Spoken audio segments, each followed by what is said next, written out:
Hello, everyone. It's Michael Jacob with Unleashing Intuition Secrets. So the Democrat Party tried to start another civil war, another one, all right? And I'm going to take you all the way back to the Revolutionary War because it's the same mentality, the same group that keeps doing this over and over and over again until we learn our lesson and overcome it. All right, so let's start out with the burning of Atlanta, just so we get in the right frame of mind here. Haven't left much for the Yankees to take. We'll have to make a dash for it before the fire reaches that ammunition. Not going to be much left for the Yankees to take. All right. So who set the fire? Was it the Union? Of course not. It was the Confederacy, the Democrats. Basically, they wanted to destroy Atlanta so that the Union couldn't have it. The same thing happened all the way up as Sherman's army marched through the South. I grew up in Columbia, South Carolina, and the story was that they had laid out hose for water mains and so forth to fight fires in case, because there had been some shelling that had been going on of the State House. In the State House there in South Carolina, you can see where they had cannonballs hit because they made these X's where the cannonballs hit the State House. I remember that as a little boy growing up. But the story was that the firefighters had laid out hoses to fight fires, and the fires grew in Columbia and burned most of Columbia down as well. And why? Because the Confederate Army came through and bayoneted all of the hoses so that the fires could not be put out. All right. So this is the same mentality we're seeing right now in Minneapolis. All right. So the Democrats would rather burn it to the ground than giving it up. Right. And this is what we're seeing right now. We're going to see this again in the big cities. I've said this for years, get out of the big cities. So it's coming. So you can stay if you want, but in some of these locales, you're going to see this just like we saw it with the George Floyd riots, guys. It's not going to stop until these criminal Democrats are basically driven from office or held accountable, put behind bars for the rest of their lives and our lives, and are executed. Right. So we're going to have to do this time, right? All the way from Revolutionary War, Civil War to now, right? And all in between, all right? So all in between, I'm going to talk about all this in this show, how these Democrats have been basically destroying our country over and over and over and over again, and they've been given a pass, all right? This time we cannot let them survive this, right? Are you tired of it? I'm tired of it. I've lived lifetimes through this, trying to fix this shit, right? So let's look at the American Civil War. Why was it caused?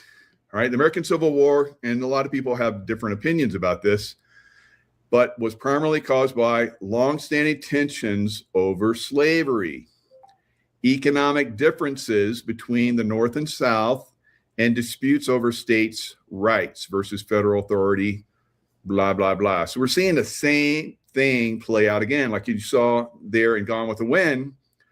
There was women, children, blacks, whites, it didn't matter. Everybody's affected by the Democrats, guys. Everybody. Negatively. Always. Always. All right?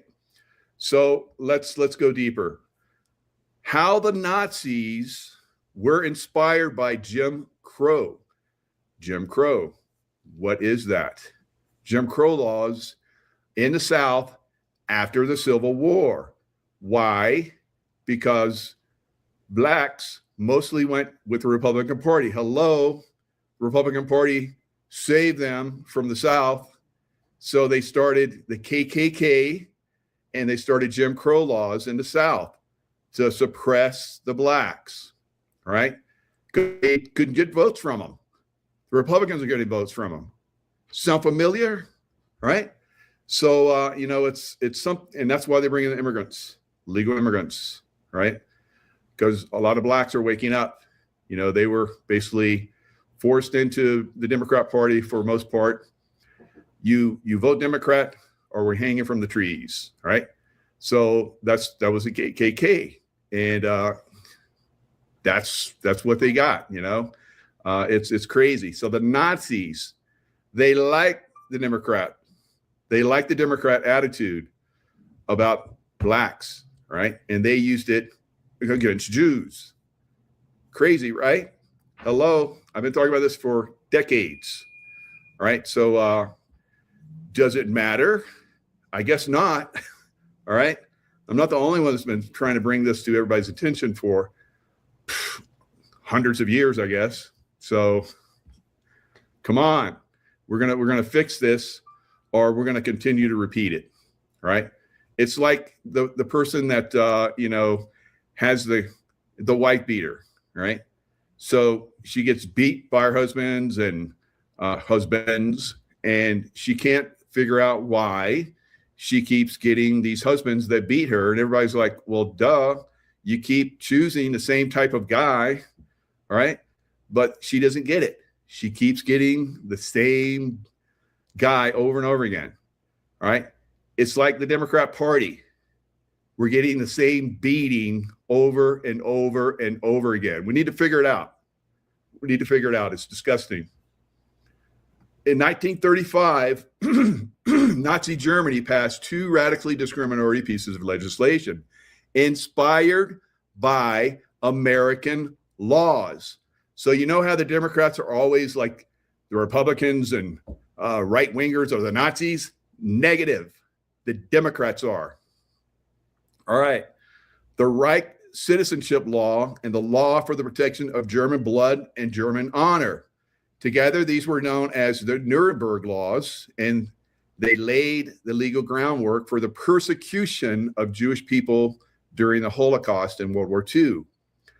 When the Nazis set out to legally disenfranchise and discriminate against Jewish citizens, they weren't just coming up with ideas out of thin air.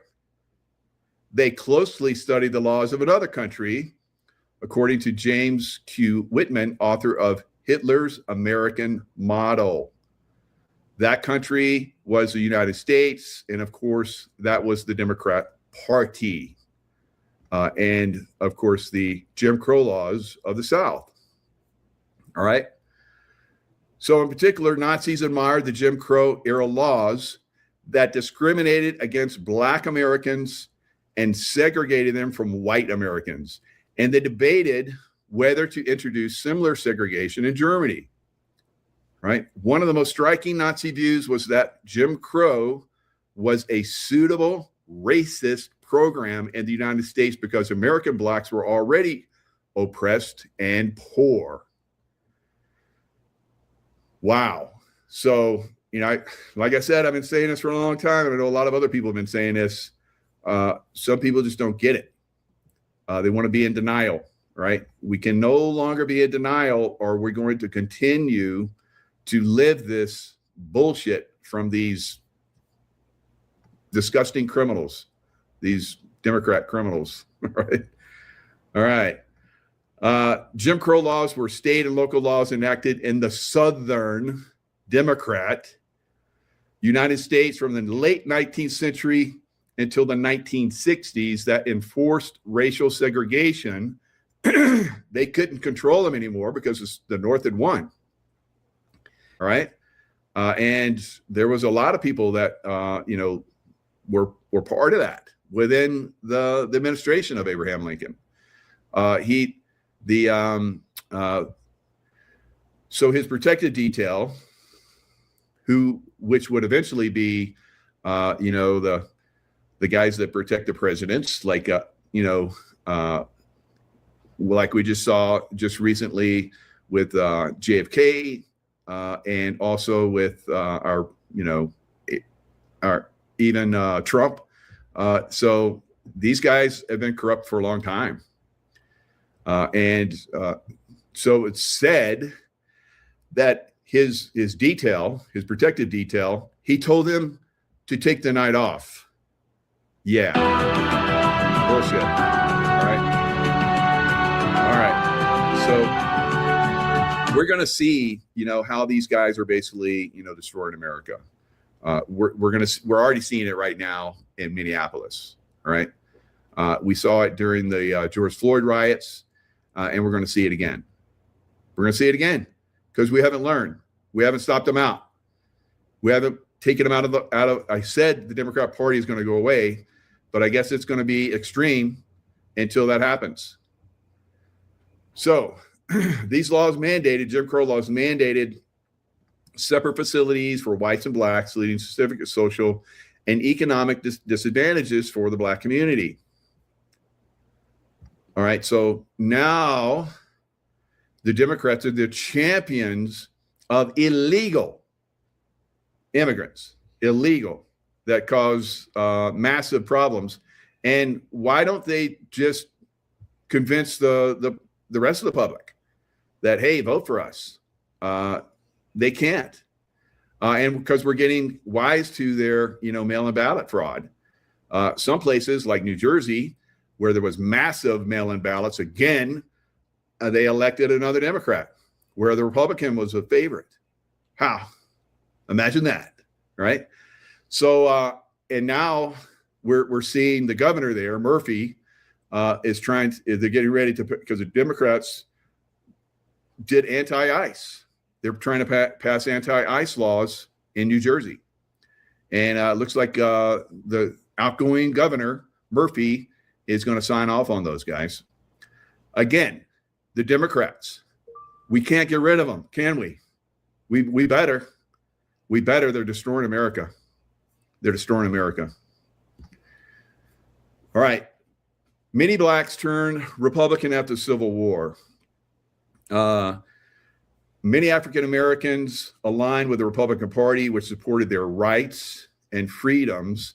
The Ku Klux Klan, which was devised and created to counter Republican blacks, emerged as a violent group aiming to suppress black voters and intimidate those who supported Republican policies, leading to widespread voter suppression and violence in the South. So again, the Democrats weren't going to win because the blacks were turning to Republicans because that's who gave them, freedom and voting rights and so forth. Of course, the Democrats, almost to a man, voted, because there was no women back then, voted against, civil rights for blacks. They did the same thing with suffrage. That was the voting rights for women. Blacks got voting rights before women in America. And who suppressed that? Who didn't support that? Democrats. But yet we see all of these crazy middle-aged white women that are just doing bonkers for the Democrat Party. Their minds are enslaved. They're enslaved to the Democrat Party, doing stupid, right? So I don't know how it happens, guys, but we got to clean it up. New York, hotbed for all of this. Democrat stupidity, of course. One notable Nazi rally. Yes, I said Nazi. Nazis. Remember? Hitler loved the Democrats because they came up with the Jim Crow laws, and he copied the suppression of the Jews and the extermination of the Jews, because that's what the Democrat Party does to blacks, right? So February 20th, 1939, at Madison Square Garden, organized by the German-American Bund, there were 20,000 attendees celebrated Nazi ideology in New York, right? So I'm going to go back to New York over and over again, just like Minneapolis, for extreme stupidity, right? And it's almost always ruled all the way back to Revolutionary War by people that do extreme stupidity, right? So I want to share that one. All right, so let's look at this other window. All right. Here we go. All right. Now look, images. This is Madison Square Garden filled with Nazis in the streets, right? 1939. I mean, who would support this bullshit, right? Only the Democrats, right? So it's one of those extreme things that we, like I said, we have to look at. We have to understand that we have a party here, the Democrat Party, and I don't know how this is going to go because, you know, a lot of people are brainwashed by the Democrat Party and believe the Democrat Party is just another party, right? No, it is evil, period, right? So I will persist, and you know, I'm not screaming it. I'm just showing you the evidence. Patriots and loyalists in the American Revolution. During the American Revolutionary War, patriots in New York actively opposed loyalists. Loyalist. You're like, that sounds like a very positive name. Who are they? Oh, so many people don't know. The loyalists were on the side of the British, right? So we fought that war against loyalist American citizens and the British, right? Who were trying to tax the hell out of us like Democrats do. Very, very same bullshit, guys. We have the same bullshit all the way from the Revolutionary War with the Democrat Party. That same mindset all the way down. All right, this conflict often led to violence and intimidation as patriots aimed to suppress loyalist activities and maintain control over their communities. 1775, patriots established committees of observation to monitor and suppress loyalist activities. They weren't successful because New York would burn. New York City, that is. I think the patriots burned them, right? So, and then of course, you know, New York. The British came to New York and they ran, you know, the patriots out of there because they had help with from the loyalists. And the loyalists were probably giving up a lot of information and so forth. You know, there's been this thing for a long time. So loyalists against patriots. So I consider myself a patriot. I don't know. The patriots back then were called terrorists, but now we see the tables have flipped because now we have the Democrats are the terrorists in our cities. Now the terrorists aren't in the rest of America. You look at any map, you know, the counties of America, they're red. They're basically patriots, all right, throughout all of America, except for these Democrat-run cities. And we're going to get into the Democrat-run cities. So the patriots gained political power in New York City, in New York, not in New York City, right? New York City, like I said, has always been a problem all the way back to the Revolutionary War. Because when the British ran the patriots out of New York environs, New York City area, that's what it is today, all the forts and everything were conquered. They ran them out. And then it was the loyalists. The loyalists, they were there in New York City. They stayed in New York City. All right. So I hope you guys are getting history here. I'm making it as simple as I can. All right. I could go deep into this. I've studied this for decades. Draft riot of 1863. So we'll bounce around a little bit here. So Civil War time frame. New York City, African Americans, again, in the Civil War. Ever heard of a thing called Wall Street? Where did Wall Street come from? Wall Street came from the draft riot of 1863 in New York City. New York City did trade with the Confederates. New York City did trade with the Confederates, and they didn't like to be told not to. And so there was a draft that came in. They resisted the draft, and they had a riot, and they built up a barrier, and they called it, and it was in the area called Wall Street. And the Union Army came in and busted that down and sent those guys packing. Some of them got buried. All right. So this is what we do with the Democrats over and over again. We let them get away with murder, pretty much, and destroying our country. And we allow it to continue over and over and over again, and let them gain power like they have over most of our main cities. So New York City also had a significant role in supporting revolutionary movements that contributed to the fall of the Russian monarchy, particularly through its large immigrant communities, including many Russians. Where were they from? Ukraine, right? Ukraine. So they were very politically active. These groups, along with figures like Leon Trotsky, engaged in socialist, like the Democrat Party now. They just, brought in Mamdani, who was a socialist in New York City. It doesn't end until we end it, guys. So it goes on to talk about the Russian Revolution. It was a lot of New Yorkers supported that with their money. A lot of New Yorkers. All right, so that's obviously a problem. It's obviously a problem. Leon Trotsky in New York City.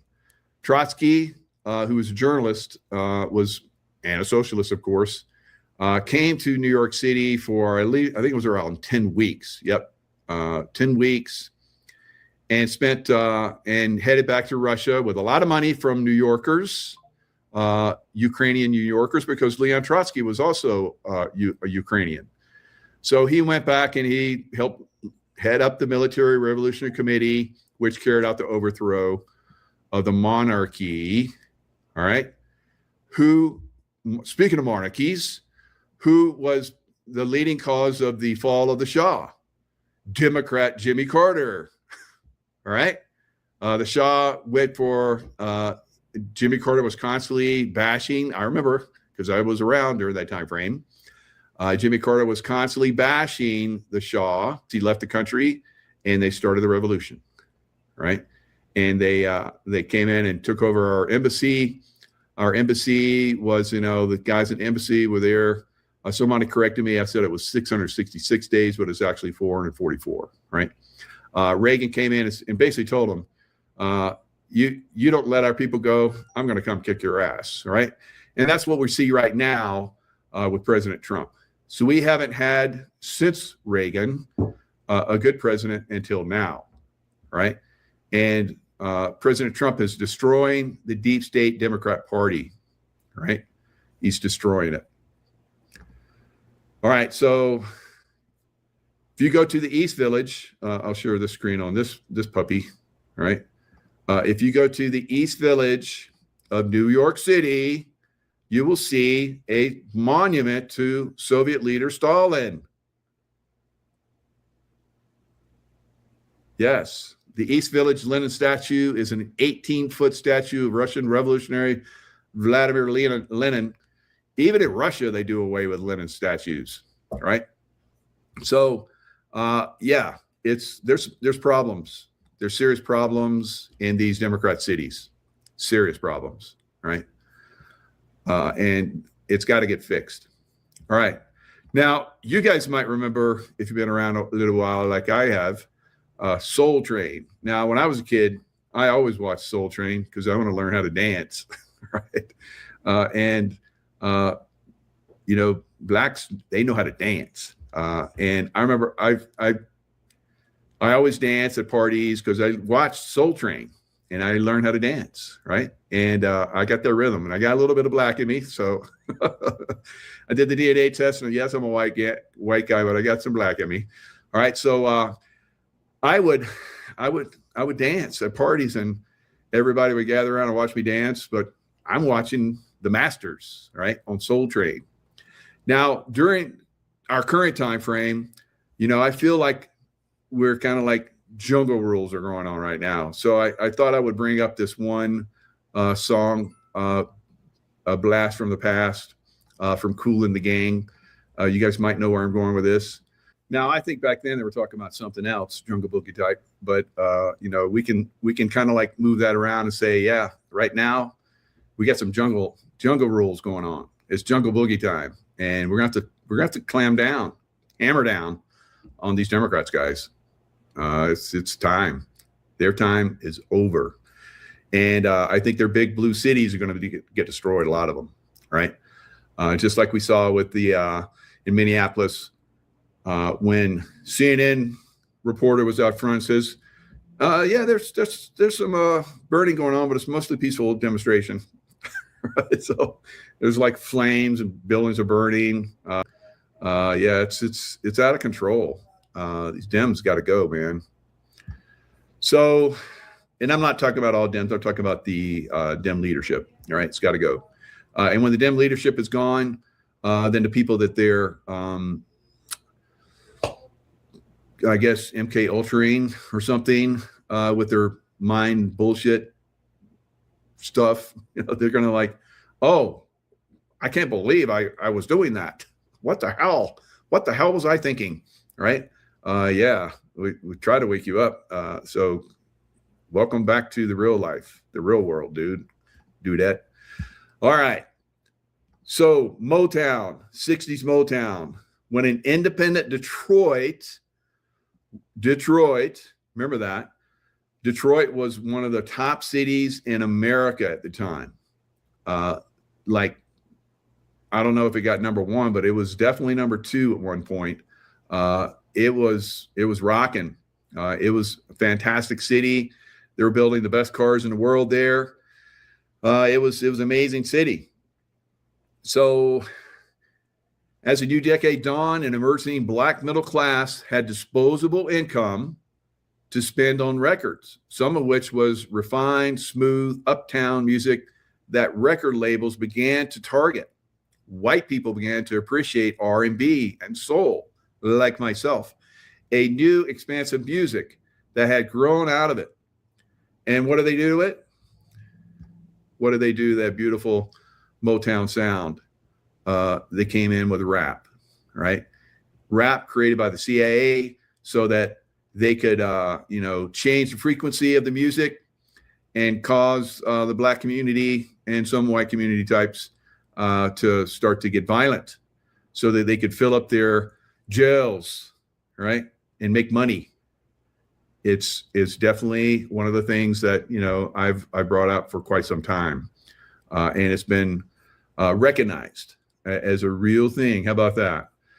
How decades of Democratic rule ruined some of our finest cities. Now, this is from 2016, so 10 years ago. 10 years ago. And it's not something random Mike came up with. This is from Investors Business Daily. All right. All right. So Detroit is a prime example of what happens to a city after decades of Democratic rule. Urban blight. A few days ago, so remember this is back in 2016, January, February, March timeframe, filmmaker Michael Moore tweeted, Flint has voted for Dems for 84 straight years and wanted to know, what did it get us? Of course, Flint had, and I don't know if they have fixed it yet, but they have a horrible water supply. All right, so Detroit last elected a Republican. Now remember, this is 10 years ago, so it's still screwed up. Last elected a Republican mayor in 1957. It is now the model of urban failure, right? So Jungle Boogie in Detroit, right? It's recognized more for its poverty, crime, rot, and bankruptcy than the great cars that it turned out into the early 1970s. It is the poorest big city in the nation, with almost 40% of the population living below the poverty line. I'm sure it's much higher now. Detroit is also a pit of political corruption. Just in recent years, one mayor Kwame Kilpatrick was convicted of corruption, sound familiar, and sent to federal prison for 28 years. Who needs to go to prison in a lot of these Democrat cities? A lot of people. Who? A lot of Democrats. While building inspectors have been indicted on federal felony bribery charges, and the former city council member was investigated in a bribery and kickback scandal. Chicago's last GOP mayor was elected in 1927. The nation's third largest city is home to some of the worst inner city violence imaginable, still is 10 years later. More than 2,300 people were shot there last year. Geez, what was it, this last year? Probably like 5,000, who knows? And nearly 400, well, I'll look it up. I brought it up before. It's a higher. And nearly 400 lost their lives to homicides. Its finances are just as grim. Chicago is so broke, IBD contributor Stephen Moore explained months ago, that its bonds are junk status. And Mayor Rahm Emanuel had to go hat in hand last week to the state capitol, right? So this is where Obama came from. St. Louis has been electing Democratic mayors since 1949. The gateway to the West has become the gateway for crime. Law Street says that it's the fourth most dangerous city in the country. Forbes says it's the second. It had the sixth highest poverty rate among big cities in 2014. The last GOP mayor for Philadelphia left office in 1952. A few years later, Moore identified it as a favorite to follow Detroit into bankruptcy, which it has. It is a shithole that's almost as bad as Detroit now. Both Baltimore and Oakland had Republican mayors as late as the 1960s, so they weren't as bad until more recently, and now they're complete disasters. In the era of Democratic rule, both are now more well known for their crime and poverty problems than for their charm and character. Newark, New Jersey hasn't had a GOP mayor in more than a century. It was ranked as the fifth worst city to live in 2015. Detroit, of course, was first. So when Democrats are in control, cities tend to go soft on crime. Reward cronies with public funds. Sounds like things haven't changed, does it? Establish hostile business environments, like in California, where everything is collapsing. Everything is collapsing in California. Heavily tax the most productive citizens. Billionaires are leaving California in droves, and set up fat pensions for their union friends. Simply put, theirs is a blue state blueprint for disaster. Have we not learned yet? Shall we continue? Yes. All right. But before we do that, we have to look at other problems, right? So one of those problems, like I've been talking about for a long time, because when I was in the CIA, I remember being in Pakistan, and there was a gentleman that got in the car and said that the cricket games were rigged. And then a few days later, so cricket in Pakistan and most of the Middle East, where the British basically ruled with an iron fist for a long time, so they're driven out. So they love cricket, even though the Brits were, not so well admired. They still love their sports. All right. And cricket is the most boring game in the world, but a lot of people love it. Right. So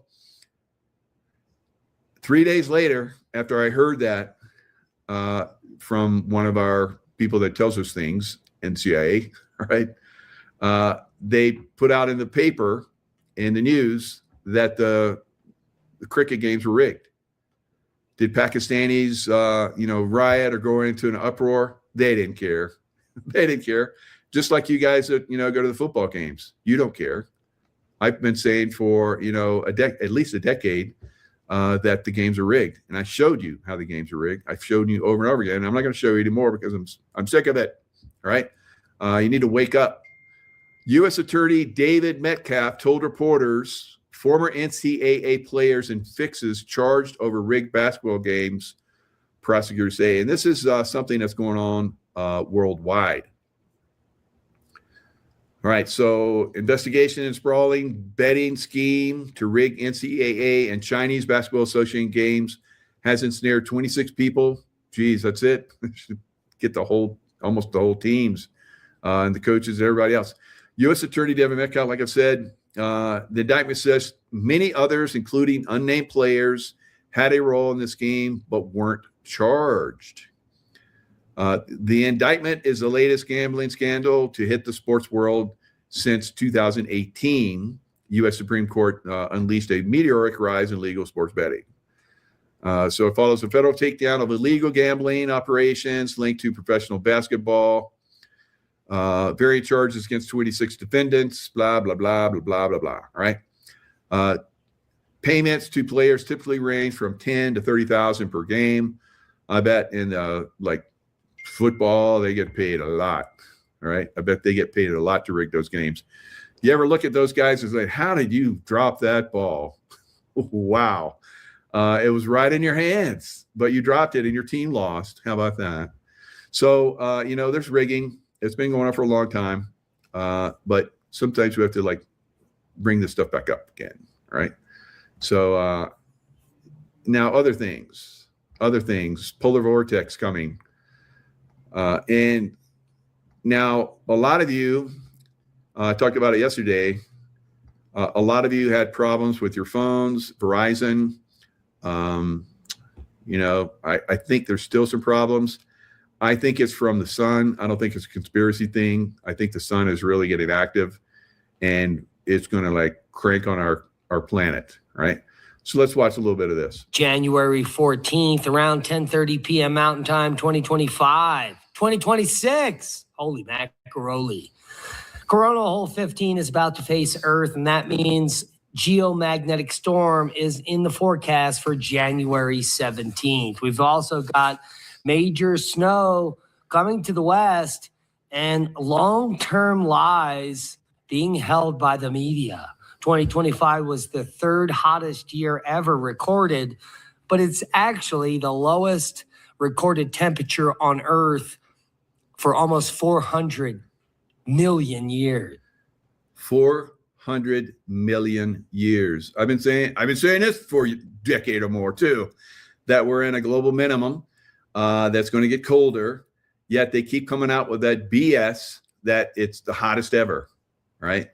And they take those temperatures in cities next to pavements and next to, air conditioning heater, coolers that are blowing, the hot air and stuff. And that's where they get their readings. So, I've pointed that out for a long time too. But, some people are going to find out the hard way.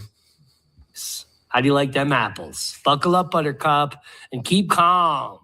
It's boom time.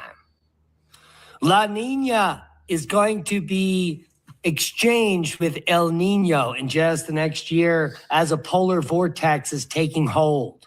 Michiganders better get ready for old-fashioned Michigan winter weather as, well, -0 temperatures are headed to the region. Below zero wind chills in the forecast as frigid temps return for Detroit and winter storm watches are issued for parts of southern Mich. Holy macaroni. It is winter, folks, as an Arctic blast threatens to unleash bitterly cold air across the east and the south as the next iguana apocalypse approaches. And it's not just Friday that the iguana apocalypse approaches. Take a look at the new models. It is also going to be on Monday. Fun day. So Monday as well will be treacherous for Florida with temperatures in the southern regions reaching 38 degrees. We're going to have iguanas down for days, if not weeks. The iguana apocalypse, it's coming, all right? So said it was going to be a cold winter, right? For us here in the West, it's like up, it's down. I remember when I used to live in San Diego, it would be like, sunny. I'd be on the beach. I go to the mountains. It was snowing. I go down to the beach. It was like, laying on the beach, laying by the pool, whatever, in the middle of winter. And that's kind of the way it is again here in California. We have the temperatures that go up and they go down. We'll probably see some more, snow that's coming. We have a little bit of a break, which I'm glad because it gets to, clear the snow off. So remember the night deck, it was like 1.5 feet, almost 2 feet of snow but out there. Boy, it was tough to get that off. And then it came again, and it was like, I think I cleared like 9 feet of snow over a few day period. So we've got a little bit of a break now. It's melting down a little bit, but I'm pretty sure we're going to get some more, some of those crazy, storms that are going to come in here and fill up these hills with a lot of snow. All right, so 444 right now, so it's angelic number, so that I guess I'm right. Right. They like to tell me, yeah, you're on track. You got it. Good job. All right, so here's a little bit more. The winter's about to shift into high gear for those of you that are in the middle of the country. You're going to get some seriously cold weather, like Mike said, and that would happen this year. Now, the other thing that I said is that this late spring, summer into fall, there's going to be a lot of drought, right? Or not necessarily drought, but a lot of dry weather, right? There won't be as much rain, definitely not as much snow because it's going to get, I think, pretty warm, but not crazy warm like they keep saying. Record-breaking warm temperatures. That's a lie, right? So listen to this one. Afternoon, everybody. I got big updates on what's going on, not only with this southern snowstorm coming, what's going on with the temperatures right behind it. Because we are literally going to be 40 degrees, maybe even up to 50 degrees below average for a lot of states as we go through our deepest part of our winter. Showing the latest information on the impacts, the chances for minor impacts up to 100% in this red, plus our chances. All right. So you see all that snow? Remember last year where they said this is a once in 100 year type thing where it snows all the way down to the Gulf, and now we're going to have it again. How about that? So it's going to continue, guys, and it's going to go deeper into Florida as well. So we get the Panhandle getting snow like it did last year. A lot of those beach communities going to get snow and ice like they did last year. So it's going to be something that's going to continue.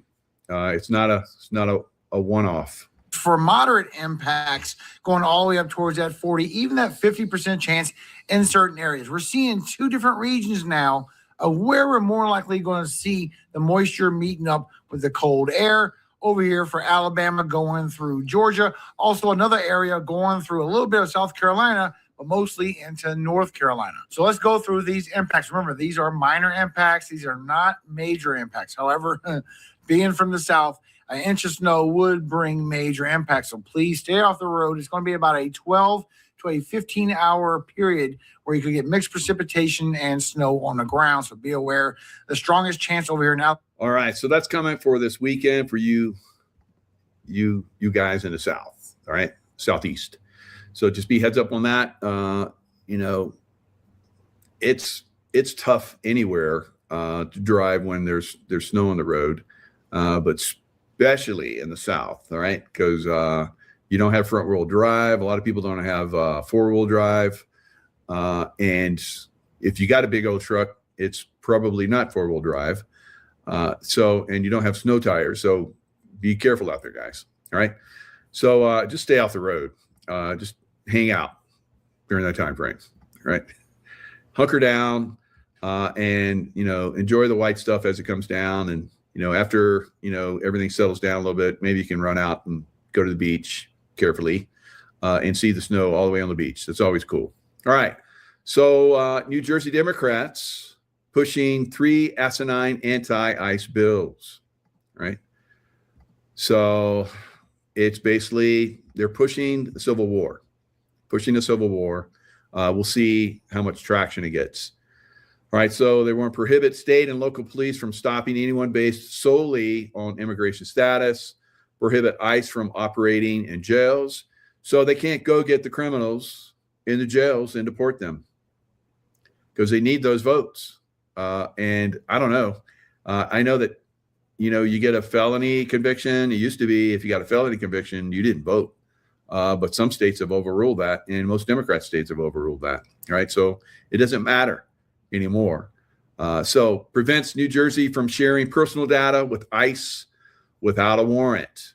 Dana, good morning. And emotions are high here in New Jersey after an ICE raid here at this laundromat and surrounding businesses in Morristown on Sunday led to anti-ICE protests and really controversy here locally. New Jersey Democrat Governor Phil Murphy is now weighing whether or not he's going to sign 3 anti-ICE bills that were passed by the Democrat-controlled state legislature. Now, the bills legally prohibit police from stopping anyone based solely on immigration status, prohibits ICE from operating in New Jersey's jails to deport criminals, and prevents New Jersey from sharing personal data with ICE without a warrant. Now, Governor Murphy has until noon Tuesday when his term ends to sign these bills, and he's... All right. So we're going to see, multiple cities that are going to have problems. We're going to see burning in a lot of these cities. We're going to see riots in a lot of these cities. Now, again, I have on my X account where this one woman, I guess they were somewhere in Minnesota in the countryside, and the police, ICE came out and they arrested a criminal alien that was within the community, and everybody cheered. They came into a convenience store and apprehended them. Everybody cheered. Right. Now, that's contrary to what you're seeing in the big cities, as you're seeing. Right. We have some serious problems with these radical leftists in the big cities, guys. It's like, I don't know. We haven't learned since the Revolutionary War, the Civil War, and all the stuff that we've gone through with these Democrats, for, hundreds of years now. So it's coming to a head. It's coming to a head, I believe. And I think it's going to end. I feel very certain the Democrat Party goes bye-bye. So they're not going to go out without a bang, right? They're going to go out with a bang, right? So, and that's what they want. That's what they get, in my opinion. So Phil Murphy, and that's what they are getting. Phil Murphy says goodbye to New Jersey. I'm going to leave you with some more effed up stuff before I leave. All right. So he was the guy that, pushed the police to go to that one guy's gym, the Patriot, who basically let people continue to work out. And he sent, agents or, law enforcement to shut it down. They got big knockdown dragouts for like months. It was crazy. But it just goes to show you, the Democrats were the ones that really pushed it hard on us. And we should remember, and I think a lot of us do, because a lot of people don't like him. His numbers are really low as far as like, let's see if I can find them. Says, where is it? So, come on, where are you? So anyway, he has a low approval rating, right?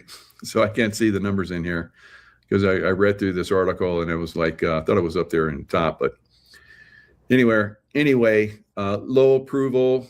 Is this it here? States film, up. Nope.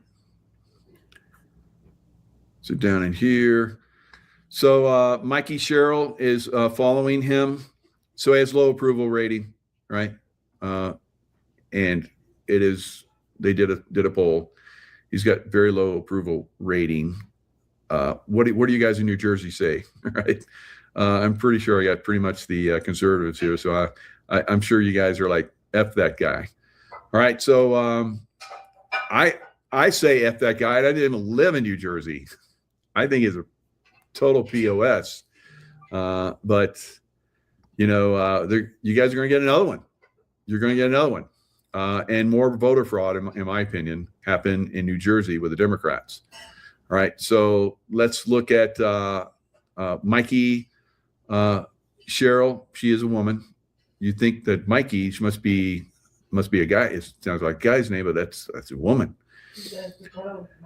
All right. She goes both ways, I guess. Anyway, New Jersey's race between Jack Ciattarelli, who was a favorite to win, and Mikey Cheryl has officially begun as early mail-in ballots. Now, President Trump is going to pass a law to do away with mail-in ballots, because we know that we're the only country in the world that does them.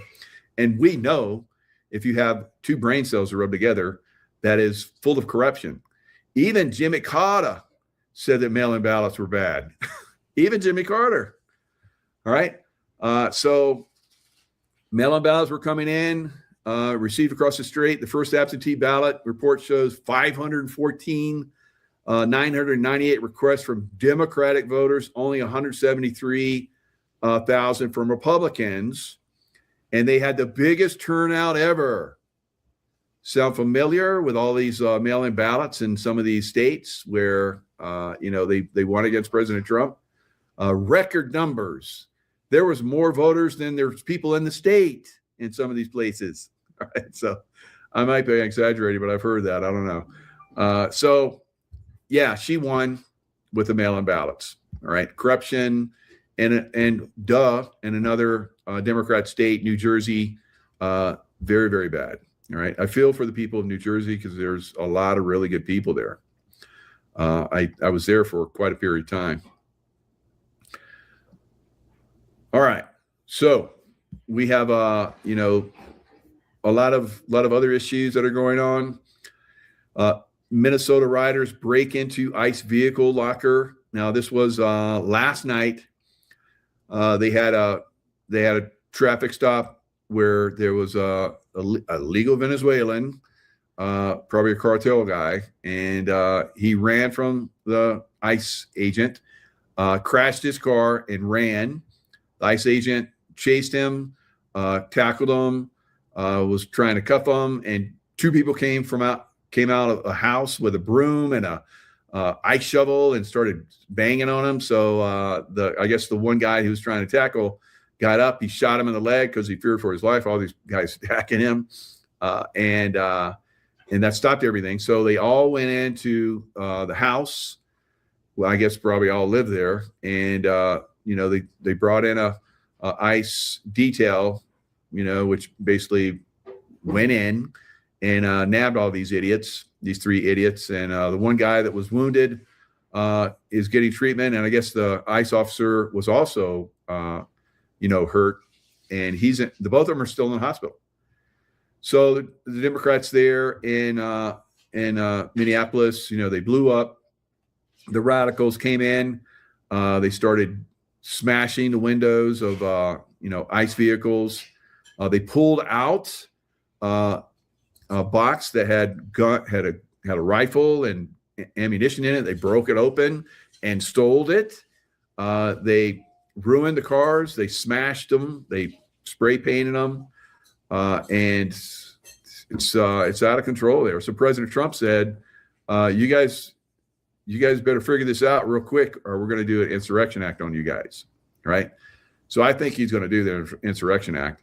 Now, I've talked about this. I saw this coming like almost 5 years ago when we had the George Floyd riots. I said this is the beginning. We're going to have much worse. We're going to have cities that will burn. Big cities, big blue cities will burn in the future. I didn't know how long that would take, but here we are. This is the last holdout of the Democrats, guys, and they're going to do a civil war in their big cities. All right. So it's on. Civil war in the big cities. The Democrats are basically going to push it. All right. So this is where it's going to kick off. It's going to kick off in Minnesota. the Twin Cities, St. Paul, Minnesota. I don't know how St. Paul's doing over there. I don't know. So it's across the river. Maybe they're doing okay there. Anybody in the chat? No? How you guys are doing over there in St. Paul? So we'll see. We'll find out. It'll probably spread. So let's look at this. So obviously some problems there. They've gone extreme. We don't have shootings from their side yet, but I think that's coming. We'll see what happens, because I think the Insurrection Act is going to get slammed on that city, and the Insurrection Act will probably get slammed on other cities going forward. All right, it won't be Insurrection Act across the country. It won't be. It's not needed, because 99% of our country is conservative, good morals, good values, and then you go to the big cities, and it's the corruption. Back to the Civil War, back to the Revolutionary War, KKK, no voting rights for women, no voting rights for blacks. All right, part of the funding the communist revolution and the downfall of the not political, but the monarchy in Russia. All right, so Democrats suck, right? Suck bad. All right, so let's see what Megyn Kelly has to say. She doesn't have good words as well. So I like to get the feminine side come in and bash too. It's always good. Here's what the radicals had to say about what they pulled out of the federal vehicle. One of the ICE agent vehicles got broken into, and I found this paperwork. It has a list with FBI operation info. It's got full names of FBI agents, phone numbers, emails. There's maps on where they're staying, where they're holding immigrants. There's hotel names in there. There's judge names. This paperwork has people's full names and their emails. And she's showing it all on camera. By the way, they did appear to get the weapons out of the weapons locker. Here it is in SOP 13A. Aided Minnesota and is harassing innocent victims. Those are lies, but he's telling them similar, different kind of fraud, frankly. So he's been all over the cameras. And last night he decided to hold a prime time address where things didn't go exactly as planned when he was speaking live. Check out the audio on this. The federal government is raining down upon our communities. What's happening in Minnesota? 2,000 to 3,000 armed agents of the federal government News have been reports deployed to simply Minnesota. don't do justice to the level Armed, of chaos, masked, and disruption, undertrained and ICE trauma. agents The federal are going government door to is door, raining down upon our ordering communities. people to point Oh my out God, so where their bad. neighbors of color live. Agents of the federal government. They're pulling have been over deployed to people. Minnesota. I don't even know what's happening. That's including a- U.S. citizens. just for the viewers at home, this is what we can get out. This is what we call mixed minus in our ears as anchors, when like you're doing a live hit in the field and you're saying tonight at Andrews Air Force Base, the following, and then like 3 seconds after you say it, you hear in your ear tonight at Andrews Air Force Base, and it's nearly impossible to do. If you ever see a reporter rip the earpiece out of his or her ear, that's what's happening to them. It seems to have happened somehow on the live audio feed, which is a new issue. I've never seen that happen. I don't know what it was, but it was a disaster. They eventually figured it out, and then they posted the proper remarks on YouTube. And when we could finally understand Governor Walz, we heard some of the most inflammatory rhetoric about the feds from a sitting governor since like the Civil War. Take a look. What's happening in Minnesota right now defies belief. News reports simply don't do justice to the level of chaos. Since the Civil War. All right. So I'm not the only one onto this, guys. And disruption and trauma the federal government is raining down upon our communities. 2,000 to 3,000 armed agents of the federal government have been deployed to Minnesota. Armed, masked, undertrained ICE agents are going door to door, ordering people to point out where their neighbors of color live. They're pulling over people indiscriminately, including U.S. citizens, and demanding to see their papers. And at grocery stores, at bus stops, even at our schools. Yeah, it's out of control. I mean, it disgusts me to listen to a moron like that. It disgusts me that he is in a political office. He should have been taken out already. So he's fomenting the Civil War in the community right now. All right, he's stirring them up. He's motivating them. He's talking it. Same thing with Bill and Hillary Clinton, who decided they're above the law and they don't have to testify before Congress. But we saw several people that went to jail because during the Biden administration, that were conservatives, that refused to go before Congress because it was all a shit show, and so they went to jail. So are we going to see the president and his lovely wife, Hillary, witch Hillary, go to jail? Of course, I think both of them are gone. But anyway, are they going to go to jail? It's if they don't, we got some problems because everybody else has. All right, so it'll be interesting to see how that works out. Now, they're also calling. Both of those knuckleheads are calling for pretty much a civil war too. They're saying that our government under Trump is evil, and that people need to strike back. Wow. So who's going to strike back? Not the people that live throughout America, 99% of America. It's only going to come from the big cities, guys. That's the only place where these guys have control and rule, because they've dumbed everybody down. They pay everybody back. They bring in the illegal aliens, and that's how they stay in power. The mail-in ballots. So Trump is going to basically do away with mail-in ballots.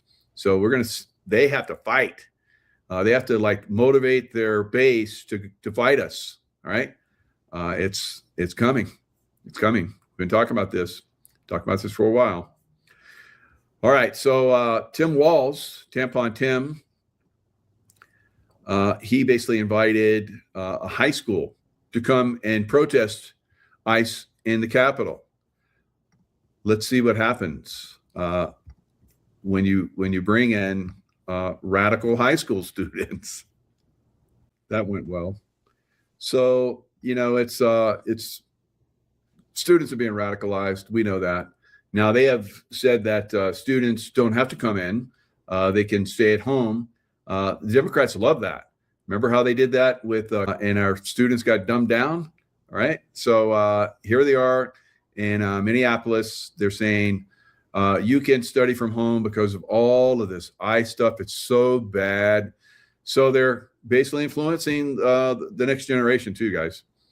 I don't know what's going to happen with this next generation. It's not good.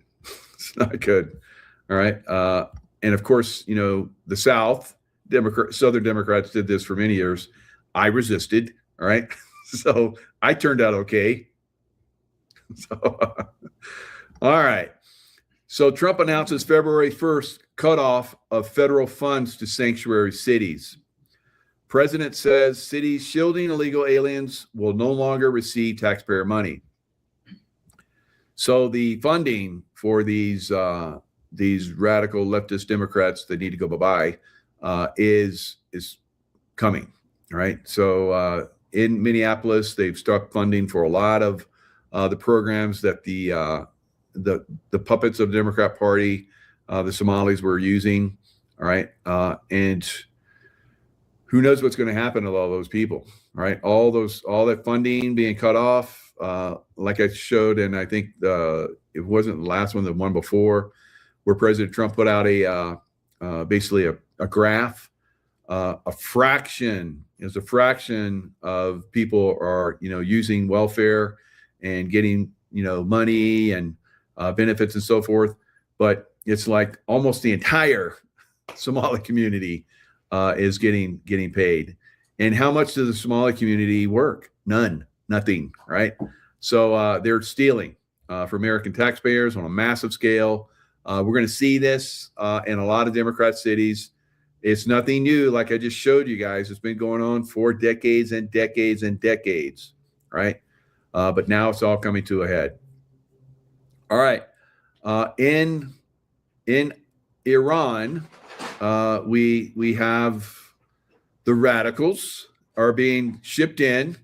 I guess they found a few Hamas and Hezbollah types, and they brought them in, and they're riding around. I've seen videos of where they're riding around the streets and they're shooting, you know, the Iranian citizens, and the leadership that's still there, that's not hiding in bunkers, has come out and said that we have people here that are terrorists.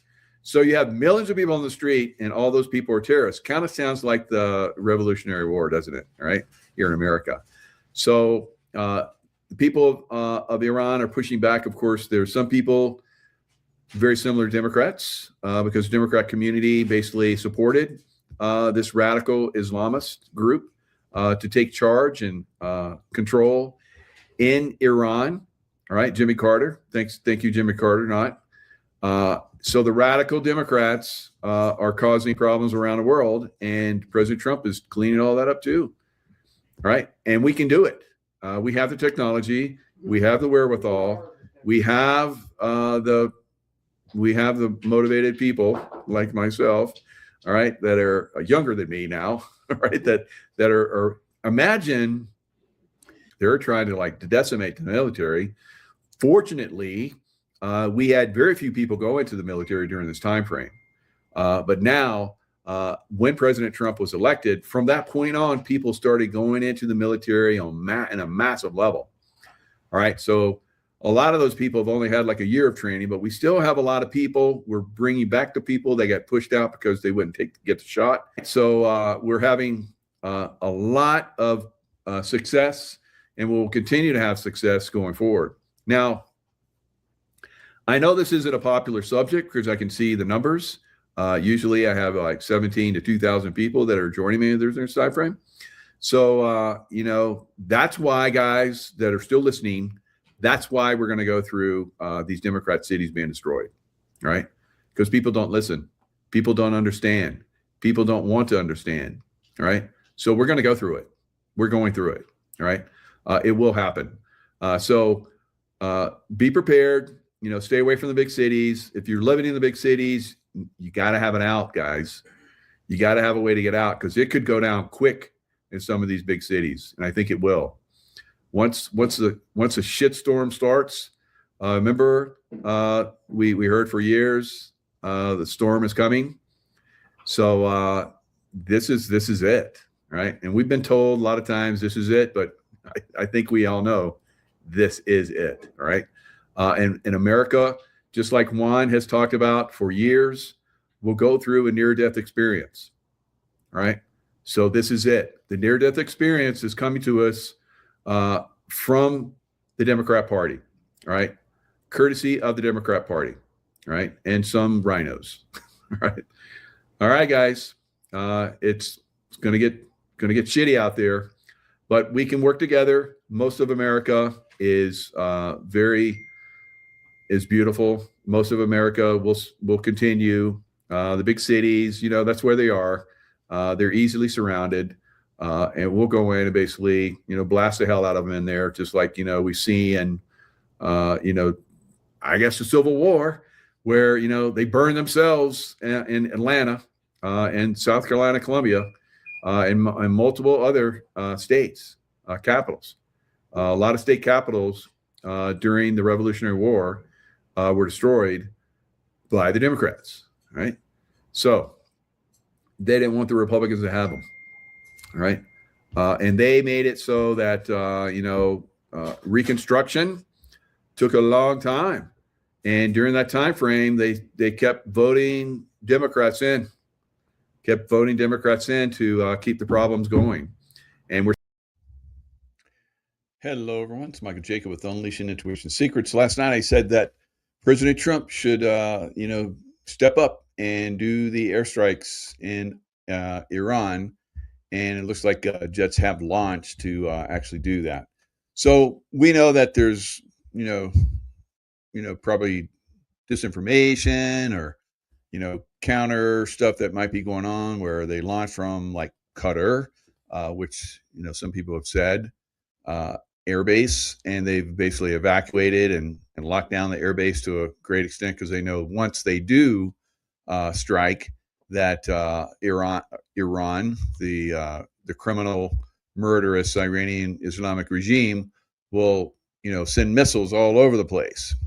So I'm sure they're prepared to do that. But for that regime to be collapsed, which is the intent of the United States and probably most of the civilized world, would love to see that regime collapse because they are the perpetrators of most of the problems in the Middle East. Then you would see, that regime collapse. So they're, killing the people. There's a video out there of them, shooting people. There's body bags everywhere. Upwards of 20,000 have died. Some reports, so anywhere from 12 to 20,000. I've seen a lot of, video of body bags all over the place. So it's definitely getting out there that there's some problems out there. Now, I think that we're going to see some significant air activity that's going on, probably for several days, maybe longer, maybe a week, 2 weeks at the most. But I firmly believe that this regime is on its last legs. You see here, there's lots of body bags. I've seen countless videos of people walking the streets and body bags, quite a few people grieving and so forth. So that's definitely happening. That's not anything new for any psychopathic regime, which basically from the moment that the Shah was deposed, the Shah basically went for surgery. And of course, we had the extremely corrupt Carter administration, which he's like Joe Biden. He was just a puppet, and they used him to basically do some very crazy stuff all over the world. He gave away the Panama Canal, which I think we lost like 37,000 people building the Panama Canal. It would equivalent of trillions of dollars in today's money, building the Panama Canal. It was very successful. And Jimmy Carter gave it away for $1, right? He was a bad man. Former military guy. How about that? Navy guy, sub guy. So not so good of a guy, right? One of the worst presidents ever until we got Joe Biden, who was now the worst president. So 2 Democrats, worst presidents ever in history, Joe Biden. And of course, we have probably some others lined up. Could have been Kamala Harris, could have been, the top contender. But as of right now, Joe Biden and Jimmy Carter. I mean, we could just go down the line, Roosevelt, and on and on and on, because we're finding out these people were extremely corrupt, right? Yes, Carter was an idiot, right? So unbelievable. Boy, he just really did a lot of harm for our country, many levels. It was good for him to go away. Remember, during his administration, we had crazy inflation. And of course, Joe Biden came in, we started having crazy inflation. God, what is it about those Democrats? Just want to destroy our country, right? And of course, we're seeing it, in other places like Minneapolis. The craziness there is just out of control. So now we have, they passed a law where the people of Minneapolis that work for Minneapolis or Minnesota, they can take paid leave with morale at all-time low. That's what the police are doing.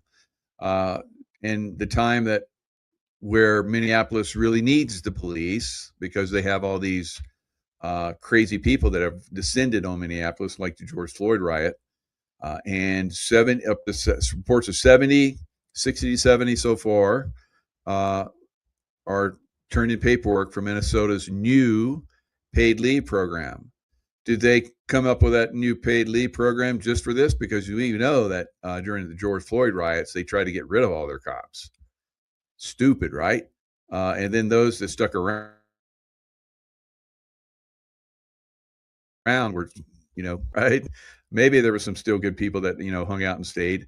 But for the most part, if you're going to work for a woke company or a woke government, You got to be woke. Otherwise, they're going to do away with you, push you out. So the new, leave program allows 20 weeks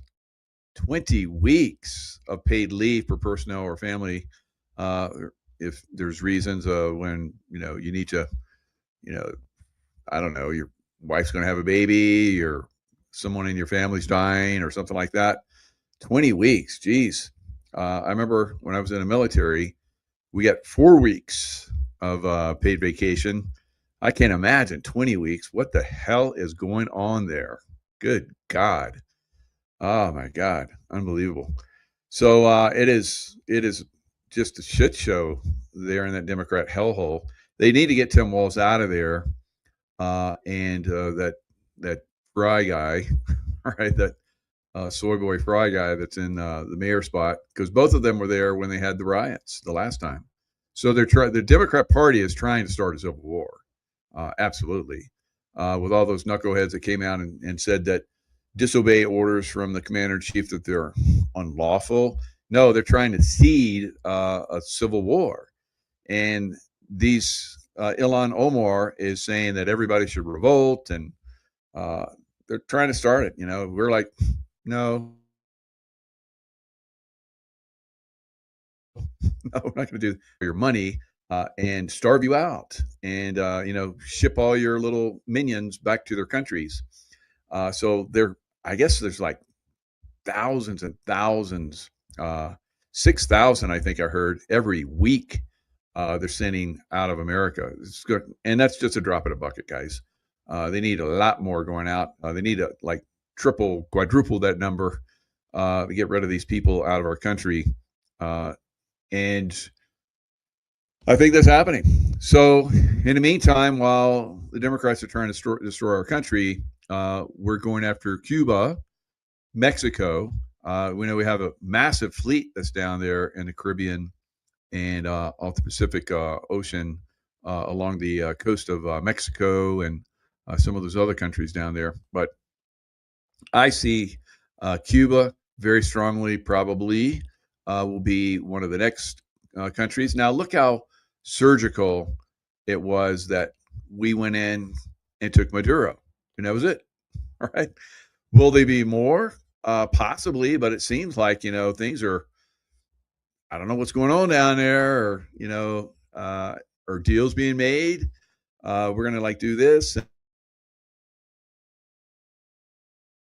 and we get that. Really, a lot of these countries, once real freedom, not like, all right, now that we've freed you, we have to get all this stuff from you. All right. I don't really think that's happening. It's just that we get, a decent shot at, what you got, we'll help you, build it up like we did last time in Venezuela, and they stole it. So I think that we're going to do that for a lot of countries. Cuba will be freed from its oppressive leadership, Iran is about to be freed from their oppressive leadership. Same thing happened down in Venezuela. So things are working themselves out. Same thing's going to happen in Mexico. We'll see, the cartels get hammered because, they're funding the Democrat Party and, child trafficking and drug trafficking and so forth. It's out of control. So the same thing in Brazil. Brazil is out of control. Take away their unelected leadership, Lula, and you're going to get Bolsonaro back probably, and he'll turn that country around. But the people have to, just like the Democrat Party here in America, the people down there in Brazil were subjected to extreme stupidity from their press and their judicial system, just like here. Very, very similar circumstance, like we're overcoming it. All right. It's going to take time, but we're going to have to overcome it. And they're going to continue to try and play the Civil War card. All right. Turn us against each other. It's not going to work out. So, yeah, I think that once we do hit Iran with surgical strikes, that'll give the people and the military that have taken leave, right? My relatives and the people that I love, and the same thing with the police force. They're not going to come in, and they're trying not to come in, and do harm to their people. Is for these people to basically seize those military arms and turn them against the bad guys, right? So it's almost like a civil war to a certain extent, but for us to help them, that's what we need to do. Now, there's been other times that we've done that in Afghanistan. We took out the Taliban, and then for some reason, it didn't stop there. It's like we basically let some evil group take over again in Afghanistan. And for 20 years, we fought in Afghanistan. It's absolute bullshit. They were doing illegal drug trafficking, guys. And also, child trafficking. So there in Afghanistan, it's pretty bad. All right, pedophilia is way off the charts, and of course they have opium fields. So we had the military was guarding them. The DEA that was supposed to be cleaning all that up was basically kicked out of the country. Right on the other side of the border in Pakistan, they shut down their base. I saw them shut down their base. They had a big base. And they shut it down. So we know that the deep state got in control, right? So you had good people go in and clean house, and then the deep state took advantage of it, right? And that's what they normally do. So this time it's Greenland. Greenland will be part of the United States. I predict that. So will Canada. And now, will they be like states or territories? That remains to be seen. Kind of like maybe Puerto Rico type thing, and then just be tied to the United States.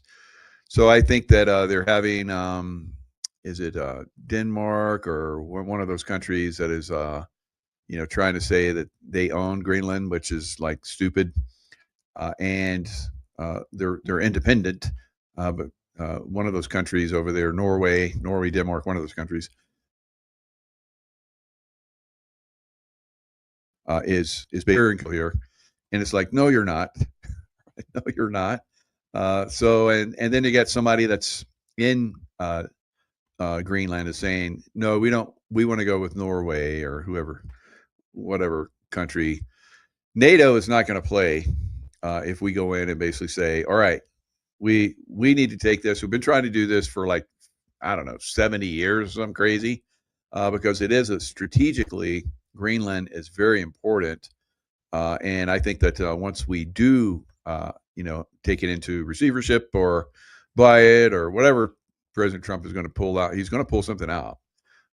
Then from that point, things will go to a different level. Yeah, it's glitching a little bit. Let me see if I can shift it over to. Almost shift it over to another source. Good. You guys know that phone service for Verizon, over half the country had their Verizon knocked off today. Wonder what's going on with that.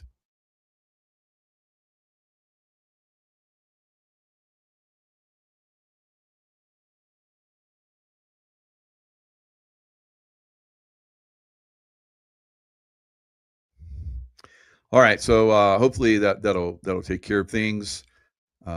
So strangely glitchy when I start to reveal good stuff, right? Because it basically goes through NSA. Everything that we do, our phone conversations, the internet, it all goes through NSA. And if there's something squirrely that goes through, they have AI and that's looking at everything, and they have probably controls, names, and things that are discussed. They'll like glitch it. So that's kind of what they do. And it used to be really bad. They'd like just take it off. Right? You just couldn't get anything out. You remember those days? So it has been cleaned up a little bit, but they still glitch it a little bit. And it could be because they are doing legitimately, searching for, keywords and so forth. And if they hear it, then it'll glitch a little bit. And that's what you see on some of my. We need Q phones. Yes, we need something. We need a whole new system. There is systems out there that are far more high speed than what we have. Your Verizon's good here. Janet, you're in New York, right? No, you're in Northern California. So yeah, it seems to be good here. I don't know anybody that has a problem, on the West Coast. Maybe it was just all East Coast because I have friends that are in Florida and so forth that had problems with it. So my Verizon been okay today so far. I'm in Northern Alabama. Okay. Yeah. Starlink is always good for me. It works really nice. Not always. I will admit that there have been times where they get to Starlink as well. So I don't know. We'll see. We'll see going forward. But it seems like Texas out all day. All right. So Jersey Shore, Verizon working. All right. So we're getting some good MJ, my Verizon still out. You're in New York. Yep. Okay, Georgia girl. So yeah, it seems like certain places, South Texas, Florida, but somebody was in Alabama, South Alabama. No signal in South Alabama. Okay, Delaware Verizon out today. So it looks like an East Coast, mostly East Coast. Center of the country and to the east, perhaps. Anybody Iowa or mid country folk? How's your Verizon working out? So New Zealand glitching, even in New Zealand. Wow. Verizon working in Missouri. Okay, that's mid country.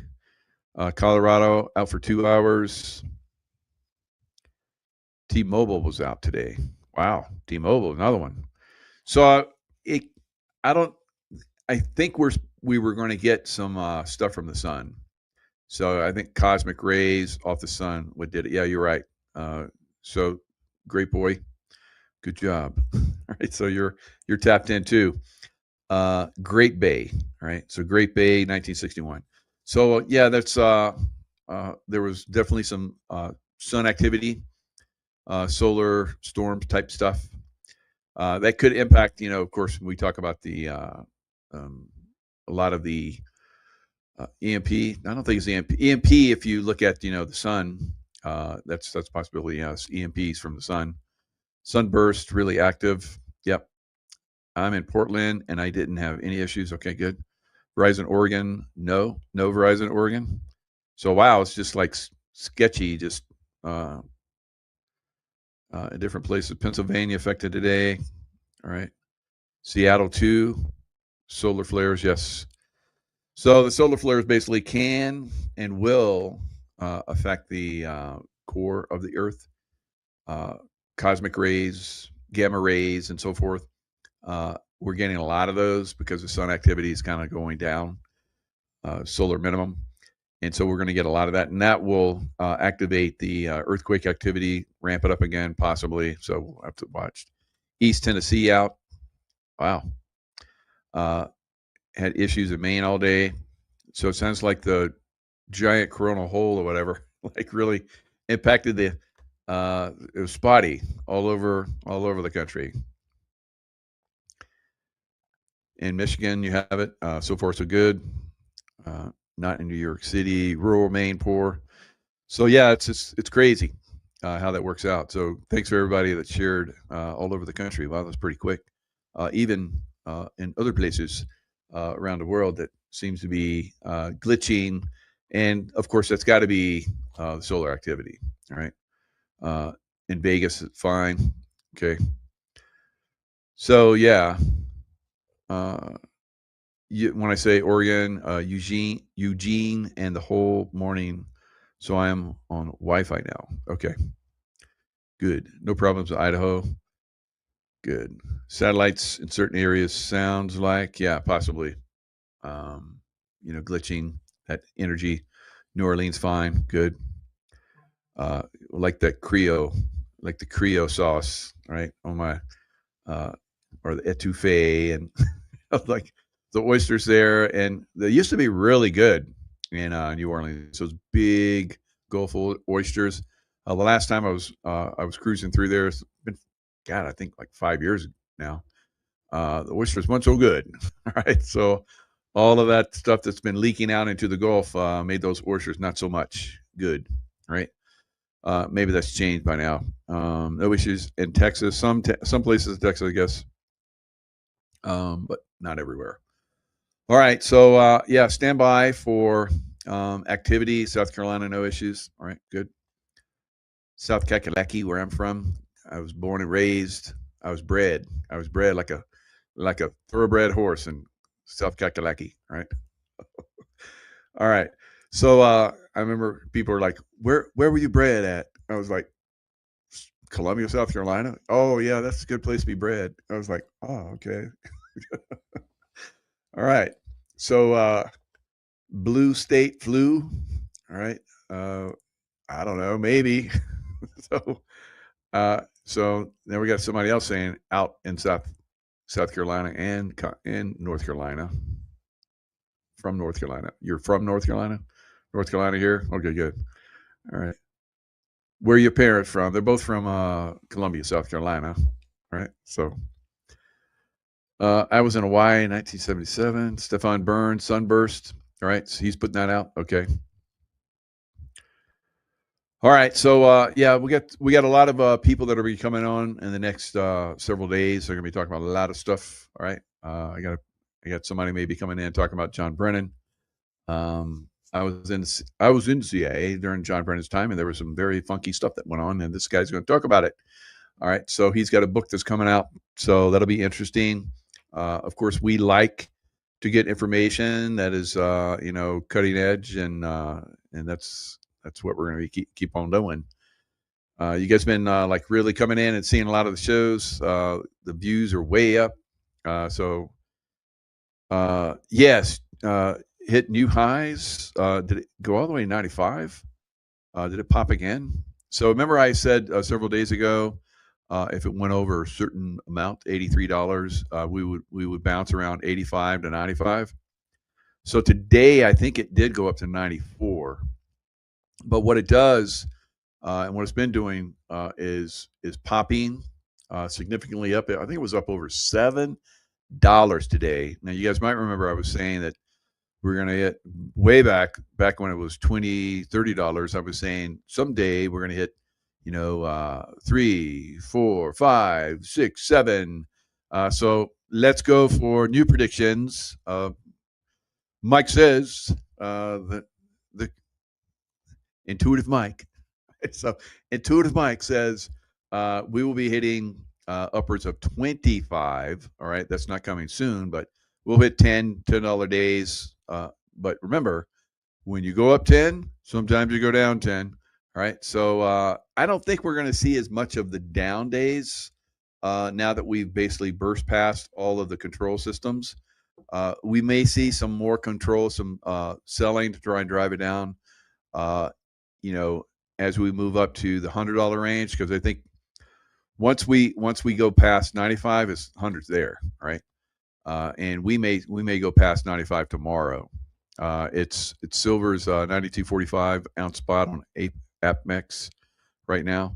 I used to buy a lot of silver from APMEX. I got a bunch of silver and back in the day, but I do almost all my stuff with Dr. Kirk Elliott and the someplace with safe, a vault, right? Depository in Texas. So and it's well guarded and insured. So I like it very much because I got a lot of it. And 161 an ounce in New Zealand. Really? Is that New Zealand dollars? What does that translate to, Georgie King, to dollars? That's what do you guys think? What's a New Zealand? What's a New Zealand currency? Right? what do you call it? I have to look it up. New Zealand currency.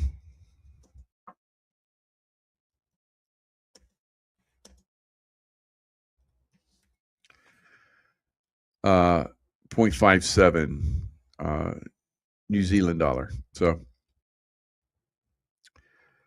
how much is 100 New Zealand in the U.S.?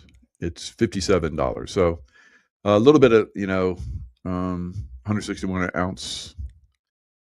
It's up there. All right. So in a lot of places like China, it went up to I think 104 or 105 today. So our dollars got to catch up, or our silver's got to catch up. So I think we're going to see probably next week 100, and by the end of the month, I think we're going to hit 112 to 100. I'm really reaching out there, but it's possible to see 125 by the end of this month. So now the other prediction that I have is that we're going to hit way up to 250 by the middle of this year, and 500 by the end of the year. So those are going to be like fluid. I think that we may see 309 by the mid-year, and then a little bit of a pullback. That'll you're going to have that. You're going to have crazy ups like we're having right now. Then it's going to go down and sideways, make a flag. That's what gold and silver and platinum and all the other. I see flags, bull flags. And a bull flag basically is it goes down and then up and then down and then up and down, and it gets tighter and tighter and tighter, and then boom, it takes off again. So I think that we're going to see the last time I saw a flag in gold, which I'm seeing, which we basically broken higher. The bull flag has basically been broken in gold. We're probably going to see 5,300 in gold within the next couple of months. 5,300, and like I said, $150 silver and 175, I think, in the next couple of months, and then it's going to keep going. Now, a lot of this stuff is because there's a lot of stuff going on in the world, and people look for the safety of precious metals. You guys remember when platinum used to be more than gold? The last 2011, platinum was more than gold, worth more than gold, and so I think we're going to see platinum go up another $1,000 from where it's at right now. So it'll hit like the $3,300 level within the next couple months. It's also got a bull flag. So a lot of these are online jewelry channels are taking a beating. No one can afford anything. But when they do, they're making a killing. So that's a good thing. I'm getting like whited out, too much light. So I think we're going to see U.S. Mint halted all sales today. That's right. Lil Kali, is that your name? Lil Kali. Right. Lil Kali 77. That's cute. All right. Or if you're a guy, that's a tough name. Whatever. I like collies. I had a collie when I was a kid. That's a great dog. And I don't know that may be your name, so not throwing any shame at you or anything. So U.S. is dead. BRICS will dominate in a multipolar war. Check Simon Dixon for predictions. They're definitely leaning on America hard, no doubt about it. But I think Trump will prevail. Trump and team. It's 110 on AppMex. It says 92, but goes up when you purchase. Yes, it's Actatus, maybe. I don't know. Yep. I remember back in the day getting the 500 coin monster box for like under 20 grand. Those days are long gone, and they won't be back maybe ever. Right? I don't know. So yeah, well over 100 ounce too. Yeah, I think it's definitely going to be over 100 ounce. Silver Eagle 105 and Silver Maple's 110 now online. Wow. Big banks caught billions shorting on silver certificates. Now this is why I'm nigga rich. All right, yeah, definitely. a lot of us that you guys have been watching me, you guys are like happy, very happy. And so silver's made a lot of us very wealthy, and that's going to continue. So where mine is right now, I think it's going to quadruple this year, and yours, all right, unless you sell it. So probably a quadrupling. So I'm predicting 500 at the end of the year. If we're hitting almost 100, that's 4 times more, quadruple. All right. So just whatever you got now, just do what it is to, like, more. So next year, I think it's going to go up to over 1,000. So long-term holdings. Now, if you sell, you go to toilet paper money, which is the dollar. Then you're not going to make out so good. So don't do that. All right. Unless you go into some type of asset, you're buying a car, pay for cash, get out of debt. That's good. Or buy a house. You're putting it into something that's good. I think that's long term that could work out for you. But you don't want to sell all. It's like, I'm gonna buy a Ferrari. I'm gonna sell all my silver, buy a Ferrari. Maybe not that good. Maybe pay cash for something. Like I don't know, Range Rover or something like that. That's good, high end Range Rover. But you get them for like 100 grand. And if the Sport, they're great cars. I've got one, fantastic car. I've had it like 4 years, no issues with it whatsoever. So looking to maybe sometime this year, upgrade to something else. It's had it for a little bit. So you hold them, they get a little old, they start to get problems, right? But this has been a great car. Range Rovers used to be a pain in the ass, but now the one I've got is like unbelievable. It's the best car I've ever had. So yeah, there's a lot of great vehicles out there. It was insane. And now those prices are collapsing. Same thing with housing prices. So hold off towards the end of the year will be a better opportunity. Right now, everywhere, condo prices are collapsing like 50% like they did in the last, collapse. They'll collapse. A lot of them will collapse 80%, I believe. And a lot of home prices will collapse 80%. Probably into next year. But do you want to wait that long, or do you want to start to put your silver to work? So that's what you want to start looking at. And maybe you're going to buy a business or something like that. So there's a lot of people out there. So another one, of course, to get into is the miners. So I highly recommend the miners at this point. I got into the miners. I started talking about getting into miners to diversify. First, you want to have physical silver. And if that's all you can afford, that's great. On your person. And then if you're going to expand, where it's getting a little bit late in the game to expand, not because of the price level, guys, but because silver is going to become very hard to get. For, I think, a year and a half, 2 years now, you can't get 1,000 ounce. Maybe some of you can, but I haven't been able to get 1,000 ounce bars of silver. So it's been 100 ounce. You buy 100 ounce at a time, and those are your best deals.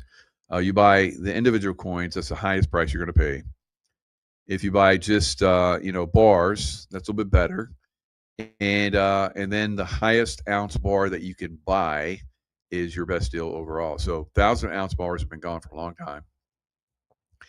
And now it's getting to the point it's hard to find 100 ounce bars and monster boxes. And a lot of the coin shops, you walk into them, they're all sold out.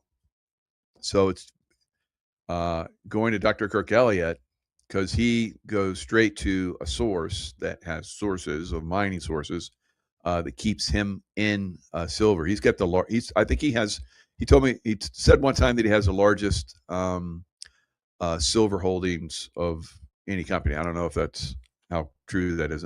I haven't done the research or how close he is. Maybe he said he was one of the highest, or he is the highest one. So you still have, how do you buy molybdenum. I don't know, but that's one that's going to like crazy. That's one like most expensive, I think. I haven't seen it on anywhere online. I've never. I don't want to buy it. I'm sticking to platinum and silver and gold. So they seem to work really well. So I just bought a 10-ounce bar for 900. Ooh, nice, very good. So love Cadillac, that and Mustang. Yeah, so we're all like dreaming, right? So you can dream when you if you've gotten into the silver early on. So everybody's doing really good with silver, and I believe it's going to go much higher. MJ Kirk has some of my silver in his vault. Should I get them sent to me? No, keep them there. Why would you do that? Unless you want to hold it. I mean, it's up to you. Yeah, he'll send it to you, or he'll send you some. He'll send you what you have, of course, or you can, trade it out. I wouldn't trade it out for cash if you want the silver. He'll send it to you. It probably costs you a little bit, but MJ, yeah. What do you think about buying sterling silver, especially the old silver jewelry? Yeah, I'm not so much into sterling. Yeah, it'll be unobtainium. Yeah, absolutely. Silver will be. So silver, you know, any kind of silver, I guess. Some people are buying the junk silver. So any kind of silver, sterling silver, whatever, it's going to be good going forward. I would buy it. Dump silver rounds and buy coins. No, I would say I would keep your silver rounds. Silver rounds are good. Yeah, all that is silver. So when you in a lot of your silver, it's going to be, even though you got like this. I used to buy all the high speed silver from the U.S. Mint, and that was dumb. I remember like the U.S. Mint over the last several years, you were paying like double and sometimes triple what the price of the metal was. I was like, what? So you're not going to sell it for that much, guys, unless of course it rises to the amount that you bought it. It is not worth it. The best thing is just to buy the actual silver and bars and so forth. That's your best deal. Now, if you like the silver, because I like buy Juan O'Savin's silver because it's very beautiful. I like it, and he does have good deals on it. And all the silver that I bought from him is now worth a lot more. So that's and collecting. I'm not into collecting anymore because I did collecting for most of my life, and then when I went to sell it, it was like, oh, that's what I get for that. So, where you can go online and trade it. That's going to take time, and it was that point where silver had reached its peak and it was going down. I was like, okay, it's time to sell, and so I was selling it, and I was getting a lot of money for what I had bought it for. So that'll stay that way. 122 in Canadian dollars an ounce. Wow. So a bar that looks like a Wonka bar. So cool. Yeah. I mean, why not? But it's not gonna. It's like a Wonka. You go in. It's like, can I get a little extra for this Wonka bar? No, I'll give you a spot. So if you bought it for like $40, $50, then you go in. You're like, here's an ounce. But it's a Wonka bar. Can I get a little bit more? And it's like, I'll give you, the 350 an ounce that an ounce is worth, but I'm not going to give you a little bit more for a Wonka bar. So that's the way it's going to work for you. All right. Should we max out credit card buying? That's up to you. That's speculating, but I think might be something as long as you can pay that off. Otherwise, it's you're paying the interest, and then whatever you're making as the silver rises, is it more? So you gotta look at that. So yeah, if you're buying it with a credit card and you pay it off, because I don't, when I buy something with credit card, I pay it off. I don't pay interest on anything. Everything I pay cash. All right. So And that's what I would hope all of you, if you're not doing it yet, you should get to that point where everything is you pay it in cash. So when I buy a home eventually, I will pay cash for it. Of course, I'm 65, so I've had condos and houses in the past, but this time I won't be paying that bullshit mortgage, 3 times the amount of what it is.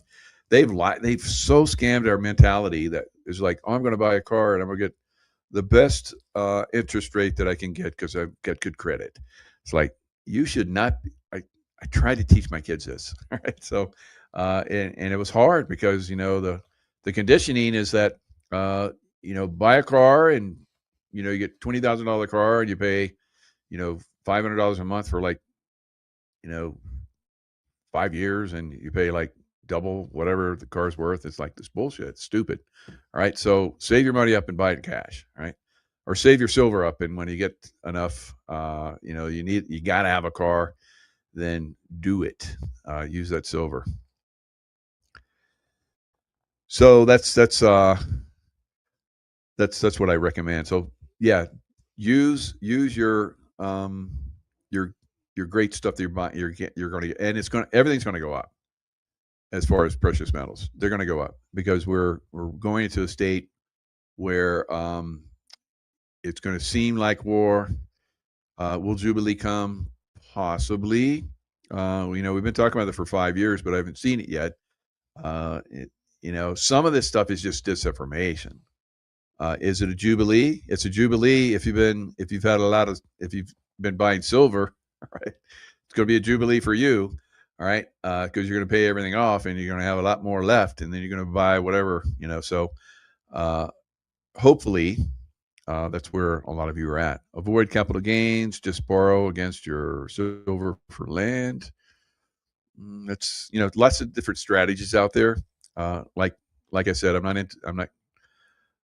not into borrowing, and I'm not into paying taxes. So, right.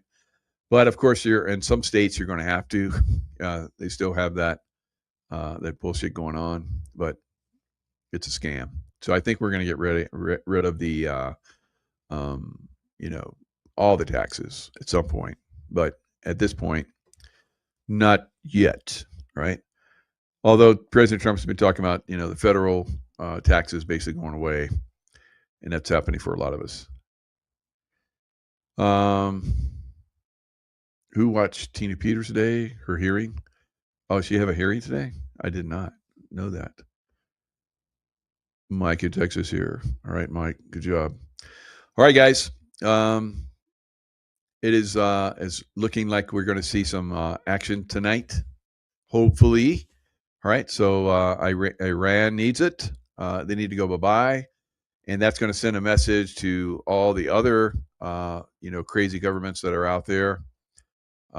Cuba and Brazil and Mexico and many others all around the world.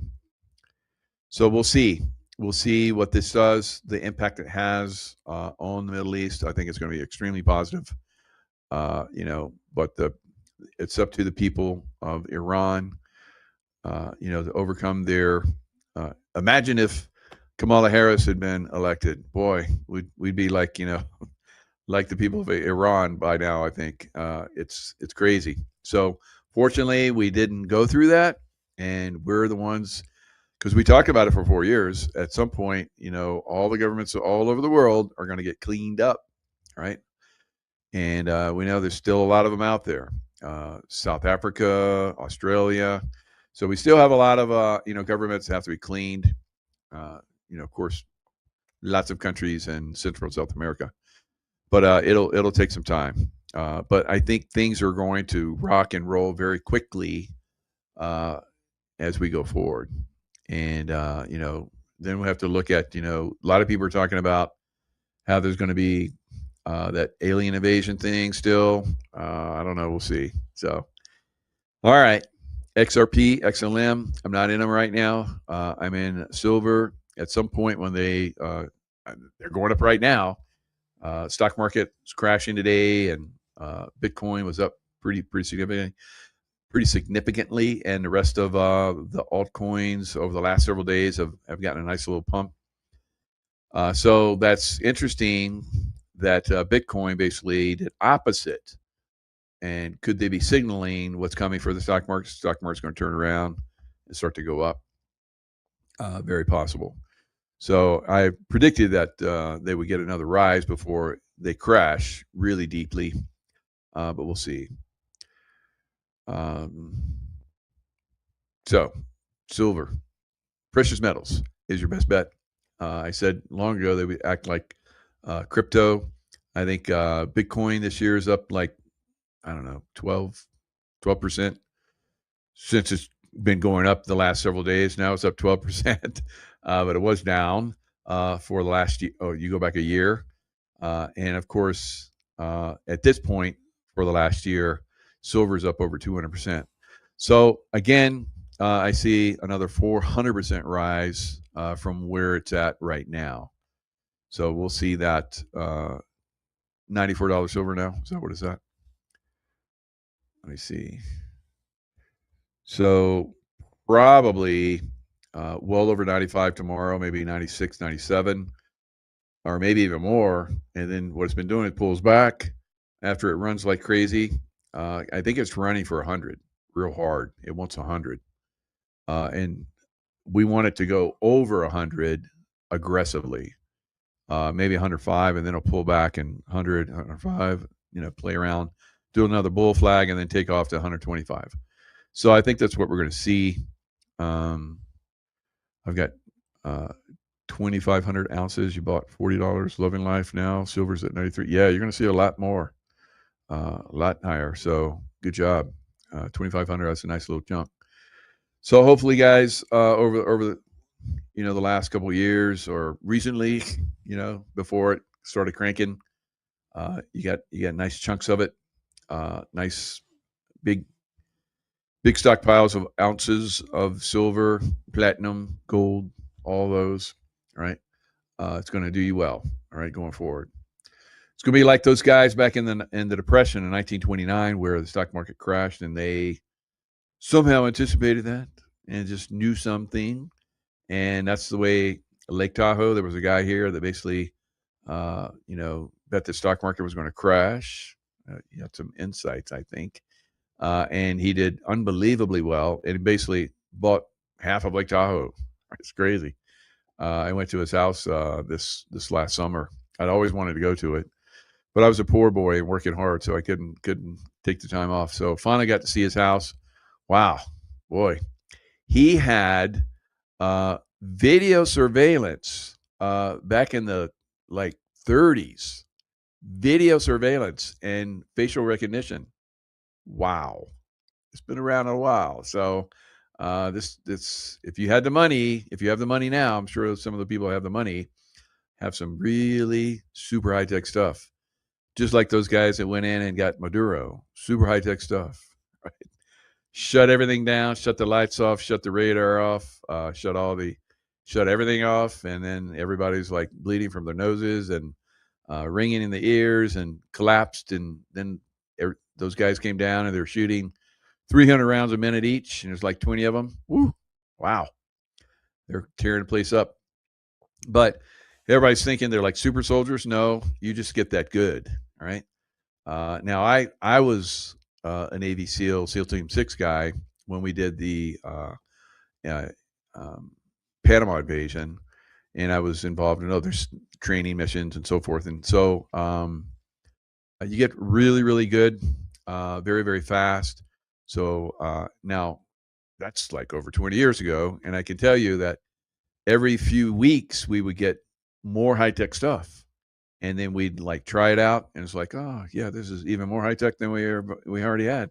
And then we'd integrate it. And a few weeks or a month or two later, we get something even more high-tech. So that was for everything that we were using. Our weapon systems, sightings, night vision goggles, all kind of crazy stuff. So I was in Red Squadron, and Red Squadron, we were the hunk team, because we all pushed weight. We're all big, jocks, and we could handle the pounding that you'd get when you jumped out and you got onto the speedboats, and then you make the approach to the cruise ships to take down the cruise ships. We always get that mission because we're all like big studly guys. We get the hell pounded out of us.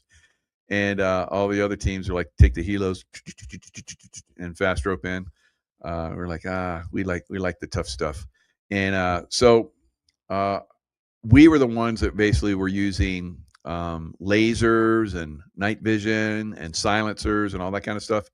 You know, the other teams are like, poo, you guys, you think so high tech, but now they all got that stuff. So that's cool. All right, guys. And that stuff is way more advanced. And I was a breacher, and they were talking about how Maduro was about to lock himself into a thick steel, cell cage, safe room.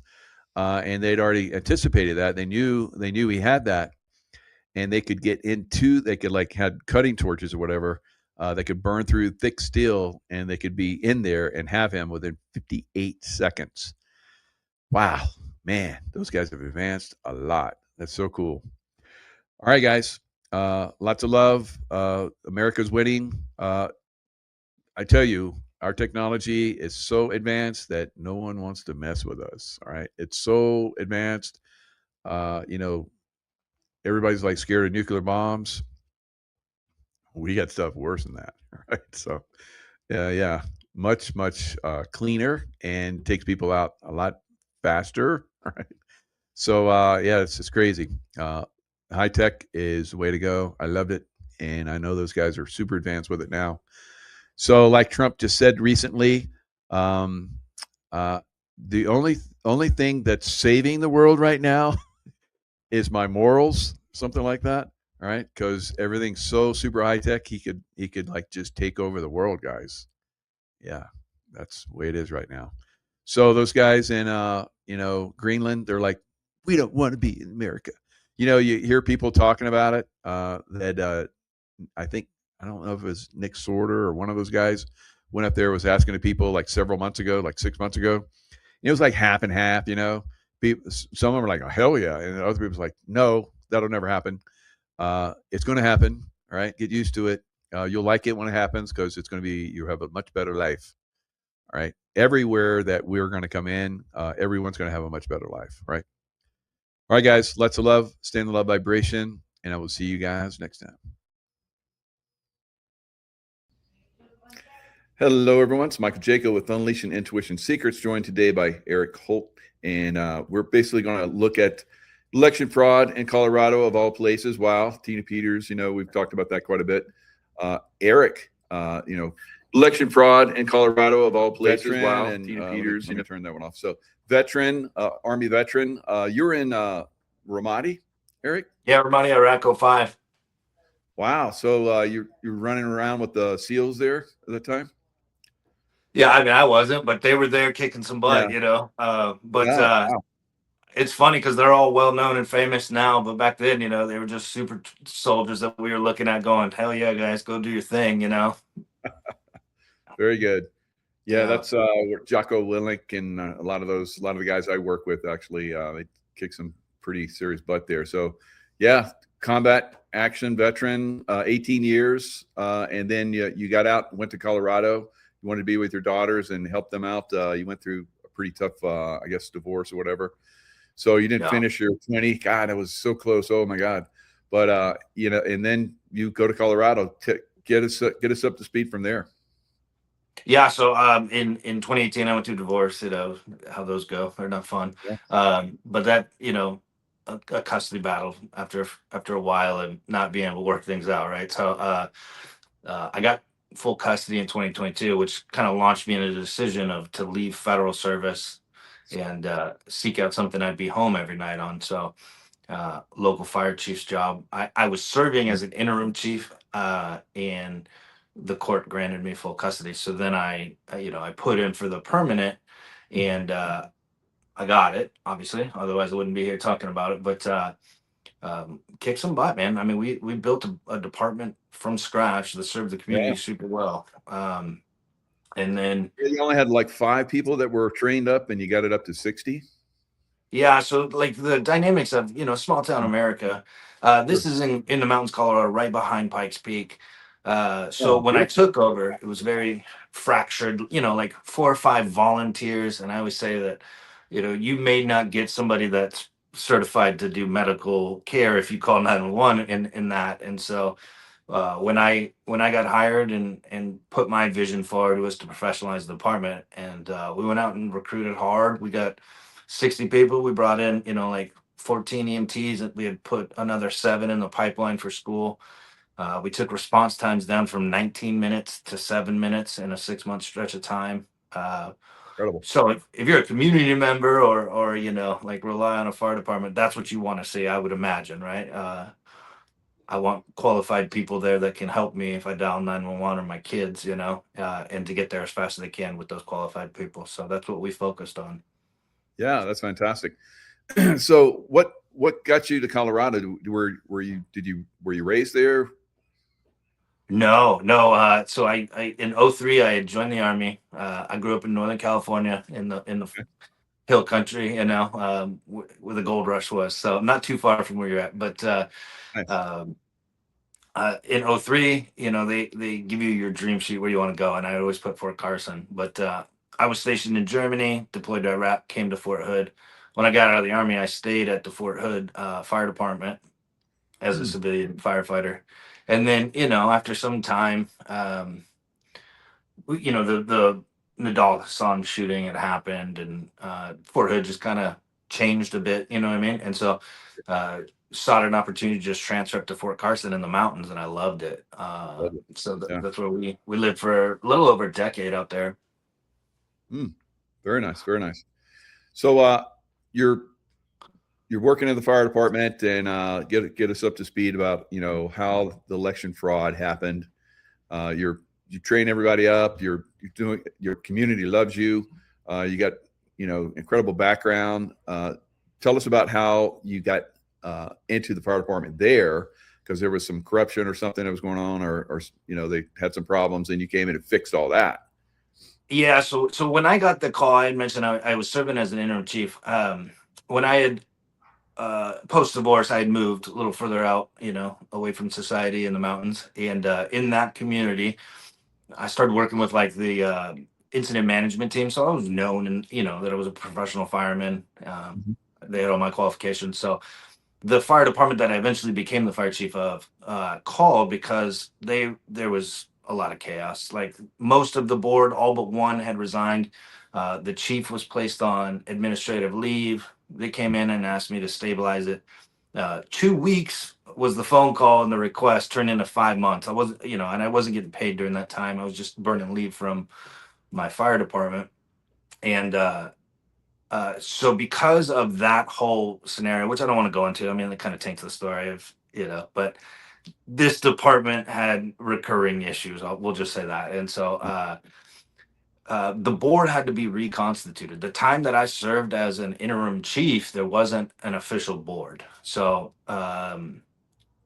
for anybody listening, the board is elected people like at the city or county level that is responsible for how the policies, bylaws, and most importantly, the finances, the fiduciary side of that operates. And so they're the governing body of that. So the county commissioners had to have this special process that they worked with the law firm that represented the district to actually reconstitute a governing board. And that's the people that, I didn't even know those folks. I had nothing to do with the process. Mhm. I was just the interim chief serving. So the county commissioners reconstitute this board. They held this very special process where people came in and interviewed with them, all this stuff, right? So they select 3 people that now gives it a quorum. Their first order of business was to hire a permanent fire chief, which ended up being me. So in September of 2022, I was hired as the permanent chief. Um, but I'll say that process created an opposing force, man. And anything that you do well, somebody's going to hate on that or say we can do it better, or Mhm. you don't know what you're doing despite the success, all these things. So that was very prevalent. Mm. So because of that special process, May of 2023 was coming up, was the regular scheduled election. And most boards have staggered positions. So you might get 3 on one term and you get 2 on another. That way, there's never a full turnover of the board. So despite all the success, I, January was the mark from September to January where we fixed all of the things. We trained our butts off. We put butts in the seats and recruited. It ended up being 62 people. Response times were down to 7 minutes. This other party kind of comes out campaigning, and they call themselves the Slate of Five, and that if you vote for one of them, you vote for all of them. They run as a consortium, basically, which is very weird already to begin Yeah. this story. So And there's this is interesting because you probably never have been part of the political, process before until you became the fire chief, and then you're seeing, that the machinations that they're all up to. And so, what was your feel for Colorado at that time as far as politically? it was a weird time, right? So, Yeah. a part of the reason I moved out to I wanted to get as far away from the city. Yeah. So, very conservative county. I lived on 8 acres on a mountaintop in a log cabin. Life was good, Yeah. but we did have, Tina Peters' situation out in Mesa County was known. We did know, and we heard about all the 2020 election stuff. I never dug into it personally. I believed there's no way that election result was possible. Right. So I started with that, right? Right. The old spikes in there don't make any sense, and I think everybody now has a pretty good understanding. But remember, in 2022, it's a couple years ago where you were shadow banned, and you would lose your social profiles if you spoke out and said or questioned anything. So, I'm well aware of that. yeah. So even in that conservative county, like our local county commissioners were like, "Oh, the voting machines are so secure," and there was this mantra always going. But yeah, as far as me as an individual, I was a fireman, fire chief. I Yeah. had voted in probably 3 elections in my life for president. Yeah. And it's kind of like the craziness of this story and this path that I've been on is now I'm like embroiled in it, and it's so obvious to see. How can people not, right? And as we get into the story, like I'm a little bit unique in that I have high definition video of what took place, and people still call me a liar. So it's still out there. It's insane. Yeah. I mean, you're looking at free speech. They retaliated against you, and it cost you pretty much everything. Unfortunately, I've been in the situation as well, in different circumstances. But this is the way that they control people. They destroy somebody's life, and they're like, "See what we did to them? You want to speak out now?" And you were conflicted about speaking out and everything, but you're very, very high integrity, and you went forward. Tell us about so they're going to do this election, and they do it at the fire department, which is not unusual in a small community. Yeah, so I mean, this is the election is for the governing body of the fire department. It's a special district, it's just one tick below the county. And so I'll kind of get in. This is the longer portion of the story, but that group of 5 was very, very loud and very, very abrasive, right? Attacking everybody, telling everybody the success that we had. We were lying. I mean, literally like telling people that the people you could see are made up. They're not actually there serving the department. I mean, just craziness, right? Yeah. But the incumbent board, the board that had hired me, and actually, let me take one step back. It's very important for me to say I didn't know the board before they were my board, right? I didn't know these individuals. I had only lived in the community for about a year, so you're not meeting those neighbors, right? Yeah. And so May 2nd, 2023 is the election date. I had a board that supported me and my vision that had hired me. They were running on a campaign of like, look at the success in the last 6 months. We want to continue to serve. And this other party was just kind of being abrasive and like causing drama. So because of that, the incumbent board hires the law firm that represented the fire district or the special district to administer the election. That way, nobody can say something wonky happened. Literally, a law firm ran it, right? Hmm. So I thought that was a good choice. Obviously, they wanted to hold it at the fire station, so I was in contact with them of how they would take over the fire station. I would work from home and stay away. I didn't vote in this election. I wasn't present for it. And so literally May 2nd, 2023, I show up, before the sun rises. I unlock the door for the lady she's a paralegal, but her role was the designated election official. And she's the one that has oversight to make sure all the laws are followed, all this stuff. I leave. I go home. I'm working. Important note, this is a fire department, so people still dial 911 whether there's an election going on. There isn't, right? So I think the third call of the day is what places me at the fire station, but respond to this guy's home. He's having difficulty breathing. The paramedics requested that we call a medevac in, and that medevac landing site is at the fire station just outside the station. So I go there, I set up the LZ, I land the helicopter, in comes the ambulance, and the guy has gone into cardiac arrest, and now we're doing CPR. So that gentleman, unfortunately, he doesn't make it. We worked him for about 30 minutes right there in the parking lot. Jeez.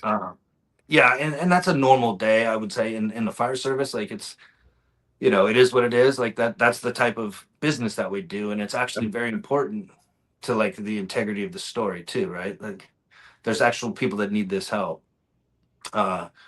So I can vouch for you guys a lot because I worked in the casinos here in Lake Tahoe for several years, and it was like sometimes several times a night we called the fire department, and they came in and responded like so fast and did such great work. Amazing guys. Yep. Yeah, 100, and that's what the tug will be as we get into stories. Like I have a love for serving my community and being in the fire service. So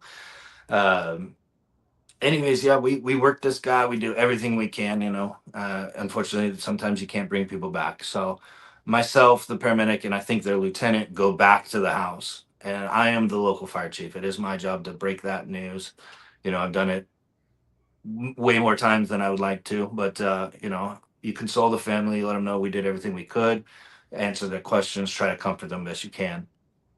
So after that process, I go back to the fire station, and now we're about midday through the election.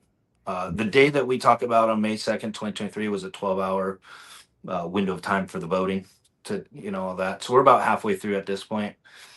I get back in my chief SUV, I think I had a Tahoe, right? So I'm getting ready to pull out, and a voter comes up to me, and she's like, "Hey, I need to report something to you. It's super alarming." And I'm like, "Okay," and I'm not thinking something crazy is coming. I'm just kind of trying to get back into my daily mode after this call. Right. And she says, "So look," and she shows me a picture on her phone, and it's a poll watcher standing within. So they cone off an electioneering box. Have you ever been to the polls? Yeah. That's like a very sacred perimeter. Basically, there's some very specific rules on what you're allowed to do in that. So she shows me a picture on her phone. She took this poll watcher inside of that zone, standing there on her cell phone. And so, just to begin with, that in and of itself is against the statute. The statute very plainly reads like no cell phones, no recording devices, no tabulating votes. Yeah, there's a whole bunch of rules, right? And we'll get back into that. But Okay. I was like, "Oh yeah, that's concerning." She goes, "No, that's not what's concerning." And I'm like, "Okay." So she tells me she had stuffed her ballot in the box after filling it out behind the screen, and she was walking out. Well, that poll watcher was a few steps ahead of her, so she could hear this lady coming out of the fire station on her phone. And what she told me was that what she heard was, "Did you pay them? Is this the vehicle pulling in right now?" And you can see her, and I'll come back to this again, but and then the lady reports that like I saw her motion these two people over, get in close to them and tell them who to vote for, and then they went in. And I was like, "Oh, that is super concerning." And so I then take her inside to the designated election official to file that complaint. Again, I leave. This isn't actually any of my business. I'm not associated with the election. Sure. I just happen to be the fire chief, right? Mm-hmm. So the rest of the day goes by. I show back up, I think at like 8 p.m. So the whole 12-hour day is over to secure the fire station again, right? And I always describe it. I see the DEO again, and I describe her as she looks like she just fought Mike Tyson for 15 rounds. Wow. You know, not black and blue, but like just worn down, like heavy and tired, you know? And I'm like, you all right? You know, she's got to drive like 2 hours back home. And she's like, this day was insane. It was crazy. I'm like, well, hey, get home safe. If you need anything, let me know. I lock the door. I go home again, right? Hmm. At that time, we did know the results. And so the results were all 5 of those individuals that were non-incumbents won. Wow. And what I'll say is, 1, incumbents are always favored in every election. Absolutely. 2, when you're running on a campaign of like logistical, logical, like people can see its success. Generally, you have a pretty strong grasp of that. So it was a surprise to hear that all 5 non-incumbents won. But the more surprising thing was we knew the vote count, and the vote count happened to be like 3 times higher than the expected turnout was. And so that's just a little nugget in your brain, right? When you're like, oh, that's odd. So I didn't really care. I didn't concern myself with who won because, again, my job is fire chief. I'm contracted to be the fire chief. That's my job. You know, I don't have allegiance to people, and so I go about it. Well, a day or 2 later, I'm in the local market. You know, I always say this. I was a fire chief, so you know, I did like hamburger helper for my kids. But so I'm probably buying that, and another person comes up. She's like, "Hey, I need to tell you something about the election." And I was like, "Okay, what was it?" You know, and that person tells me, "Well, when I was voting, I was being recorded from the poll watchers." And like very rude comments and looks and all this stuff. Like I felt intimidated while I was casting my ballot. And I was like, oh, well, that's concerning. You need to reach out to the DEO again. Here's the contact information. But I followed up with that DEO. I called her. She's the paralegal in the law firm that represents the fire district. I've worked with them on a professional basis for, it's like 6 months at that point, maybe a year. Um, Somewhere in between that time span, right? But I know them. So I call again and I go, hey, I just heard this. Somebody's going to be calling you. And she's like, yeah, we've gotten like 3 or 4 other complaints now. We're actually really concerned of what took place. And I'm like, okay, what do you guys want me to do? And they're like, nothing. Like, we're working with the incumbent president who's in that sort of, you would call it a lame duck, right? Yeah. She's got, a month, 45 days until the term is up and the new people take over, but she's still the president. So they were talking to her. I'll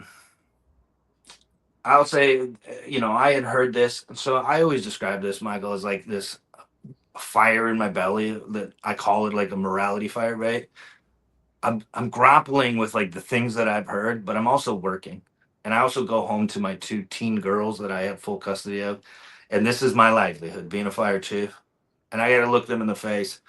And whatever decisions I make affect them. And that's a very heavy weight as a dad, especially a single dad, I think, Um, so I tuck them in one night, I go to bed, and I literally tell everybody this openly. It's not normal to have an out loud conversation with yourself, but I did. And I sat on my bed and I'm like, okay, you've heard these things. Your mind's running. Your stomach's burning because you can't ignore it. But Eric, you idiot, this is not a good thing for you to do because if these people find out, they're going to get rid of you. And then I can't feed So these you girls. were already feeling that, huh? Yeah, I know. I knew from the moment that I got involved in this, like the ramifications could be extreme. Yeah. Why do you think they targeted that community with these 5 to come in and take over? Well, they all live in that community. This is an answer everybody has always asked me, and I don't know the answer because Sure. there's ego, there's local popularity. The thing that I saw that made the most sense is if you control a fire department with over $1 million budget, and you live in this housing and development or an HOA, which these people happen to be all associated with, you can spend all of that money to improve the services for yours and ignore the rest, right? Wow. And there's some status that comes with it, but there's no like these people aren't making $100,000 to serve on the board, right? There's not like a financial gain to be made per se. So it has always been this weird thing of why would somebody go to the extremes that I'll detail here in a few minutes, but it just never made sense. Yeah. Except for ego. Have you seen anything else in other surrounding communities that were anyone else talk about how it was some anomalous things that were happening as far as voting? Well, again, Tina Peters was like on trial during this time. Yeah. So yeah, I mean in Colorado it was pretty like we had turned the page of the 2020, but like now Tina's being prosecuted. People are a little bit more opened up. And I think conservative America was like the mail-in voting scheme was a bunch of BS to begin with. Absolutely. And so I don't know. I think we all are influenced by the circles that we have in communities. And so my community was firefighters, right? Like it was a conversation topic, but it wasn't something that was like how I am now, you know what I mean? Where like every day I'm looking into stuff. I grew up in a family of fire chiefs. My uncle, both my cousins were fire chiefs. Very, very conservative. They didn't talk about anything. Right. All of them were quiet. And I've noticed that about firefighters. Very, very humble, very quiet. But widespread. I remember visiting Colorado, Denver. I had a buddy. I used to be into tracking and survival stuff, and I had a buddy that was there. And I remember going to Denver, and it was a very, very conservative place at the time. Yeah, seems to have radically changed. It's like, what happened? Yeah, it's a third world country now, man. Denver's horrible. Yeah, so I will say this. Since I've learned more about this, I think this was very prevalent before my knowledge of it, and I know that because what I compared to my situation was happening in the school district that my kids were going to was just this ideological battle and lawsuits and all, everywhere. Wow. Yeah, and so I've come to realize, man, that what I'll detail as we go through this story happens, and that is how people at local elections continue to have power, how they take over school boards and feed just vile, nasty agenda to our children while they're young and impressionable. It's been super awakening to be a part of this and then go, oh, I'm not some anomaly. I'm not. This happens everywhere in every election, probably. I just happen to have it on film. It sounds like you got some great evidence, and I heard you on another show, and wow, you have it outlined so very well. So let's jump into that and how you got the video. This is amazing. So again, you're very conservative, very humble, very quiet. Do your job, but when you see something wrong, you have one of the rare people have really dug deep, found out great information that could serve humanity, and you were crushed for it. Yeah, but and we'll talk about that. But I'm far more blessed than I was. I'm harmed, I guess. But sure. So literally that night that I was telling you about sitting on my bed, I was just like super struggling with this, man. It's back to Pinocchio, the Jiminy Cricket on your shoulder, right? He's telling me what the right thing to do is, and literally I made a promise to myself out loud. I said, look, my character and what I believe in, my morality and integrity has never been for sale. And so if something's wrong, it is my job as a public servant, as a veteran, as a citizen of the United States of America to stand against it. And I said, they're going to come after you. There's going to be retaliation. There's going to be ramifications of this. Are you prepared to handle that? As a single dad, 2 daughters downstairs sleeping. And I said, you know what?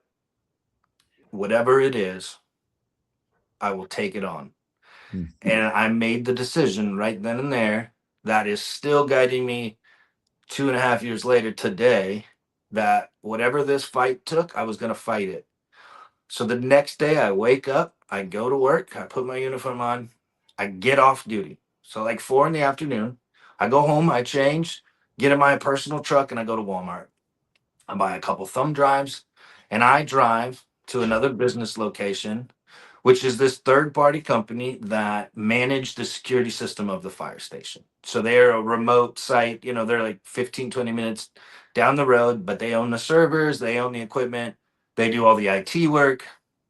They're the ones that have it, not me, the fire chief. So I go in there, and the best way to relate this is a FOIA. Everybody understands what a FOIA is. I didn't have to go that official route because I knew how to go straight to the company, obviously. That's a little bit of inside knowledge, but like anybody could have.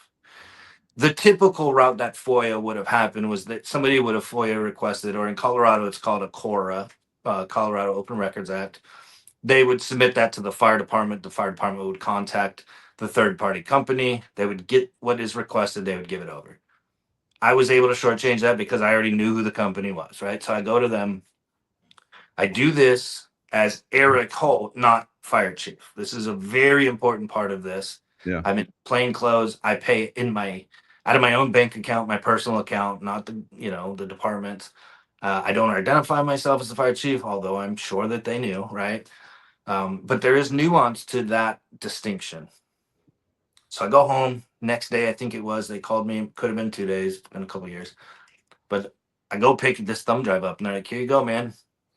And I always joke, it's funny look in retrospect, but like I always say it tingled like I was holding a nuke launch code or something on this thumb drive because it was scary, man. And not in fear, like, combat fear, like I wasn't shooken by it, but the unknown and what I had heard. So I go home, I do the dad thing, I put the kids in bed again. I sit down and I'm like, what the hell am I looking for? I don't even know what to look for, right? And then I'm a fire chief. I'm not an investigator. I don't know election law. So I go on Google and I type in Colorado election laws. And lo and behold, Google does what Google does. And it spit me back a link. And I clicked it and I read through it. And there's a list of rules. So I print that list of rules out and I set it right here next to my laptop. And I open the thumb drive. And what it is 4 folders. Folder 1 has 12 1-hour clips in it because it's camera 1 for a 12-hour day. And camera 2, 3, and 4, right? Well, camera 4 was not activated for all of the 12 hours. So the total footage ends up being just under 48 hours. Okay. And I start watching. Folder 1, hour 1, and I just start playing it. And the first thing that jumped out at me was a poll watcher. And just to give you a layout of the room, the camera's in the far corner of the back side of the room. So you can see everybody walk in the front door. There's the election staff at a table here. And then at the end of it, directly under the camera, but it's behind them, is the poll watcher station. And these poll watchers, there's 6 of them. 5 of them are for the winning candidates, assigned by those candidates to be their poll watchers. And one that I didn't know. I didn't know this guy, but there was like 12 total candidates for 5 seats. So as I'm watching, I see one of the poll watchers open a laptop. Well, rule 1 is no recording devices. No electronic devices is like rule, whatever. Well, she flips that open and you can see her screen because the camera's behind her that she's recording the room. Wow. And so I was like, oh, well, that's a rule. Let me put a tally mark on the law violations and just keep track of them that way. Mm-hmm. So over the next few days, I go through 48 hours of footage or just under, just shy. And I come back to that paper with all the rules listed and there's hundreds of tally marks. And I'm like, okay, so nobody violates the law hundreds of times on one day or a group of people. That's not an accident, man. And so once I did that, I was like, all right, there's got to be a scheme and I need to show it if I'm going to ever, take this to the next level or to anybody official. So I go back through and now I'm piecing together what all those hundreds of tally marks mean into, is there a scheme or is there not? And so the first thing I did was I go to that call. Remember, I told you I'd run an emergency incident and went and told the family. So I knew about the time from my call card, my dispatch CAD, what time I was there at the fire station, and what that complaint was that the lady told me. So I find that, and it's the outside camera, which was camera 2. It might have been 3 actually, but it's got high definition video with audio. And so I find it. The lady's walking out on her cell phone. Again, the cell phone in the electioneering box is already a violation. But I can hear the wind is out there, so I don't hear the "did you pay him" part.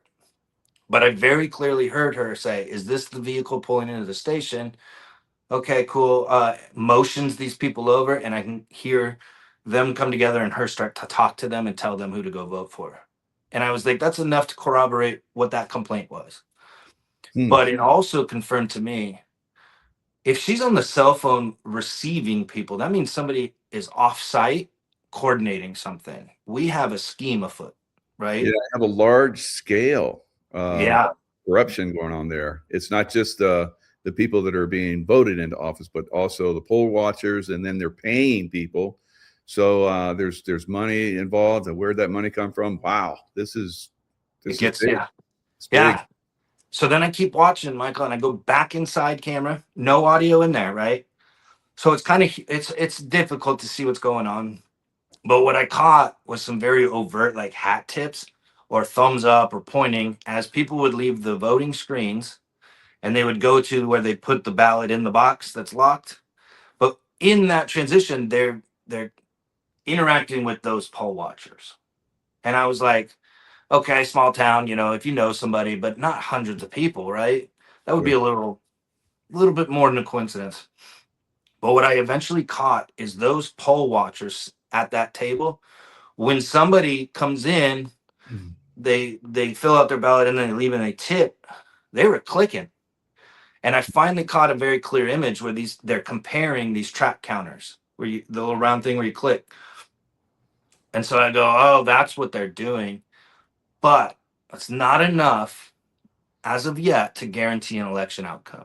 You can know the total count and you can somewhat count who you think's favorable to you, but it doesn't guarantee it, right? So camera 4, I pulled that up. Camera 4 was an engine bay where the fire engine parks in the garage, 365 days or 364 days out of that year. This one day we had moved it outside so they could have their space. Well, they had set up the official ballot counting room in there, and they did it right under a high definition camera with audio. And this is the most alarming one, Michael, man. So I start watching it, and the first thing, like, I imagine, I can't even watch a movie on Netflix without kind of like slouching. I'm a pretty busy body guy, so all of this footage is not super fun to watch. It's not entertaining. I bet, yeah. Yeah, so it's kind of just drab, and my interest is limited in it. But the audio and this election judge is like reading ballots. Now this is post election. There was nothing on the day of, right, where I could tap in and counter anything. But this is a week or two later. She's counting these or the names, or she's reading out who's voted for, right? And every time she does that, there's a click, click, click. And I catch the click and I'd like magnify it in, and there's a poll watcher sitting like this. And they would call out the 5 names on that ballot, and he'd go click. And if I can hear it on camera, you're damn sure that the person 3 feet away, that's a paid election judge, can hear that. Wow. And man, I'm like, I was kind of slouched back just watching these things, and the paid election judge like makes this as a joke, and I didn't think it was a joke then, and I don't now. She goes, ha ha ha ha, this election's so fixed, and they all kind of laugh, and I shot up, and I was like, what did she just say? So there was another one where a new set of poll watchers come in, and this same paid election judge is like, the DEO said this was going to be contentious, and blah blah, and she told us we had to dot every I and cross every T, and I told her who's going to follow or who's going to enforce these rules, not me. I'm not going to do it. And they like are joking about it. And I'm like, Wow. holy. So the final part of it was one of the candidates, 3 of the poll watchers met on the outside camera directly underneath it. They couldn't have picked a better spot. But they literally detailed what the vote count was that they were guaranteed to win. And then the other poll watcher was like, yeah, just so you know, like we've been in there counting and they don't care. And so these are the vote totals. Like you won, you're gonna be happy. And I was like, well, that's it. That's a slam dunk, man. Like the Right. whole scheme I have on HD video. And so I reached back out to the attorney and I'm like, hey, this is what I found. Mm. I haven't talked to her in a few days. There's kind of like a 3-part thing happening at this time. Like the incumbent president and the attorney were talking, right? And Mhm. she was aware of like their concerns. So the incumbent president filed a court injunction saying, hey, the election is met. There's something wrong here. Hmm. I was talking to the attorney without knowledge of that going on, right? And I told her what I found. She's like, look, I gotta call the DA on this. Like, there's something here, and if what you have is like, we need to report this. And I'm like, okay, cool, And so I was super naive back then to how all this stuff unfolds and corruption and how it goes. So I called the DA's office, and I'm like, hey, I need to talk to the DA, and they're like, no. I'm like, well, who can I talk to? I need to report something. And so they're like, oh, well, somebody will call you back. So in between that, the attorney tells me she filed a thing with the DA. Well, they reach back out to me, and I meet a DA investigator. He is a post certified law enforcement officer that investigates crimes, right? So I meet with this guy. I show him not 40 hours. I sat with him for about an hour or two, right? But I Yeah. gave him the high level stuff. Yeah. And I gave him that tally sheet that I had or a copy of it. And he tells me like it's blatantly clear. I Yeah. got you, man. Slam dunk. Yeah. Absolutely. Yeah. So that meeting with him happened May 19th, 2023. Okay. On May 24th, the people that were elected or had won the election decided they didn't want to wait. They've been notified that there's a criminal investigation. They don't want to wait for June 10th transition or the possibility that the court injunction that was filed on May 15th is successful or that somebody gets arrested. So on May 24th, they hold a meeting and they tell the community, we have seized power, we are in charge. Wow. And I write to the attorney. There's a memorandum that is posted on my socials, but I literally put it out there like, hey, I need to know who the board is, basically. She calls me and she as a law firm said, we have a conflict of interest. I can't represent these people while I am the one that reported them to the DA's office. And I go, well, I'm the fire chief and I don't really have that option. Like the fire department still has to run. And these people come in with a fury, man. Their first action was an email to me. And the first item on this list of things was give them the login and password and the location of the security system. Wow. So they didn't think that anyone would, look at that, evidently. I don't think they did. I think they thought, they could scheme their way out of this. And in their defense, they have so far. But I'll get to that. I'll get to how they got out of this. They do that. Of course, I called the DA investigator. I'm like, hey, these people want. He's like, don't give it to them,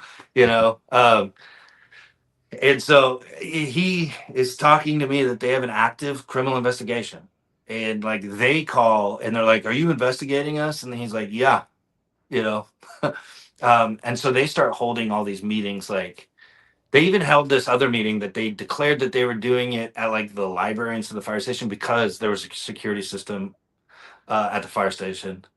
Now, I'm a law-abiding dude. I don't care if there's a camera on me or there isn't when I go into a public building, right? Yeah.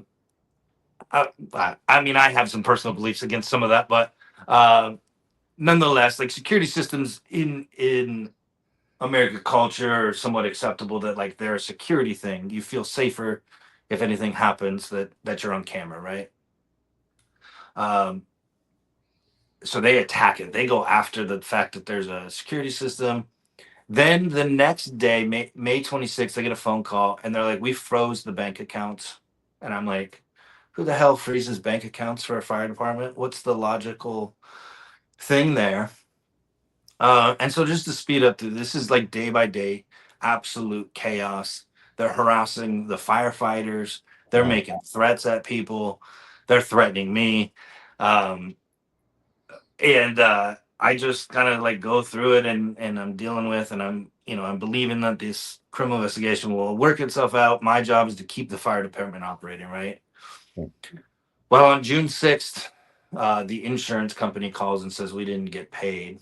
And they're about the fifth or sixth call that I had gotten, as well as payroll got screwed up, right?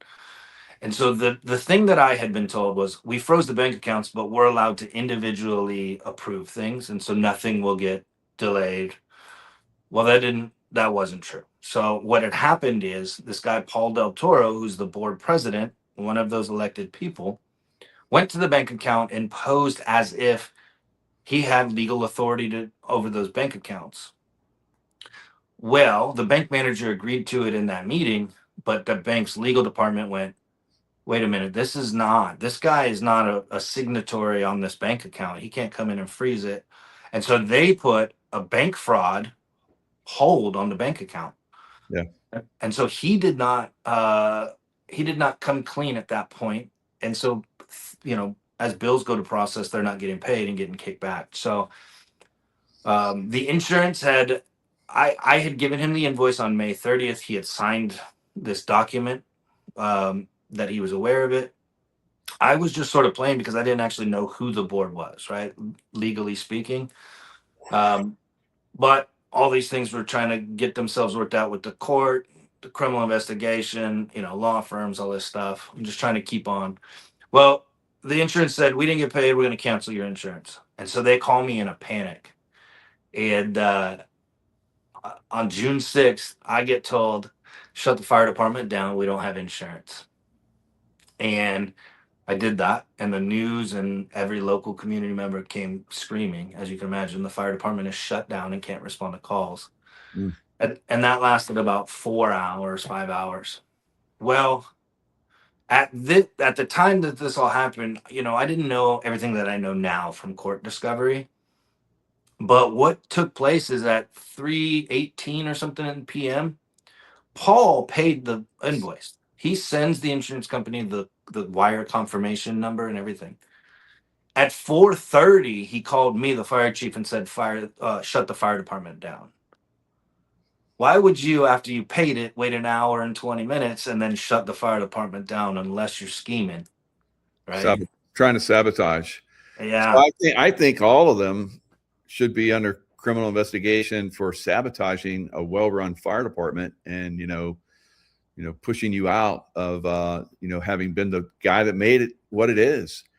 So it's just a clear-cut case for them to be, charged and get fined or prison time or something. Jeez.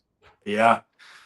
So yeah, just to kind of like get through this, like on May 19th, I had met with that criminal investigator. On June 22nd, 33 days later, these people that have seized power fire me from my job. And they tell the community, and they hold this meeting and said it was my fault that this insurance never got paid. And I put the community at risk and all this stuff, and they fire me. And they do it in very humiliating, public fashion. They literally rented a movie popcorn machine and were serving it like this was a party while I'm losing my livelihood, right? So I have to go home to my daughters and tell them I've lost my job. And this is where I give credit to my girls. They are badasses, man. They just looked me in the face and they said, you'll figure it out. We're good. And I was just like, because as a dad, man, that's a hard conversation to have. But I filed a lawsuit, man. First Amendment retaliation case in the federal court of Colorado. And at the time, my attorney's like, "Look, we'll get your job back. This will be quick. Blah blah blah. Give us a month." I'm like, "All right, cool." So that didn't happen. The people I'm suing throw up a defense of every procedural move that they can. They initially motion to dismiss it right away.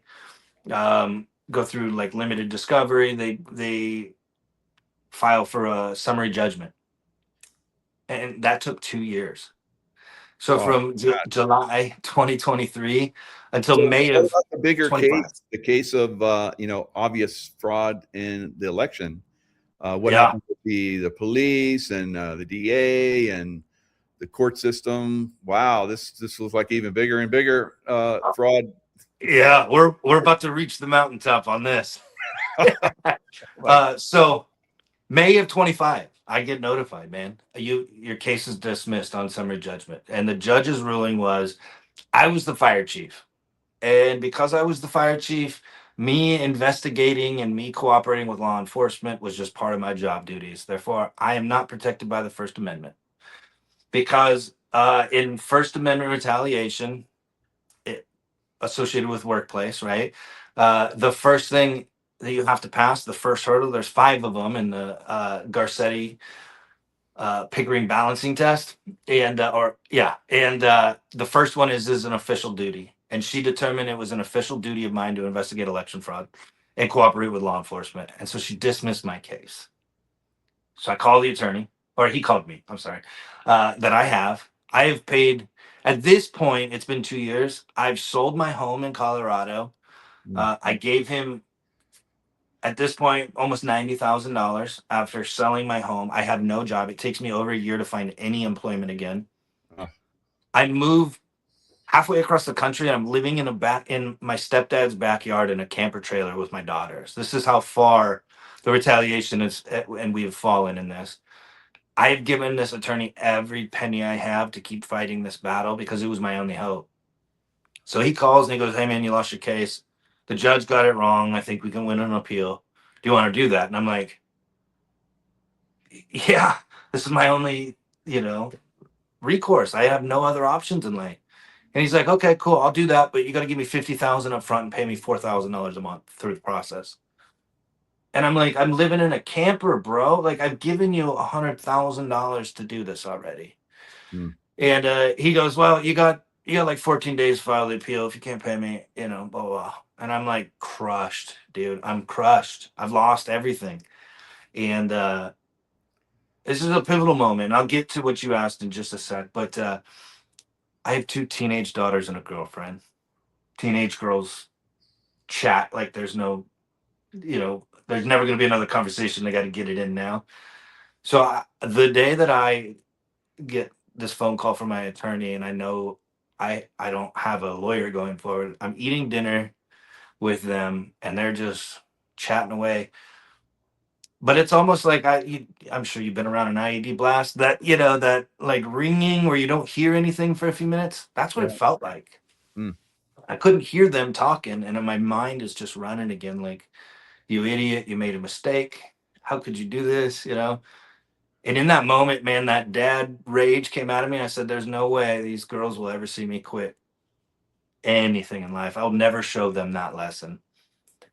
And so, like, I come back, and like the hearing comes back in, and in that moment, I decided whatever it took. I made the promise that night on my bed that I would fight and fight and fight. And so I literally finished dinner and went and started reading case law. And I filed my appeal pro se in the 10th Circuit Court of Appeals. And I started that process. And then my buddy Fragoza owns Collecting Head Media. He's a buddy I went to high school with. He's one of my best friends. He's like, you're not quitting, right?" And I'm like, "No, I'm gonna do this, man. I'm gonna do it pro se." And he told me, "Start your Justice for Whole pages. Those are the ones I still run." He said, "Just walk around and tell the story in 5 to 10 minute clips and start doing it." And so I started doing that, and I started every night. When you file an appeal, it's actually pretty quick, but it costs like $800 to do it. But then you go on the clock where you have to start filing briefs. And now I'm in the world of trying to be an attorney, and so I'm reading case law, hundreds and hundreds of pages every night. Wow. And I draft my appellate briefs. They file their response, and of course, they just slam me that I don't know what I'm talking about, and I'm pro se and all this stuff. And then I file my response, which is your final word. And I thought I did really well on it. I started somewhat reaching out to people to tell my story. I mean, in this transition, before I started pro se, my attorney didn't want me to speak, and so nobody knew my story, and it was just all part of like sharing it while doing these. So in the appellate brief, and this is where I get to answer your question, I'm reading thousands and thousands of pages of case law, of the discovery materials, all of it. Mm. And in that process, man, one night I was just reading and reading and reading, and I go to sleep. In the dead of my sleep, I shot up out of my sleep because two pieces of information connected in my dream, I guess. But what it was is I was reading that day the investigation file from that criminal investigation. And all I had ever gotten was a phone call after I'd lost everything and been fired that they were not filing charges on everybody and closing it. And I was like, how? How is that possible? It's on high definition camera. And they were really rude to me. And he was like, you know what? Just you can open record request, didn't get the files, goodbye. And he hung up on me. And in that, the very last supplement, so every time they do like a report, it's called a supplement. So supplement 18 was signed by Chief Deputy District Andrew Vaughn on August 1st, 2023. So just a month after, basically, I had been fired. But what was crazy about it was I filed my lawsuit and they had gotten served July 28th of 2023. So 3 days later, and I was like, that's weird timing. Well, when you have an attorney, you don't necessarily know who you're litigating against. So remember that guy's name was Andrew Vaughn. Well, the law firm I litigate against and still am litigating against is named Vaughn and DeMuro Law. And so I called a private investigator. I looked up this Kinetic Investigations out of Evans, Georgia, is one of the top like intel guys in the Army. He's now retired. I trusted him. I send him this, and he gets me a report back, and I go, "Is Vaughn and DeMuro Law connected to Andrew Vaughn, who works at the DA's office?" And I send him what I have, and he sends me a report back that says yes. The lead attorney for Vaughn and DeMuro is the father of the chief deputy district attorney that ended your criminal investigation. And when I had that, I went back to the timeline, and it's clear as day. The people that were caught on camera and fired me hire Vaughn and DeMuro Law, or the insurance does. And 3 days later, the guy's son from the law firm is the chief deputy district attorney, the number 2. He steps in, says, end this investigation as a no file. Wow. And so now I have a conflict of interest and a father and son. And you want to find out how deep corruption goes against a normal citizen that does the right thing in life. This is the odds against Greenback. Yeah. And so just to kind of get us where we're at currently, if I can, if you have any, I mean, do you have any more questions, Michael, on that? Oh, that's good. Wow, this is amazing. It hasn't been amazing to live through. I'll tell you that. Yeah, I mean, amazing reveal. Yeah, Yeah. I'm sure it really sucked for you, bad, and your family. Yeah, just at every twist and turn, there was more corruption, man. So I write the DA's office. Michael Allen is the elected DA there. I put it out on X like, hey, I discovered this. This needs to go to a special prosecutor outside the jurisdiction to review this. He followed me back on X. So I immediately messaged him like, what the F, man? You know, and I'm not like super nice to him because his office has screwed me over. Yeah. So he has somebody look into it, I'll say. And that guy, I recorded the phone call when he called me. It's on my socials. He's an asshole, plain and simple. He tells me there's nothing there. He can't see nothing, yada, yada. Well, I went back to my files and guess who he was having parties with and stuff. Well, that law firm. So I have his name listed in party invitations and stuff. So there's even deeper corruption, right? Um, so I've filed something with DOJ Civil Rights. I haven't heard back from them, unfortunately, yet, but it's only been maybe a month since I did that. I'm waiting on a panel assignment for the 10th Circuit Court of Appeals.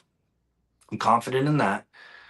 Because of me sharing my story, I was on Tina Peters' show with Yehuda Miller, guest hosting. That got me the attention of a guy named Joe Altman, who does Conservative Daily or Untamed podcast. He had me on his show. Joe is an amazing dude. He actually just announced, I think last week, he's running for governor. So if you live in Colorado and you want to see the change of this corruption, vote for Joe Altman for governor.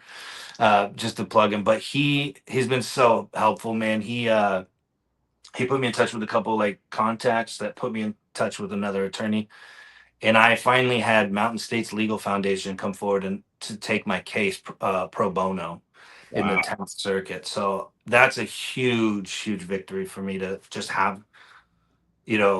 Pro se, you're very limited. At least I've got some heavy hitters now helping me. And they'll do the oral arguments once that comes. Unfortunately, last week, which is crazy because this story is, almost going to be 3 years old here. But last week, that attorney filed a lawsuit against me that was representing me. So I've given this guy over 100 grand that he has been able to, pocket. He recovered nothing from me or for me. I'm sorry. And is now suing me saying that I owe another $50,000. So now I have a third case that I have to fight for the guy that was supposed to be my ally. Corrupt system, obviously.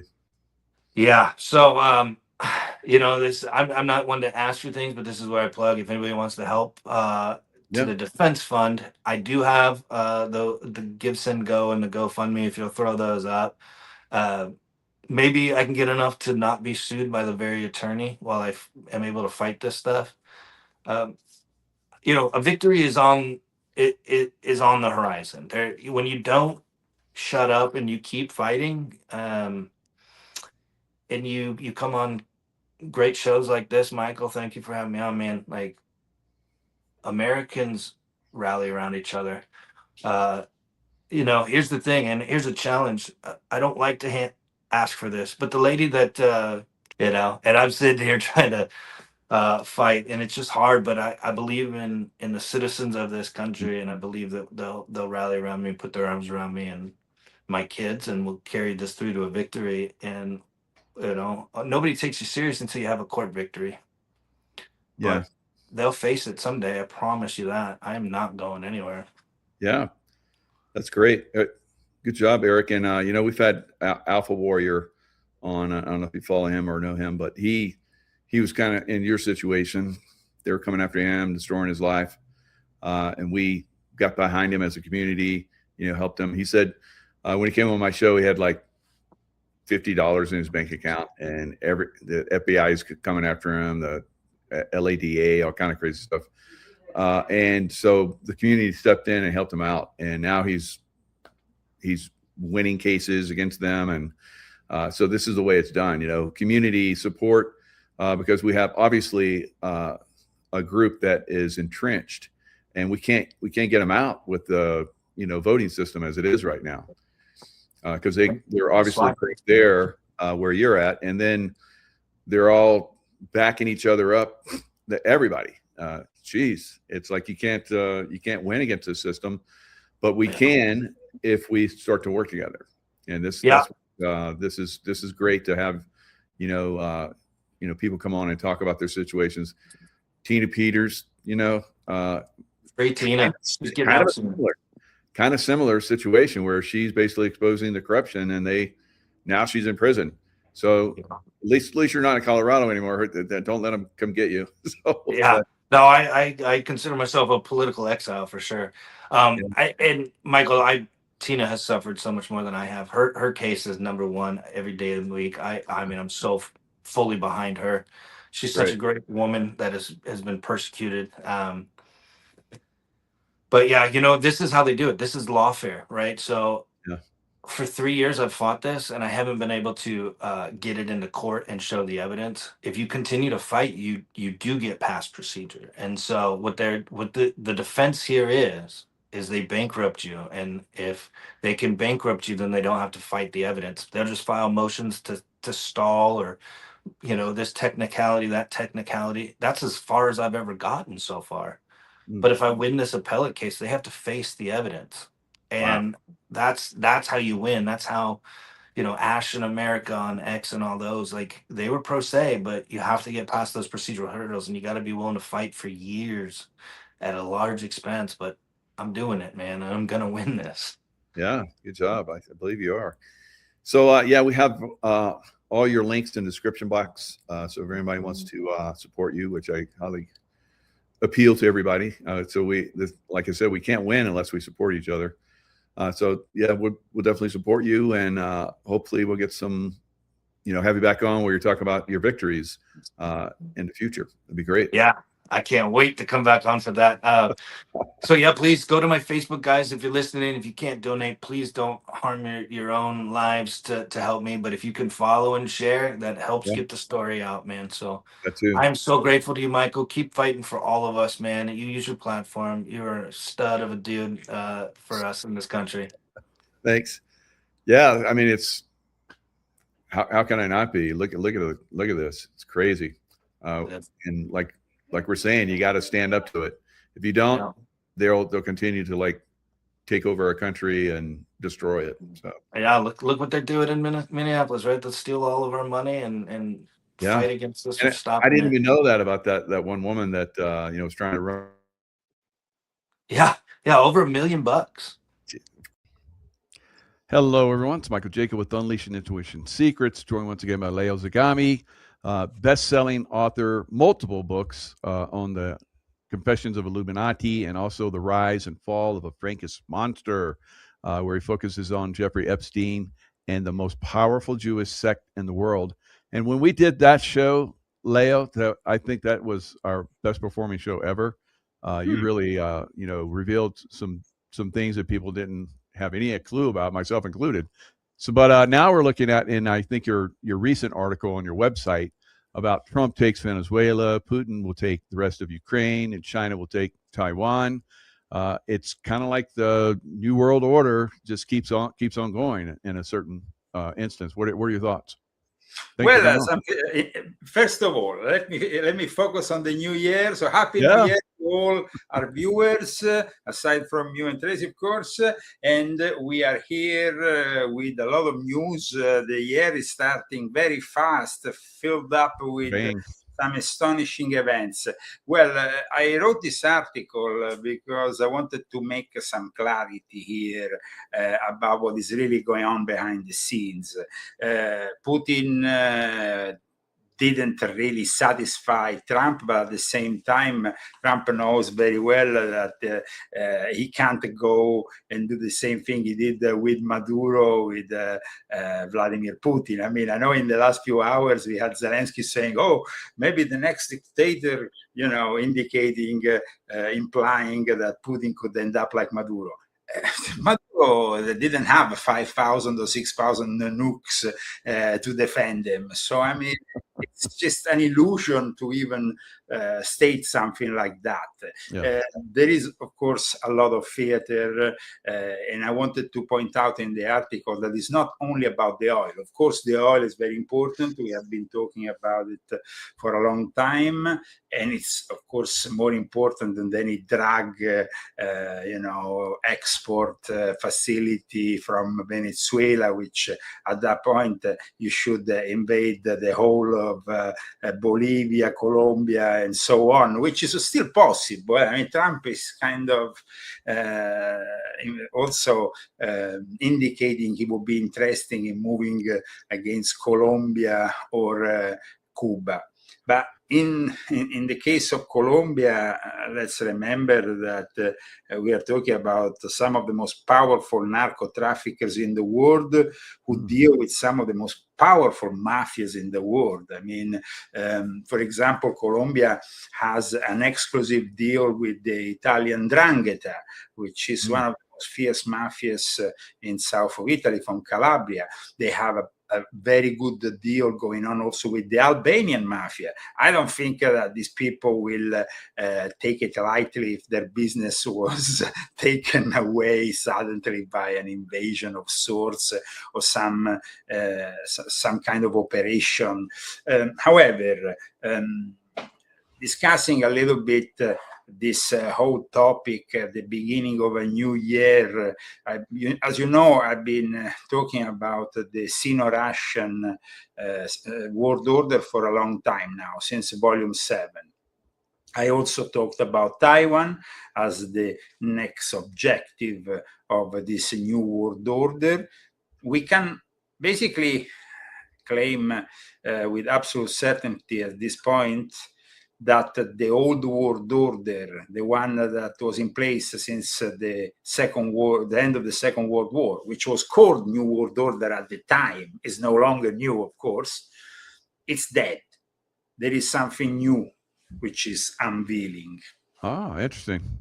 And so it was actually this was also stated in an article that was published on Russia Today.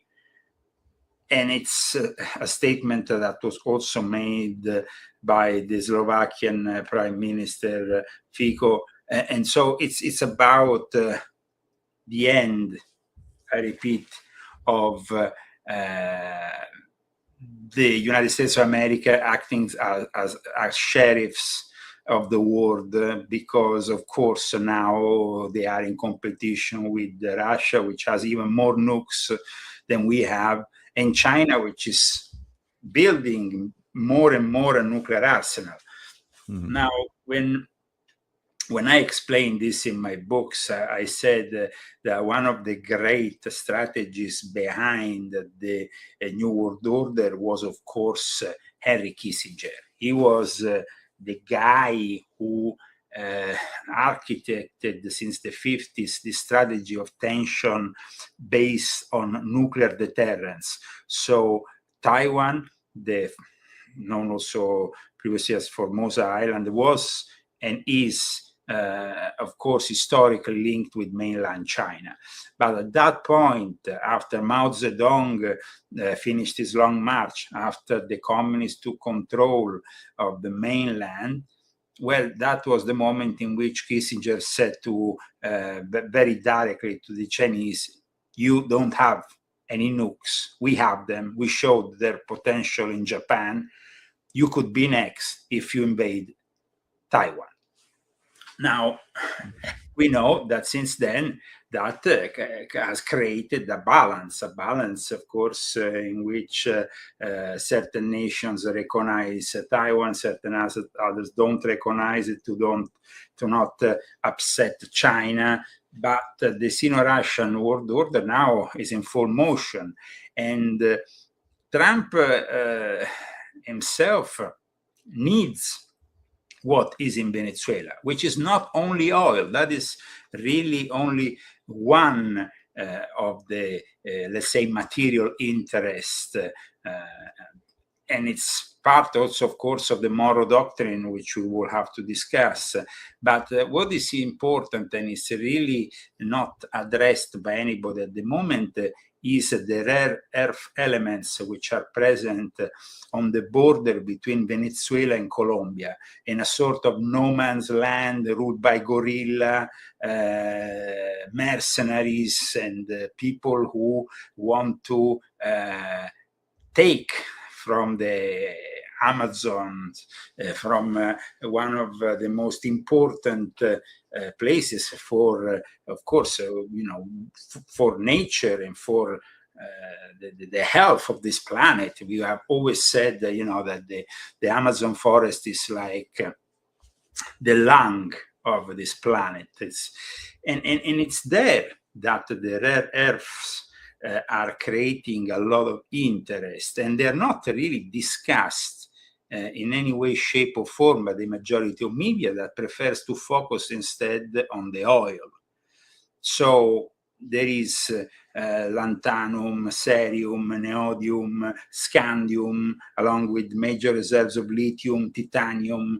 And this is really what the major power players here, which is United States, China, and Russia, need to develop the next kind of economy, which is based on robotics, which is based on artificial intelligence, electric vehicles.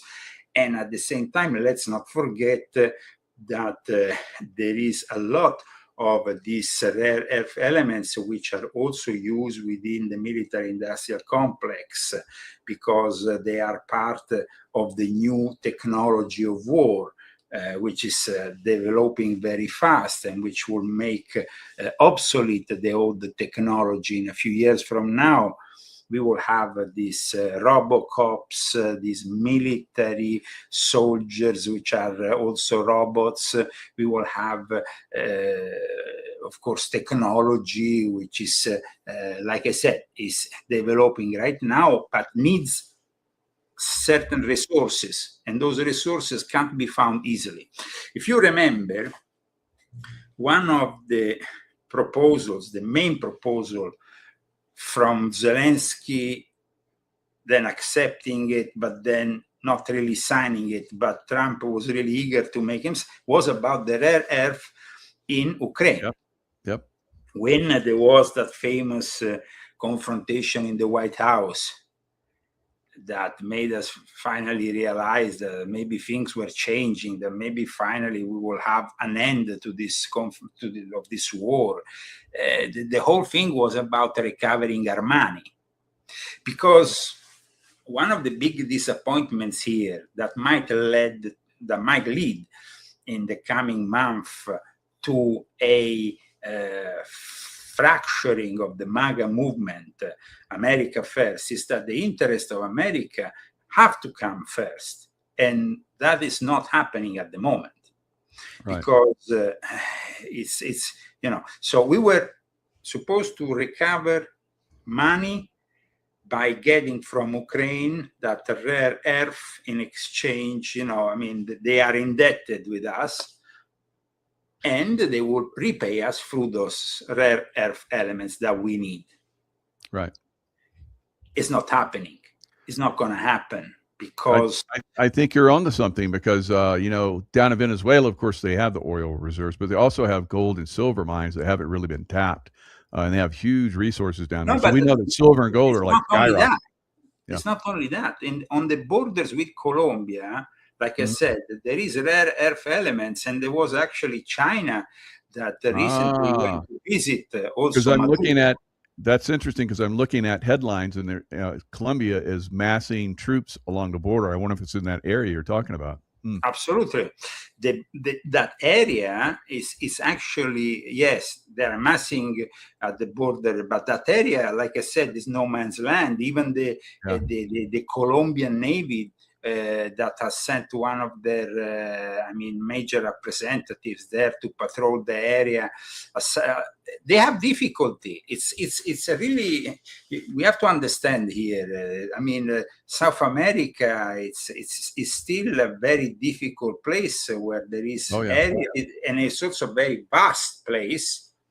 And so, like I said, most mainstream media today talks about the oil, because that is what you find.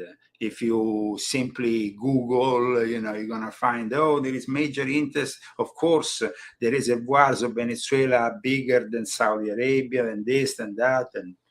But nobody talks about the rare earth, which for the economy of the future, the economy of the future is essential. So you have Venezuela, where we're in the Monroe Doctrine. Trump has also talked about the Panama Canal. Yes. I was in a Panama Canal invasion. That was all about, basically, Noriega was like trying to strangle us from using the Panama Canal. So we came in and we built this, and we're going to take it back. So that happened. But in Ukraine, I totally understand. Yeah.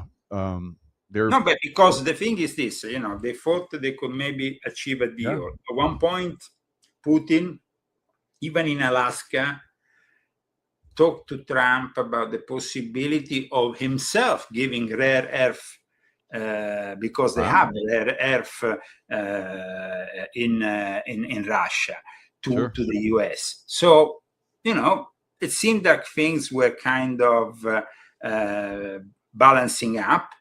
But then, as Putin doesn't want to actually leave those areas where the rare earth is in Ukraine, which the majority is in the Donbass area, and in those areas there. So the fact is, at one point, we have here three major players. These three major players need, in their eyes, to build the economy of the future. Aside from the Monroe Doctrine that, of course, Trump has mentioned in Mar-a-Lago yesterday morning, which is a very important doctrine, at least it was fundamental in the past 2 centuries. I mean, Monroe was a president in the early 19th century. Since then, the things have changed. At the time, if you see the threats against the United States were moved from Spain, from Portugal, from countries, colonial powers, which were on the other side of the ocean, including Great Britain. Of course, we fought for the liberation of this country and the independence of this country against Great Britain.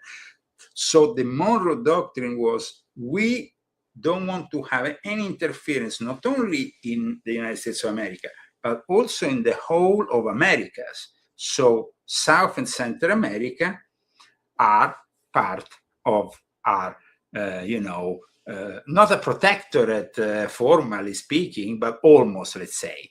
And in the light of that, you also can remember Operation Condor. You remember Operation Condor? Operation Condor was this campaign that the CIA conducted with all the various banana republics, right-wing dictatorship of the southern cone of South America, which involved coup d'etats and so on. Things that today I don't believe they will be possible, because today is more difficult to hide the information also. You know, you have people simply with a phone in their pocket, which amplify what is happening on the ground. Now, let me tell you some anomalies, though, which I found in the last 24 hours since the operation conducted to arrest Maduro. We know that, of course, and everybody's talking about it, in Mar-a-Lago, Trump said that he will be in charge. Rubio next to him, because he's naturally involved. Also, he has Cuban origins. He always hates all the communists. Rightly so, that's okay. I don't have anything against that. But there is a problem here. They said that the vice president, of course, will carry on. The woman vice president that will carry on this whole operation, in reality, is somebody that we find there since the time of Hugo Chavez. So she's a hardcore socialist. Yeah, she's a hardcore socialist. Not on board with that. Yeah. Delcy Rodriguez is a hardcore socialist, but also we have an information that has surfaced in the mainstream media. The CIA had a key element of Maduro's inner circle to make this possible. So who was this CIA asset? And is the CIA asset safe? Is the CIA assets somebody that could be bought maybe by a better offer coming from China or Russia once things get too heated? What kind of, when we think of assets, we have to think of people who can turn around very quickly. You know the score. I mean, it's about double, triple agents. Absolutely. Yeah, So people at the moment are focusing on that situation, on the fact that, of course, she went on TV bombastically claiming we want back Nicolas Maduro, he's our president, give us back our president. Then we have China that has intervened. Then we have Russia that has intervened. Then we have Iran that has intervened. Of course, all the allies of the BRICS, including Lula in Brazil, everybody is against what Trump has done. Now, I agree that Maduro was a criminal of sorts, and he was basically a dictator who probably lost already an election and was there illegally. But the problem of conducting this operation is already visible in the mainstream news. Even you don't need to know. When China says we're going to use this as a template to take over Taiwan in the last few hours, and this actually was said after I wrote my article, which and I was like, okay, so it seems pretty clear that that what I wrote is correct. Yeah, Maduro was meeting with a Chinese delegate just before he was captured. Yeah, absolutely. But like I said, in the end, it's about a gangster kind of mentality on top of all this. So China, of course, says bring back Maduro. They are all friends with Maduro. If you actually see that video, you're going to see that there is a dialogue between them. And at one point, Maduro says to the representative, oh, I remember you 20 years ago with the other Xi Jinping, with the other Chinese president. So, I mean, these are people from, that go back a long time, because the communist infiltration of South America, especially of those communist dictatorships and regimes that surfaced in opposition to the United States, has always been. See, here it says, what sign are you? Of the horse, I'm of the tiger, and all this kind of BS, Chinese astrological BS. But in the end of the video, it becomes also very clear that these are two old acquaintances. So the Chinese have a very much a link that goes directly to Xi Jinping and what he has said on New Year's Eve, which is also very important to state again. I mean, on New Year's Eve, this New Year's Eve, Xi Jinping said very clearly, we are one people. We have the reunification is unstoppable. He invoked the bond of blood and kingship. And that's it. I mean, it's very clear that there is going to be soon the reunification of Taiwan with China. Yeah, they say it right here, reunification of China and Taiwan, calling Beijing's long-held goal unstoppable, invoking the bond of blood and kinship between Chinese people and Taiwan Strait. Yeah. So yeah, it's on. You're hitting on some really good stuff, Leo. The fall of the New World Order and the beginning of the new World Order. I like that. Yeah. Yes, absolutely. Because let's remember, when this term was coined, it was, the end of the 1940s. It was a different world. We were in a world that saw basically two powers, not three powers. China is a problem now that in the end is a problem that was created by the Americans and by Kissinger and Nixon, because Kissinger and Nixon and George Bush Sr., who spent...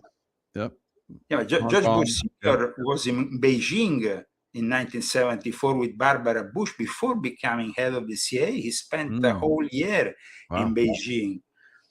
And then he became, of course, later on president of the United States. So here we have Kissinger, who was the guy who architected the strategy of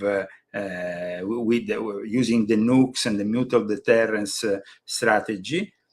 But then he is a guy who is very, Kissinger is no longer with us. He died at the tender age of 100. He was a Sabbatean Frankist. As I explain in my book, somebody is citing the Sabbatean spread to Asiatic bread, and that's an interesting point. I must have read your book. Yes. The Asiatic Brethren, for those who are following us, and for those who have not read my book on Jeffrey Epstein, are a Masonic outlet of the Sabbatean Frankist, which opened up, let's say, the Masonic and Illuminati network to the Jews who were at the time not allowed to join it. And so the Asiatic Brethren functioned like that. But going back to Henry Kissinger was in a way part of that Asiatic Brethren because he was a key member of the Bohemian Club. Now, if you read my book, and you have read it on Jeffrey Epstein, you know that I focus also on the roots, historical roots of the Bohemian Club, which are traceable to a lodge of the Asiatic Brethren in Prague. So the link is absolutely there. And that's why it's very important to understand Henry Kissinger was a key player of this world order. And he was a key player who Donald J. Trump, for some reason, seemed to have loved and held in high esteem. Now, I will never have held in high esteem Henry Kissinger.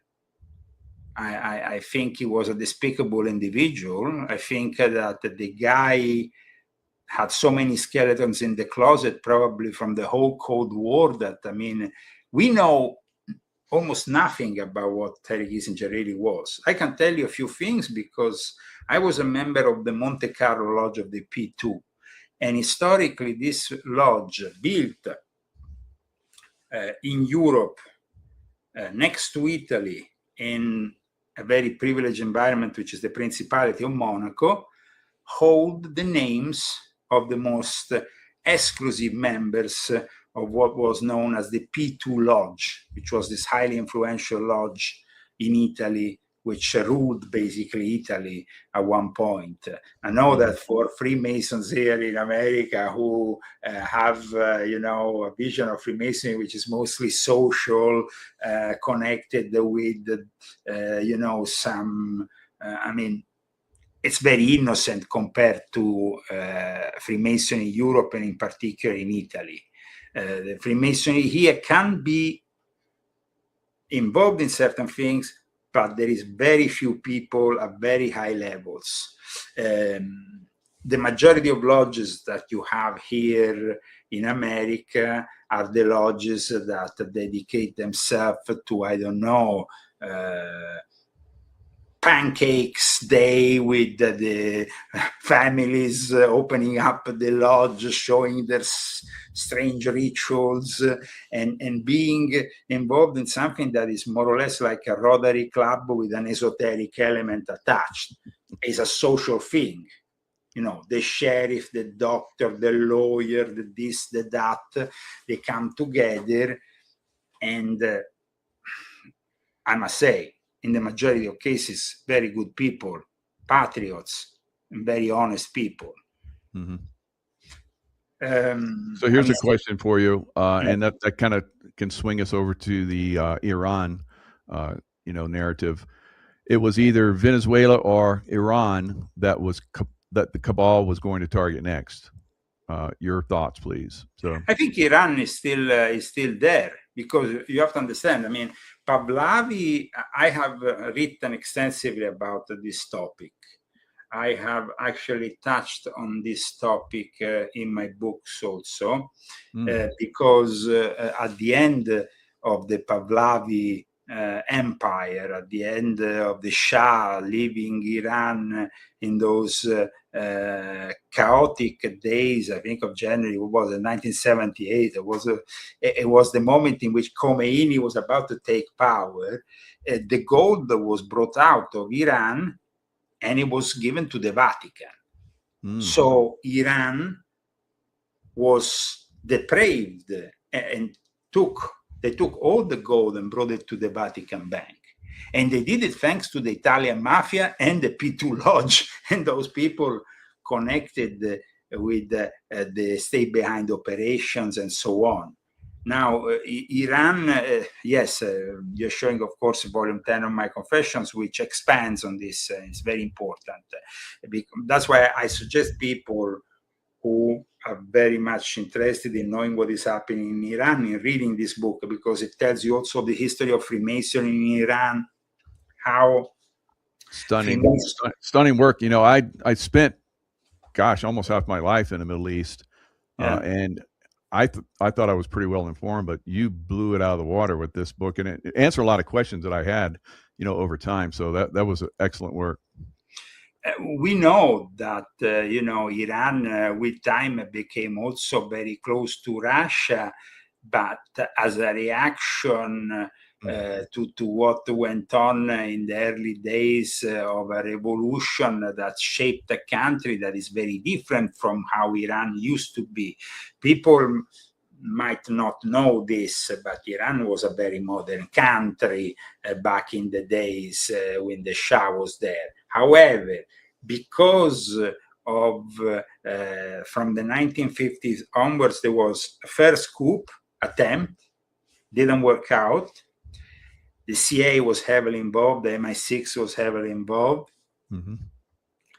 And in the end, the Iranians, there was this weird alliance in the 60s, 50s, 60s, and then, of course, it manifested in the 70s, this weird alliance of Islamo-communists, a little bit like Mamdani, now, who is a Shia, in fact, Muslim mayor of New York. We know that the whole of the Western world was filled up by intellectual revolutionaries that will bring the Red Book of Mao. He's Shia. Shia, he's Shia. They were the worst. When I was in Iraq, they were the worst. Oh, yeah, because in Iraq, Shiites. So well, they are very hardcore. Absolutely, yeah, they're hard. We spanked them a lot, though. Well, the thing is that in the end, unfortunately, they will always be close to Iran, no matter what. I mean, you can go there and brainwash them left, right, and center, bring them 100 McDonald's. Everywhere I went in the Middle East, it was Iranian influence that was causing the problems. Everywhere. People need to understand what Iran really is. I mean, here it's not only about Israel and the fact that Israel hates Iran. This is a war that goes back 1,000 years. And if we want, I can give you a little bit like volume 10. You know, the Shia element was the element that gave birth to the Ashashins, the ones that basically traded info and made a secret alliance with the Knights Templars, who will use the Shia against the Sunni that were expanding all over the Middle East. So for a non-Muslim, it's very difficult to realize all these nuances.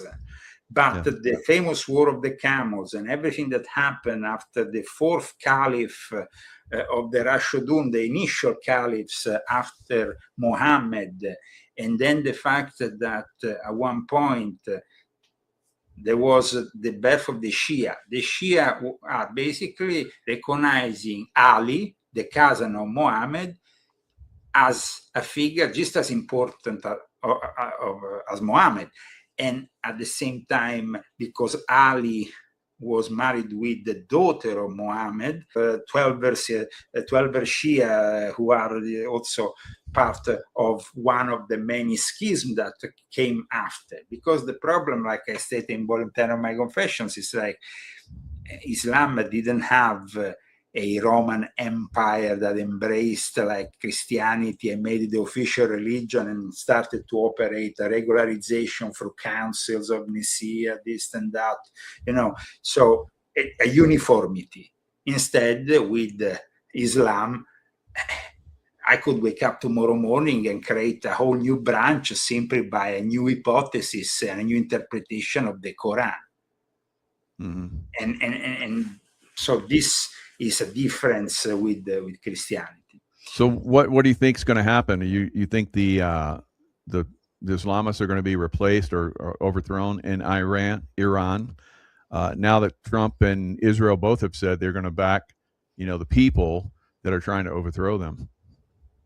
Okay, so it's more complex Iran than Venezuela, that's for sure. Like Marco Rubio said, it's also different from what went on in Iraq. We see a lot of similarities even in the mustache between Maduro and Saddam Hussein, but the two characters are different. And why they're different? They are different, they have some similarities. Let's not forget that actually Saddam Hussein was a member of the Ba'ath Party, which was kind of secularizing and not really religiously following this or this other version of Islam. And that was what kept together countries like Iraq first, and then Syria. Al-Assad was a member, was the Ba'ath Party. And it was the Ba'ath Party which was kind of definitely had this element, this socialist element. When it comes to Iran, we saw that of course, everybody knows Khomeini, everybody knows how he became in 1979 the supreme leader, and how he took over the country, at least the facade of how he took over the country. Right. Because in reality, there is the interest of many foreign states that made it possible for him to go back after having brainwashed the whole of the world with his propaganda from France, because the guy was not really in Iran when things were, when the revolution was taking place to establish what then later became the Islamic Republic of Iran. He was nowhere to be seen. He was in this fancy courtyard in the peripheries of Paris with the TVs. I was a kid at the time, but I remember very clearly because we got brainwashed even in Italy. Every evening we will have, today Khomeini said this, today Khomeini said that. And this guy was talking like, he will be the next greatest thing. Right. And they were presenting him like that. Now, we know that Freemasonry and French Freemasonry is a form of Freemasonry very much involved in politics. On the contrary of English Freemasonry, that at least officially doesn't take care of politics and religion. From the moment in the 1870s in which the Grand Orient of France became independent from this vision of things and they broke up, they gave always more importance to the political element, not only, and the social element, not only the esoteric within the lodges or maintaining the tradition of Freemasonry and so on. It was about more than that. In fact, in the Middle East, France was very influential with their lodges of Freemasonry. They were the ones that intervened in Egypt and in other parts, and even in Iran. Yeah, it sounds like the French and the British want to jump into the game because 12 hours ago, I'm looking at the news. British and French warplanes strike suspected ISIS weapon stockpiles in Syria. Interesting. Absolutely. Yeah. I mean, let's not forget here that the whole of the Sykes-Picot, the agreements that were made prior to the Balfour Declaration, the Sykes-Picot Agreement, whatever, and all that, it was all about dividing the spheres of influence between France and Great Britain, because France and Great Britain, in a way, were also the two countries with the control over Freemasonry in the Middle East. Mm-hmm. Traditionally speaking, even to this day, you have two forms of Freemasonry present in Lebanon, which is the only country that officially tolerates Freemasonry in the Middle East, aside from, I guess, there is Jordan, there is Morocco, but they're a little bit more secretive. Then in the rest of the Middle East, in the last few decades, Freemasonry has been completely banned. But in Lebanon, there is present both English forms, let's say Anglo-Saxon Freemasonry recognized by the United Lodge of England, as well as lodges recognized by the Grand Orient of France. Even lodges established by the Italians there. So Iran has, when the Shah left the country, the Grand Master there left the country with all the brothers, and they established the Grand Lodge of Iran in Exile, which I talk about in volume 10 of my Confessions, which has an office here in California, in Santa Monica, and it's still active to this day, and is very much a lobby in Washington, which Pahlavi is in contact with, the guy who eventually will be brought back to Iran. I agree with you. He's going to come back. There's no question in my mind he's coming back. That is the plan. That is the plan. That's the plan. Yep. You know, I mean, they want to bring back something with, I mean, it's not like Venezuela. Venezuela is a completely different ball game. Venezuela is, by the way, a territory which is highly influenced by the church. That's why the Pope has intervened in the last few hours, has stated that they wanted the sovereignty of the country back, and that it has to be respected, the sovereignty of Venezuela, because, of course, they're not going to get their cut now. So, they want them back. Volume 12, as you know, is based on the Jesuits, and their control of Central and South America is essential. I mean, it's a priority. It's always been a priority. They were, the Jesuits were founded in Spain, and they moved along with the Spanish and Portuguese empires in colonizing countries, even as far as Japan, or in the, you know, they went to at least attempt something. Their base was in Goa, in northern India, which was a Portuguese base. So they moved along with the Spaniards and with the Portuguese. And the Central and South America is Spanish and Portuguese. I mean, that is a reality. It's an historic reality. It's not a conspiracy theory. And today, if you go in South America, I mean, you see the legacy of the Jesuits is everywhere. And so Chavez was very much protected by the previous Pope. Chavez was probably in the end poisoned. Yeah, I think so. I remember, I think he was at some kind of event, and President Bush, George H.W. Bush was there, and not George H. It was W. Bush. So the little boy Bush. So anyway, he had a book, and he like put his arm around, and you need to read this. It wasn't long after that he went away. So he messed with the wrong people. Yeah, Chavez, though, the problem is that the legacy of Chavez is still what we are coping with. I mean,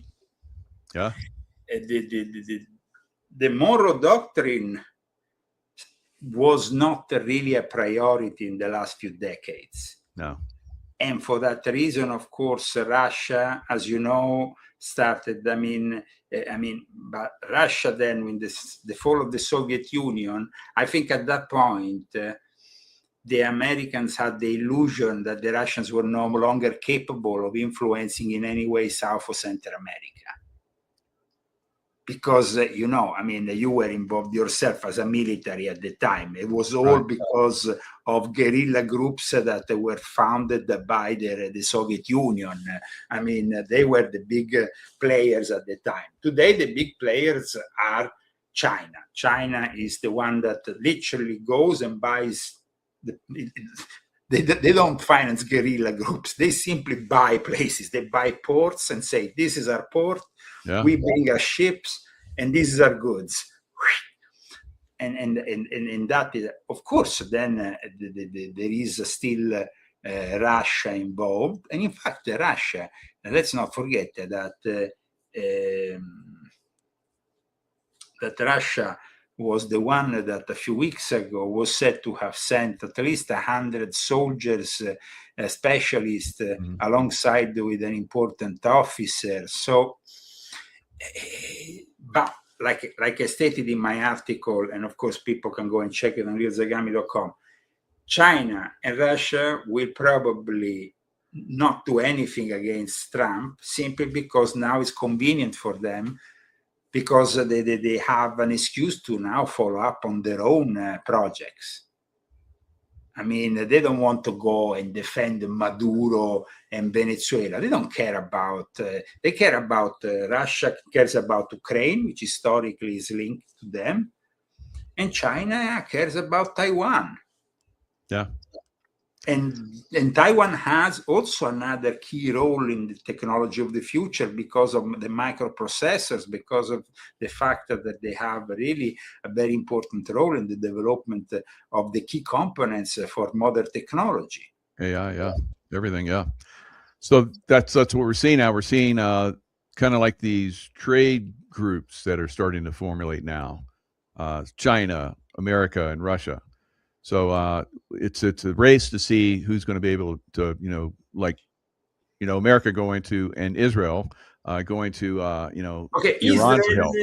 Israel wants Iran wants Iran to go back to the Shah, which was for them a better way. If they bring back Freemasonry to Iran, in a way, they have a better way of dialogue, of working together, of making business, and so on.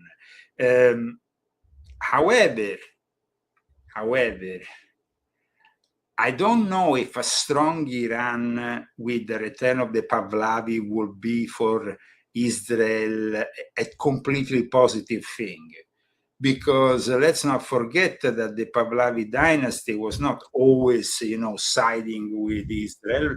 And the Pahlavi dynasty, of course, is historically much older than Israel was born quite recently. Here we are talking about a country with thousands of years of history. That's why you can't simply bring back any person there. They want to bring back the Pahlavi guy who is the son of the last Shah, even if he doesn't have any experience, because he never had the experience of his father of actually ruling Iran. He will be brought back there. They will be as a figure. He's going to be a figurehead, yeah. Of a situation, though, that will be highly controlled by America.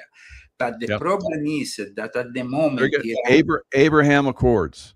So the Abraham Accords of trading, and I'm looking at it right now. It's UAE, Bahrain, Morocco, Sudan, and Kazakhstan join in and trade. So they want to expand that, and I bet that Iran will be part of that. Iran could be part, but there is a problem here, though. In the 1970s, because it was 1979, 1978 was the moment in which you have a lot of tension. In the past decades before the revolution, there was this merging of leftist forces and the Shia clerics. The Shia clerics like Khomeini were raised basically in the holy city there where is buried Ali, what is called Najaf, there in Iraq. You know Iraq better than me, so you know the holy city where Ali is buried. So there is this connection, and there was this mix that took place, which is really very weird, because we have elements of socialism and elements of Marxism along with the Islamic elements, and the belief that the Sharia has to be respected in toto, and has to have also a police that controls the ladies that wear the scarf at the right measure, and all that in a very obsessive way. I think that, of course, the fact that this so-called new insurrections or possible potential revolution for a return of the Shah, it's no coincidence that this protest started after Netanyahu went to Mar-a-Lago. I mean, it would be stupid to think otherwise, that there is no involvement of the Mossad. The Mossad must have a direct involvement in this protest. Oh yeah, CIA and Mossad. Yep. And the protests are growing. Trump is threatening to intervene. And now people will say, what do you expect, Leo, for 2026? You know, I mean, what should we expect? Now, I can give you a very bleak view of the situation. I don't know if you like it, but that's how it is. Let's see what your prophetic abilities are.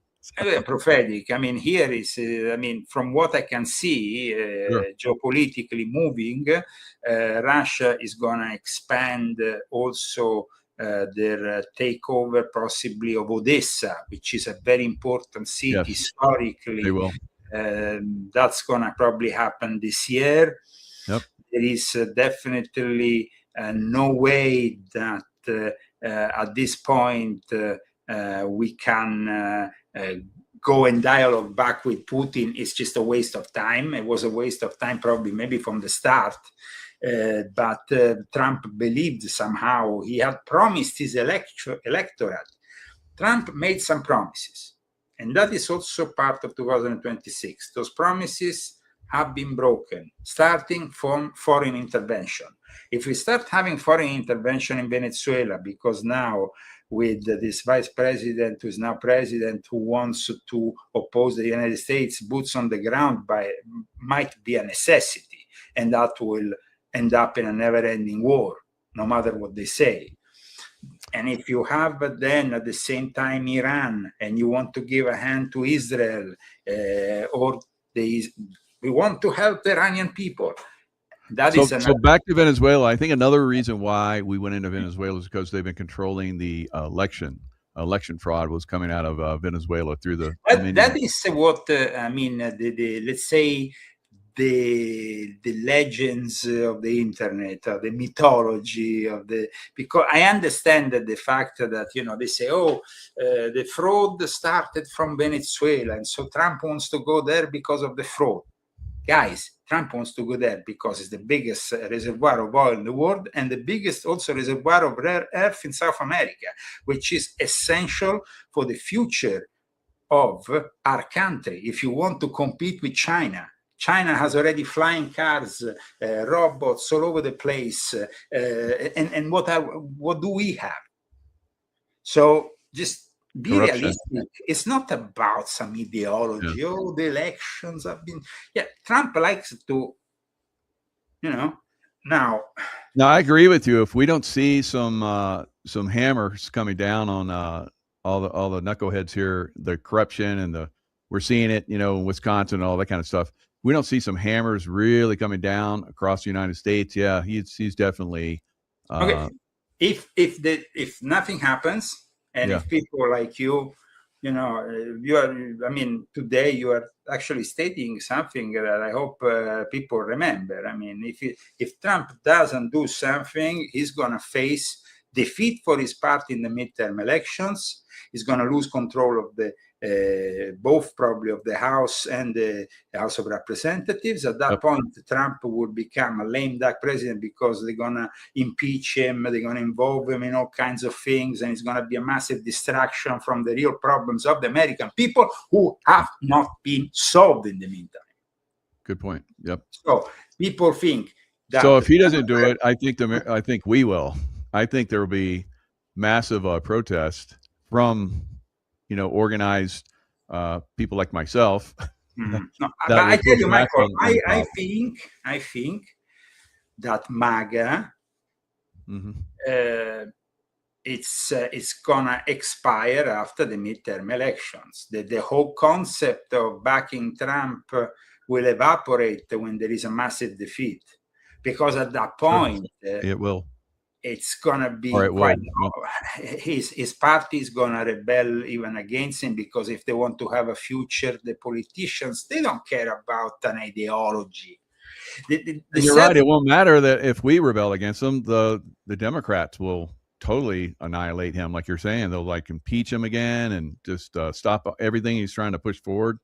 It'll be a defeat all the way around. I think that the concept of making great America should never be dead. It should be alive always in our hearts, regardless of the political movement that is representing, and that Trump claims to be, the guy who decides what makes America great. He says in regards to Venezuela, well, I want this country to be surrounded by peaceful neighbors, or neighbors that are friendly, this and that. Yeah. It's not really in the doctrine of our founders of this great nation, the United States, that said that we shouldn't enter in any kind of confrontation with other countries for interests that basically go beyond the United States of America. So, yes, when it comes to the Panama Canal, I agree. We needed to do something strong. I mean, here we are talking about it's a strategic thing that was created and the work of many Americans. And so it's ridiculous to suddenly have the Chinese taking over the show.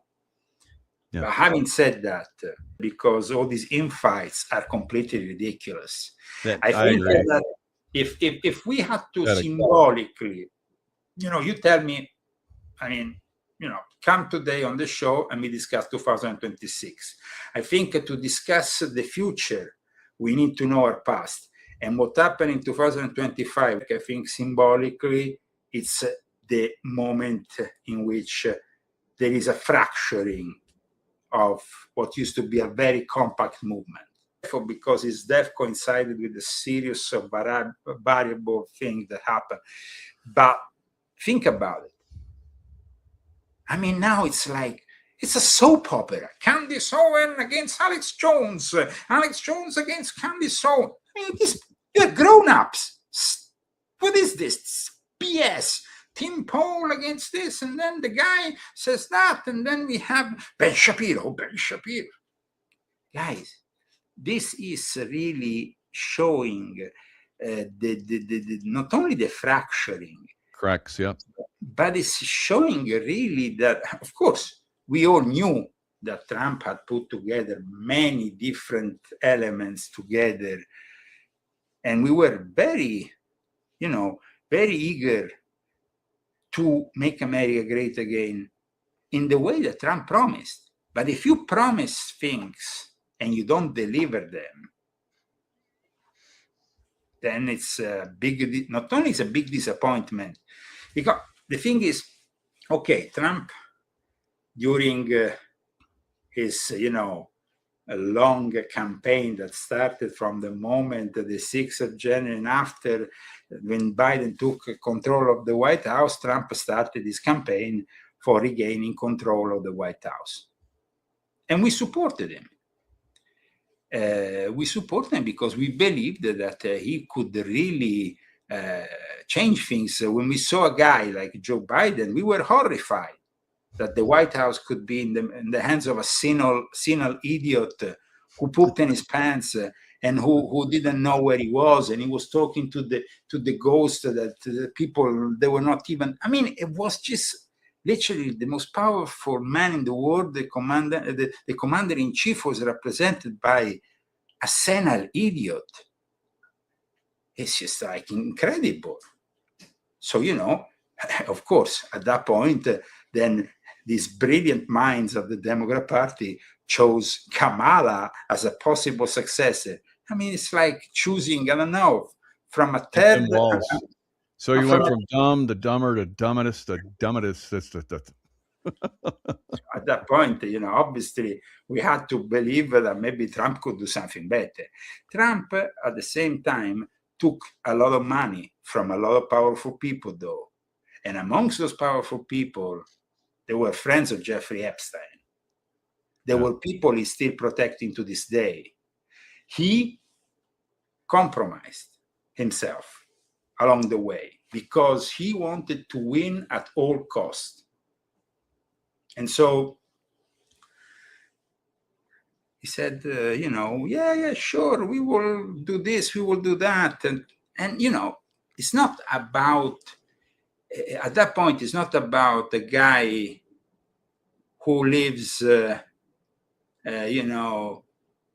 the middle of nowhere in some place in the United States who sent his $2 to the campaign. It's about Elon Musk, who was giving him millions of dollars. It's about the big donors.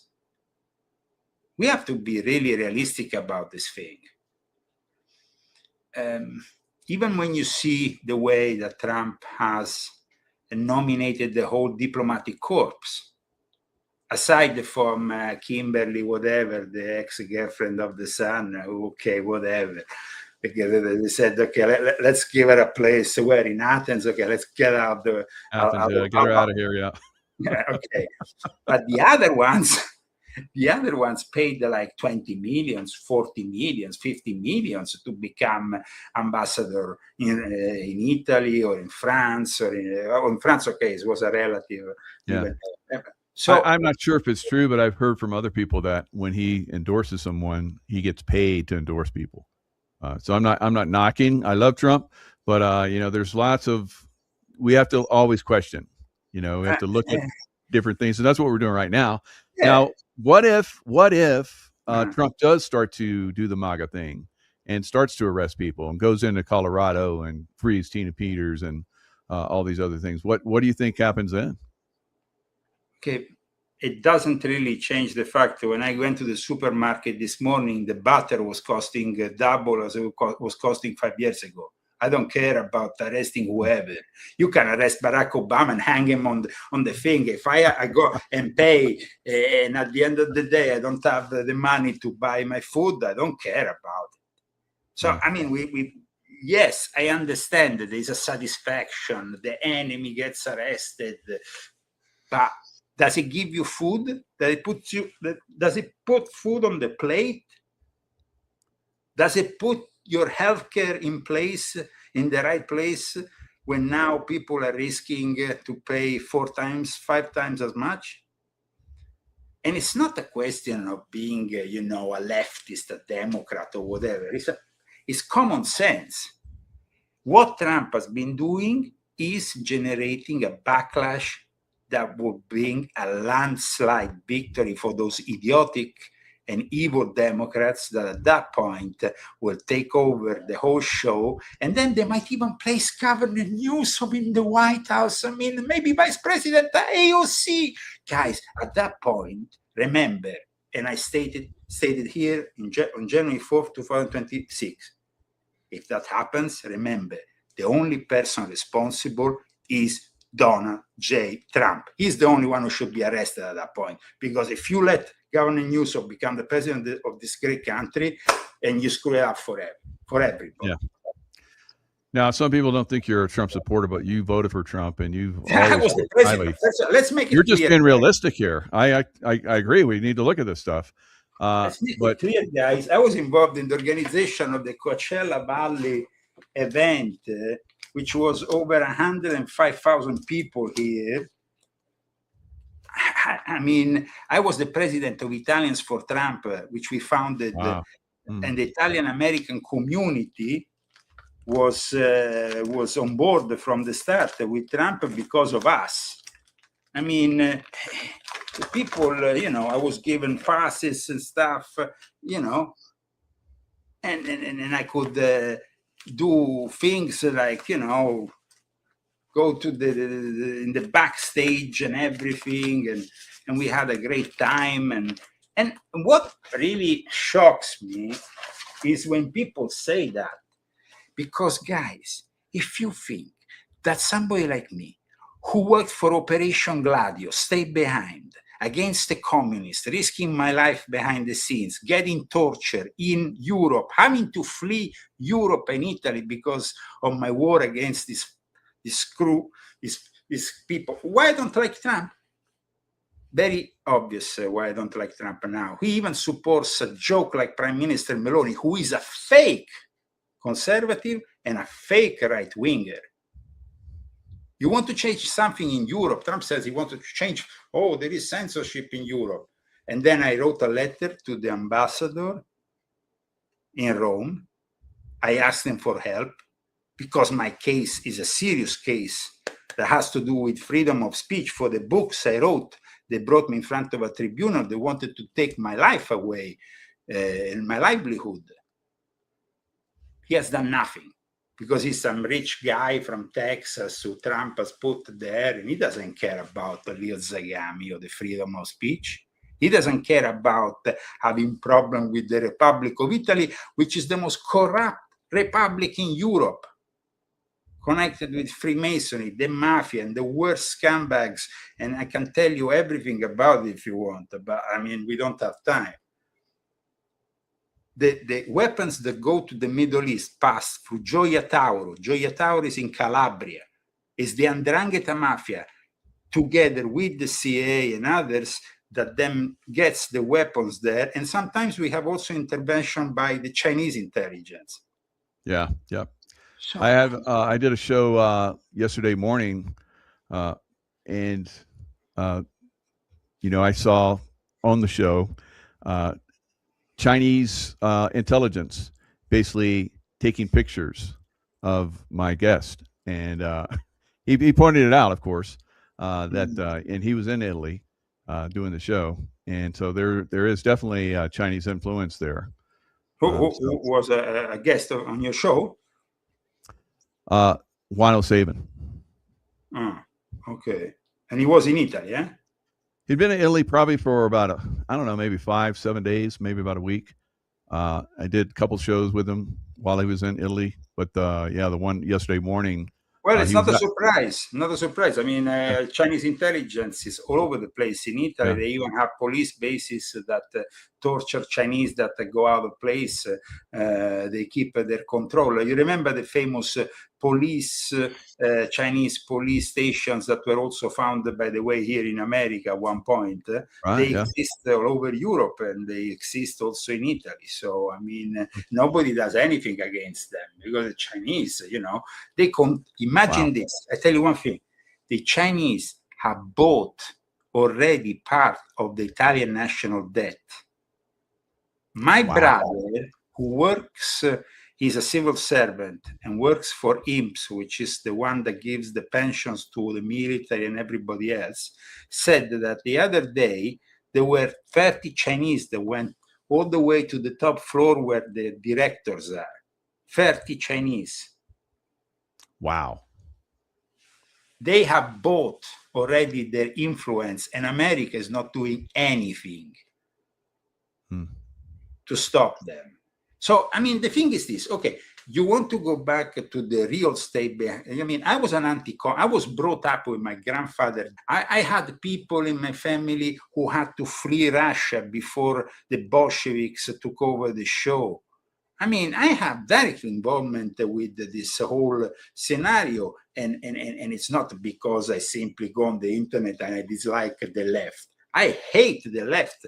From the moment I was born, I saw them, the way they were operating against me and my family, against people who had the same beliefs. So the problem, and of course, they're controlling the Italian leather industry. They have their base in Prato, near Florence.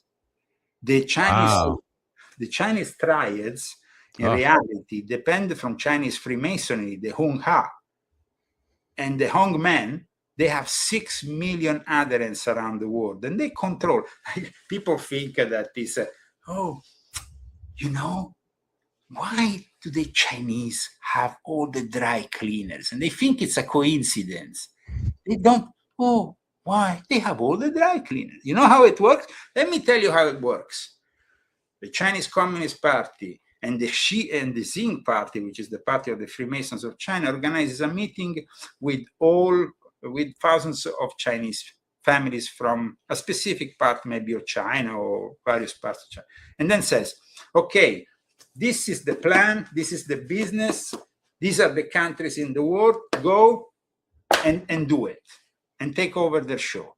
And that's what they do. This is the money to buy the activities. Now you own all the dry cleaners in the world. What does that mean? I tell you what it means. They can do it in a second. They simply put poison on your clothes. Wow. I bet there's been a lot of people that have gone that way, and no one knows anything about that. How about that? So I always try to have a good relationship with my Chinese drag cleaners. But in any case, it's true. I mean, the people, they just here in California, we have one of the most important historical lodges of Chinese Freemasonry. Wow. During the pandemic, you remember at one point Xi Jinping came to California and there were people with the communist flag like this in San Francisco. You remember that? Yeah. Well, during that time, Xi Jinping, of course, then they went to this, there is a place historical where there's this lodge, which was born out of the guy who then was the founder of modern China. Now, the founder of modern China happens to be the same for both the mainland and for Taiwan, because up until the division sanctioned by Mao Zedong with the birth of communist China, Taiwan was still with mainland China. Yeah. So, Chiang Kai-shek, yeah. Yes. So, and then there was all the money that was given to Chiang Kai-shek and all those people to back this whole thing. Wow. Interesting. So there is actually still some of these hypothetical money hold in secret places and stuff. But yeah, there's all this talk about Chinese dragon families that have all this. You remember that point. There was also they arrested 2 Japanese at one point in Italy, then they disappeared. Then I was called into the question. I went to Tokyo. I talked with the representative was because people, Benjamin Fulford, who by the way pretends to be a alternative kind of source of information. He's a tool of the Chinese Freemasons. He was initiated. Really? The cat's out of the bag. How about that? Woo, you just blew him up, Leo. Good job. I always knew there was something strange about him. So he just it wasn't clicking his information. It's like disinformation one week and a little bit of truth the next week. And it's like, I just never really clicked. No, I mean, I went there with my with Christy. We were in Tokyo, and at one point I was in his apartment, and I see this stuff on the wall, and it was compass and square stuff which I could recognize. So I confronted him, and he confirmed that he had been initiated in the Chinese Freemasons. In Rome and then Milan to meet with a series of people, and then and he there confirmed, yes, Leo, I work for the Chinese. So what's a Canadian influence? He's Canadian and he's been working in Japan. He talks about all these crazy stuff, but he was because he was working with Forbes. He used to be actually Forbes, a serious journalist. He was the head of the Asian Bureau back in the day. Yeah. And then suddenly the Chinese got hold of him. They got hold of him because people might not know that, but the Chinese also have Japanese initiates in their Freemasonry. This secret society existed from a very old time. But when they saw the symbols of Western Freemasonry, like all the things that Chinese steal, they stole those too, including the compass and the square. but then they created the Chinese Freemasons. But the reality is a completely different thing from Western Freemasonry. They have also regular Chinese Freemasonry in Taiwan, which still exists in Taiwan. But like I said, the actual hangman is a completely different thing. It's is also known as the Tien Tui, as the Society of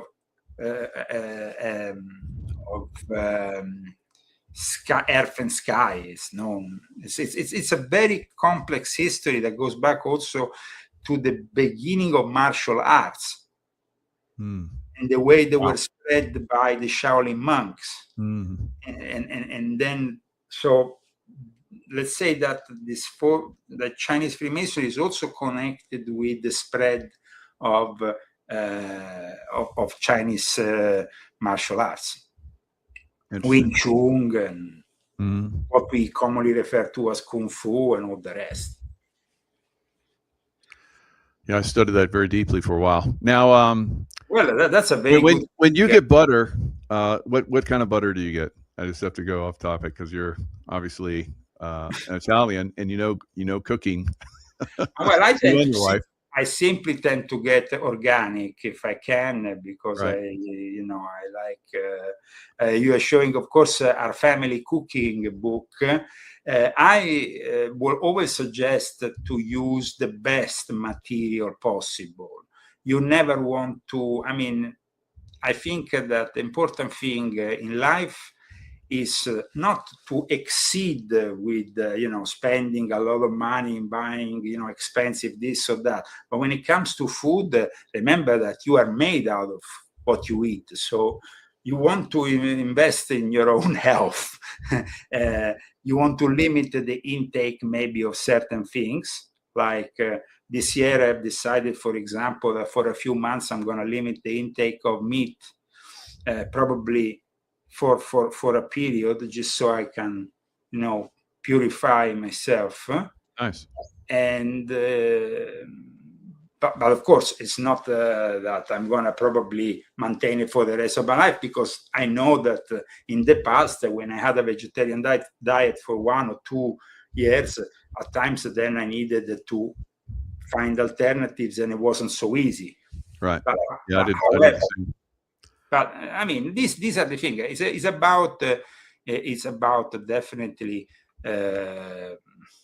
quality over quantity, and that is the important thing. Very good. Now, there's another one off topic. Sufi. The Sufis. I never asked you about this. Always meant to. Sure. So the Sufis, obviously in Islam, they're kind of like the, they're outcast. But I've always liked the Sufis, and they have their roots in Persia, and well, actually, they had their roots in Persia because they have the roots in Shia Islam.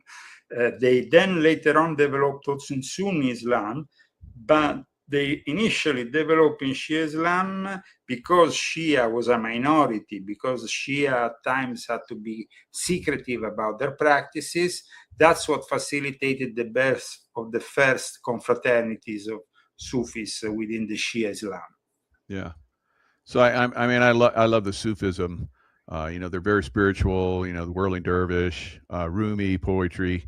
When my book, The Intuitive Warrior, came out, the Sufis in France invited me over to talk about the book, but the rest of the Muslims did not like it, so they ostracized me. But I spoke to the Sufis.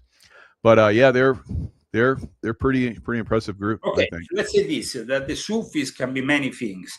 There is many kind of Sufism, like there is many kinds maybe of Freemasonry at this point. Sure. I would say though that the Sufis, there is the Suf, like I explained in volume 10 of my Confessions, it was the ideal ground also for connecting with Freemasonry, because Freemasons, having this secretive nature, this initiatic nature, understanding certain mystery school traditions. Let's not forget that Sufis is not only Islam. Often they blend elements of Gnosticism, elements that come from Hermeticism, that come from other traditions. So they're not only strictly Islamic in their interpretation. They're very open-minded. And that's why I think that they became, but then there were also, of course, those Sufis that became corrupted by the fact that the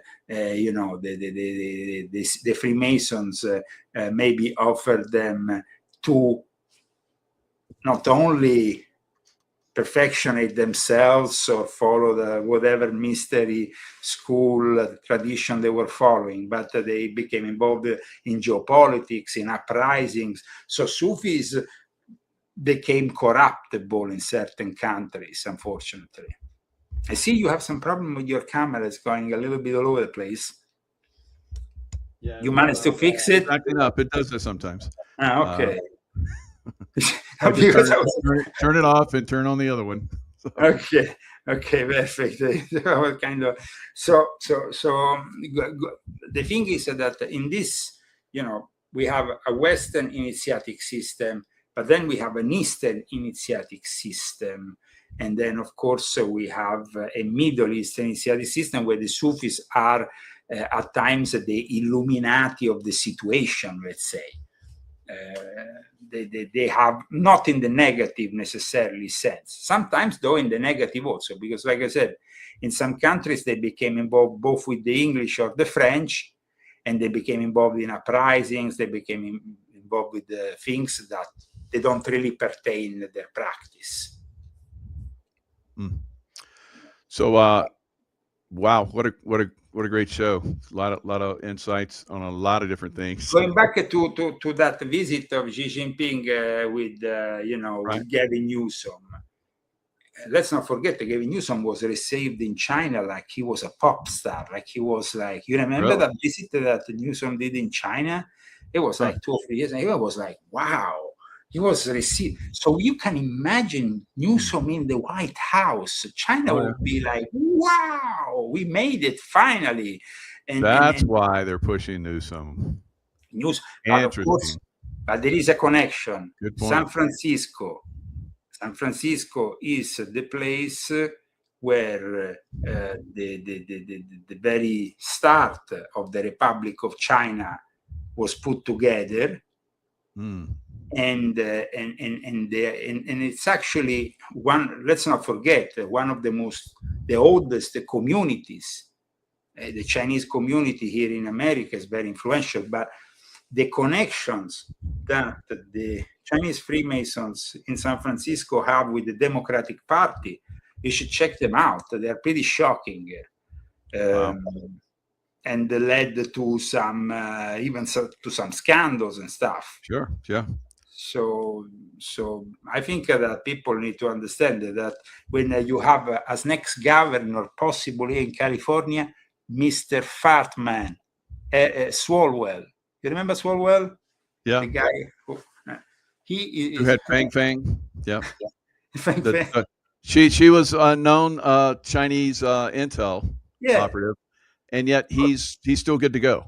And he was in intel at the time. Yeah. That should have been a red flag.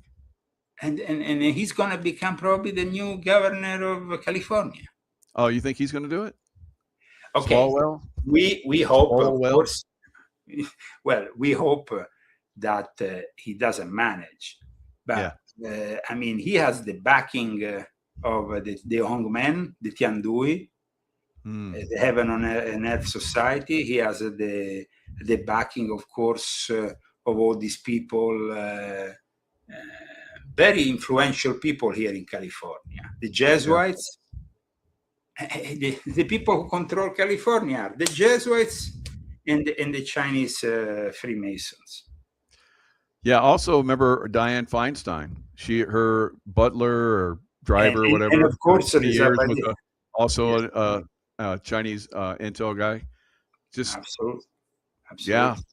California is riddled with Chinese influence. How about that? Wow, you really brought that to light. Good job. And I mean, there is actually, there was this guy. Let me see if I can remember the name. It was a Chinese mafia guy who then at one point, he's involved with the Democratic Party at very high level. Raymond Shrimp Boy Cho. Have you ever heard of him? Okay, Raymond Shrimp Boy Cho, at one point he went and did also these documentaries and things like he had redeemed himself. He was clean.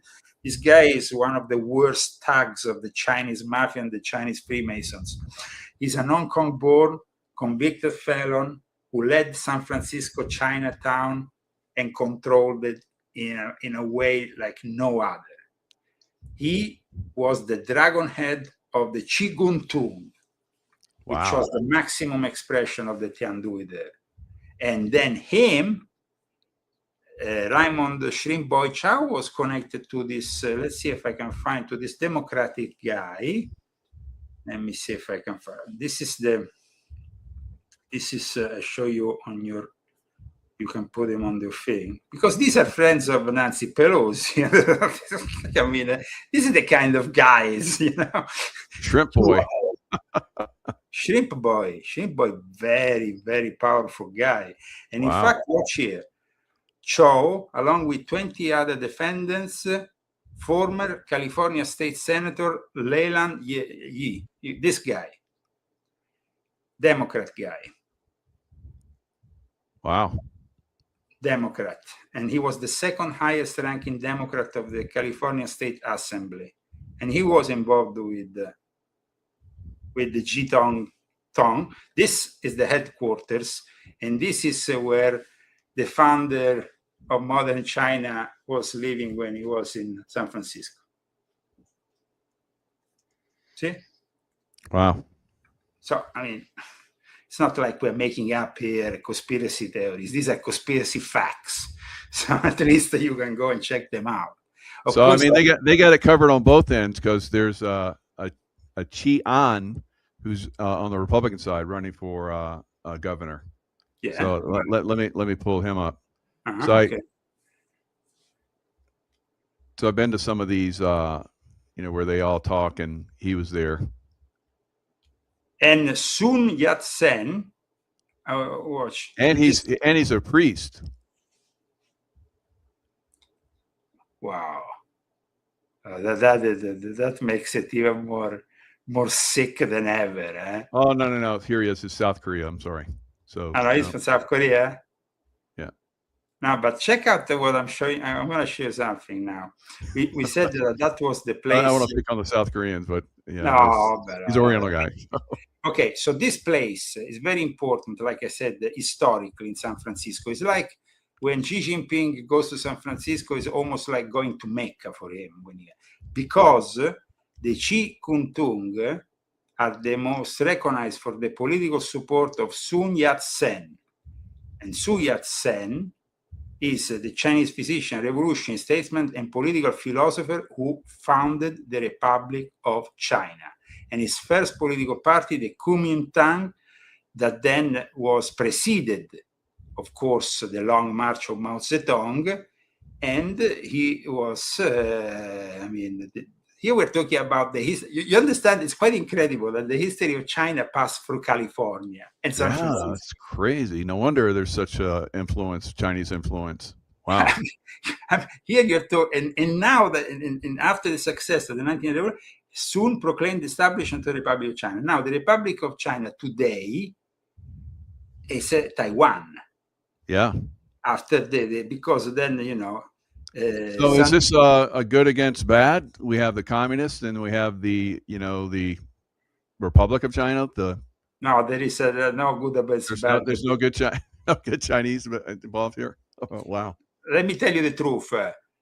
When I was actually, I remember, because then at one point I remember, I'm not in contact any longer with Benjamin Fulford, but 3 or 4 years ago, at one point I was discussing, Taiwan and mainland China, and he said one honest thing to me. He said, PMA said, well, that we took the same oath, and that in Taiwan, we have already all our men ready. There is not going to be even a need to shoot anybody. We already take over the show in a few minutes, not even a few hours. So they're going to just take the Chinese right on in, huh? The thing is that their lodges already control part of Taiwan, and they're already so well infiltrated in the military and everything that the moment. So the crazy thing about us sending billions of dollars of weapons to Taiwan, because people would say, Zagami is wrong. America is sending billions of dollars of weapons to Taiwan to defend themselves from mainland China. No, idiots. We are simply giving billions of dollars to the military industrial complex and to those people who continue to make money. And we Americans are financing this disgrace. That's the problem. Wow. Yeah. I mean, Lockheed Martin is making money, not the average folk. God, yeah. Yep. No? So, I mean, well, you blew it all up again, Leo. So it's God, the Chinese influence around the world, and especially in California, and pushing their peeps, Gavin Newsom, into the White House. Boy, you're right. They would be like jumping up and down. They'll own America then. They would be like most happy. Because, I repeat, if you simply want an experience of Gavin Newsom in China, you go and find it probably on YouTube, Gavin Newsom in China, and it's like, I don't know, I mean, like they received a hero, you know? It was like, I mean, it was even almost embarrassing the way they you know, and the way we received Xi Jinping with the communist flags in San Francisco like this, and cleaning up San Francisco that was literally full of feces and other stuff, and cleaning it all up so it all looked perfect for the arrival of Xi Jinping. I mean, come on, guys. It's just like a joke. And who was the guy who everybody who made all this possible? It was the Sabbatean Frankist Henry Kissinger, which I explain in my book on Jeffrey Epstein, was excommunicated by Rabbi Antelman. Actually, I have a photo of the excommunication of Henry Kissinger in my book, which I can show you. This was the Rabbinical Council that excommunicated Henry Kissinger. Henry Kissinger, went to Israel and then ordered a sandwich with prosciutto. It's not kosher, guys, in any way, shape, or form. Oh my God, in their face with it. Oh, that's so funny. What a knucklehead. So, and you know, the Rothschilds, who are the Sabbatean Frankists, own 20% of the Chinese National Bank. Just so. Well, here's a good question for you. I heard the Chinese were promised by the deep state to be the next world leader. Well, I said it, you know, this year I celebrate 20 years of Illuminati Confessions. And in 2006, when I started my confessions online, I said that the model the Illuminati, the elite, was aiming for was the Chinese model, because that's the model of complete control over the masses. And that's why you're well on the way. Klaus Schwab's son. I had no idea until this conversation, really.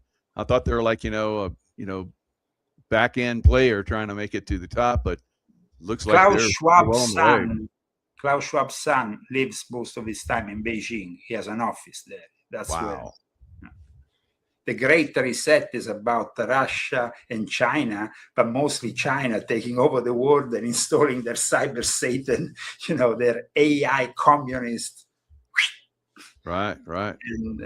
And about control over a region. Because that was also the deal with the Vatican, which I've been talking about in my books. The deal with the Vatican that started in the fall of 2018 and that was renewed until now, which now makes the Catholic Church a state church, where the images of Jesus are at times substituted with the images of Mao Zedong. And there is a complete compliance with what used to be the nationalistic Catholic Church, which was created by the Communist Party in the 1950s. Yeah. So they nominated the Communist Chinese their own bishop.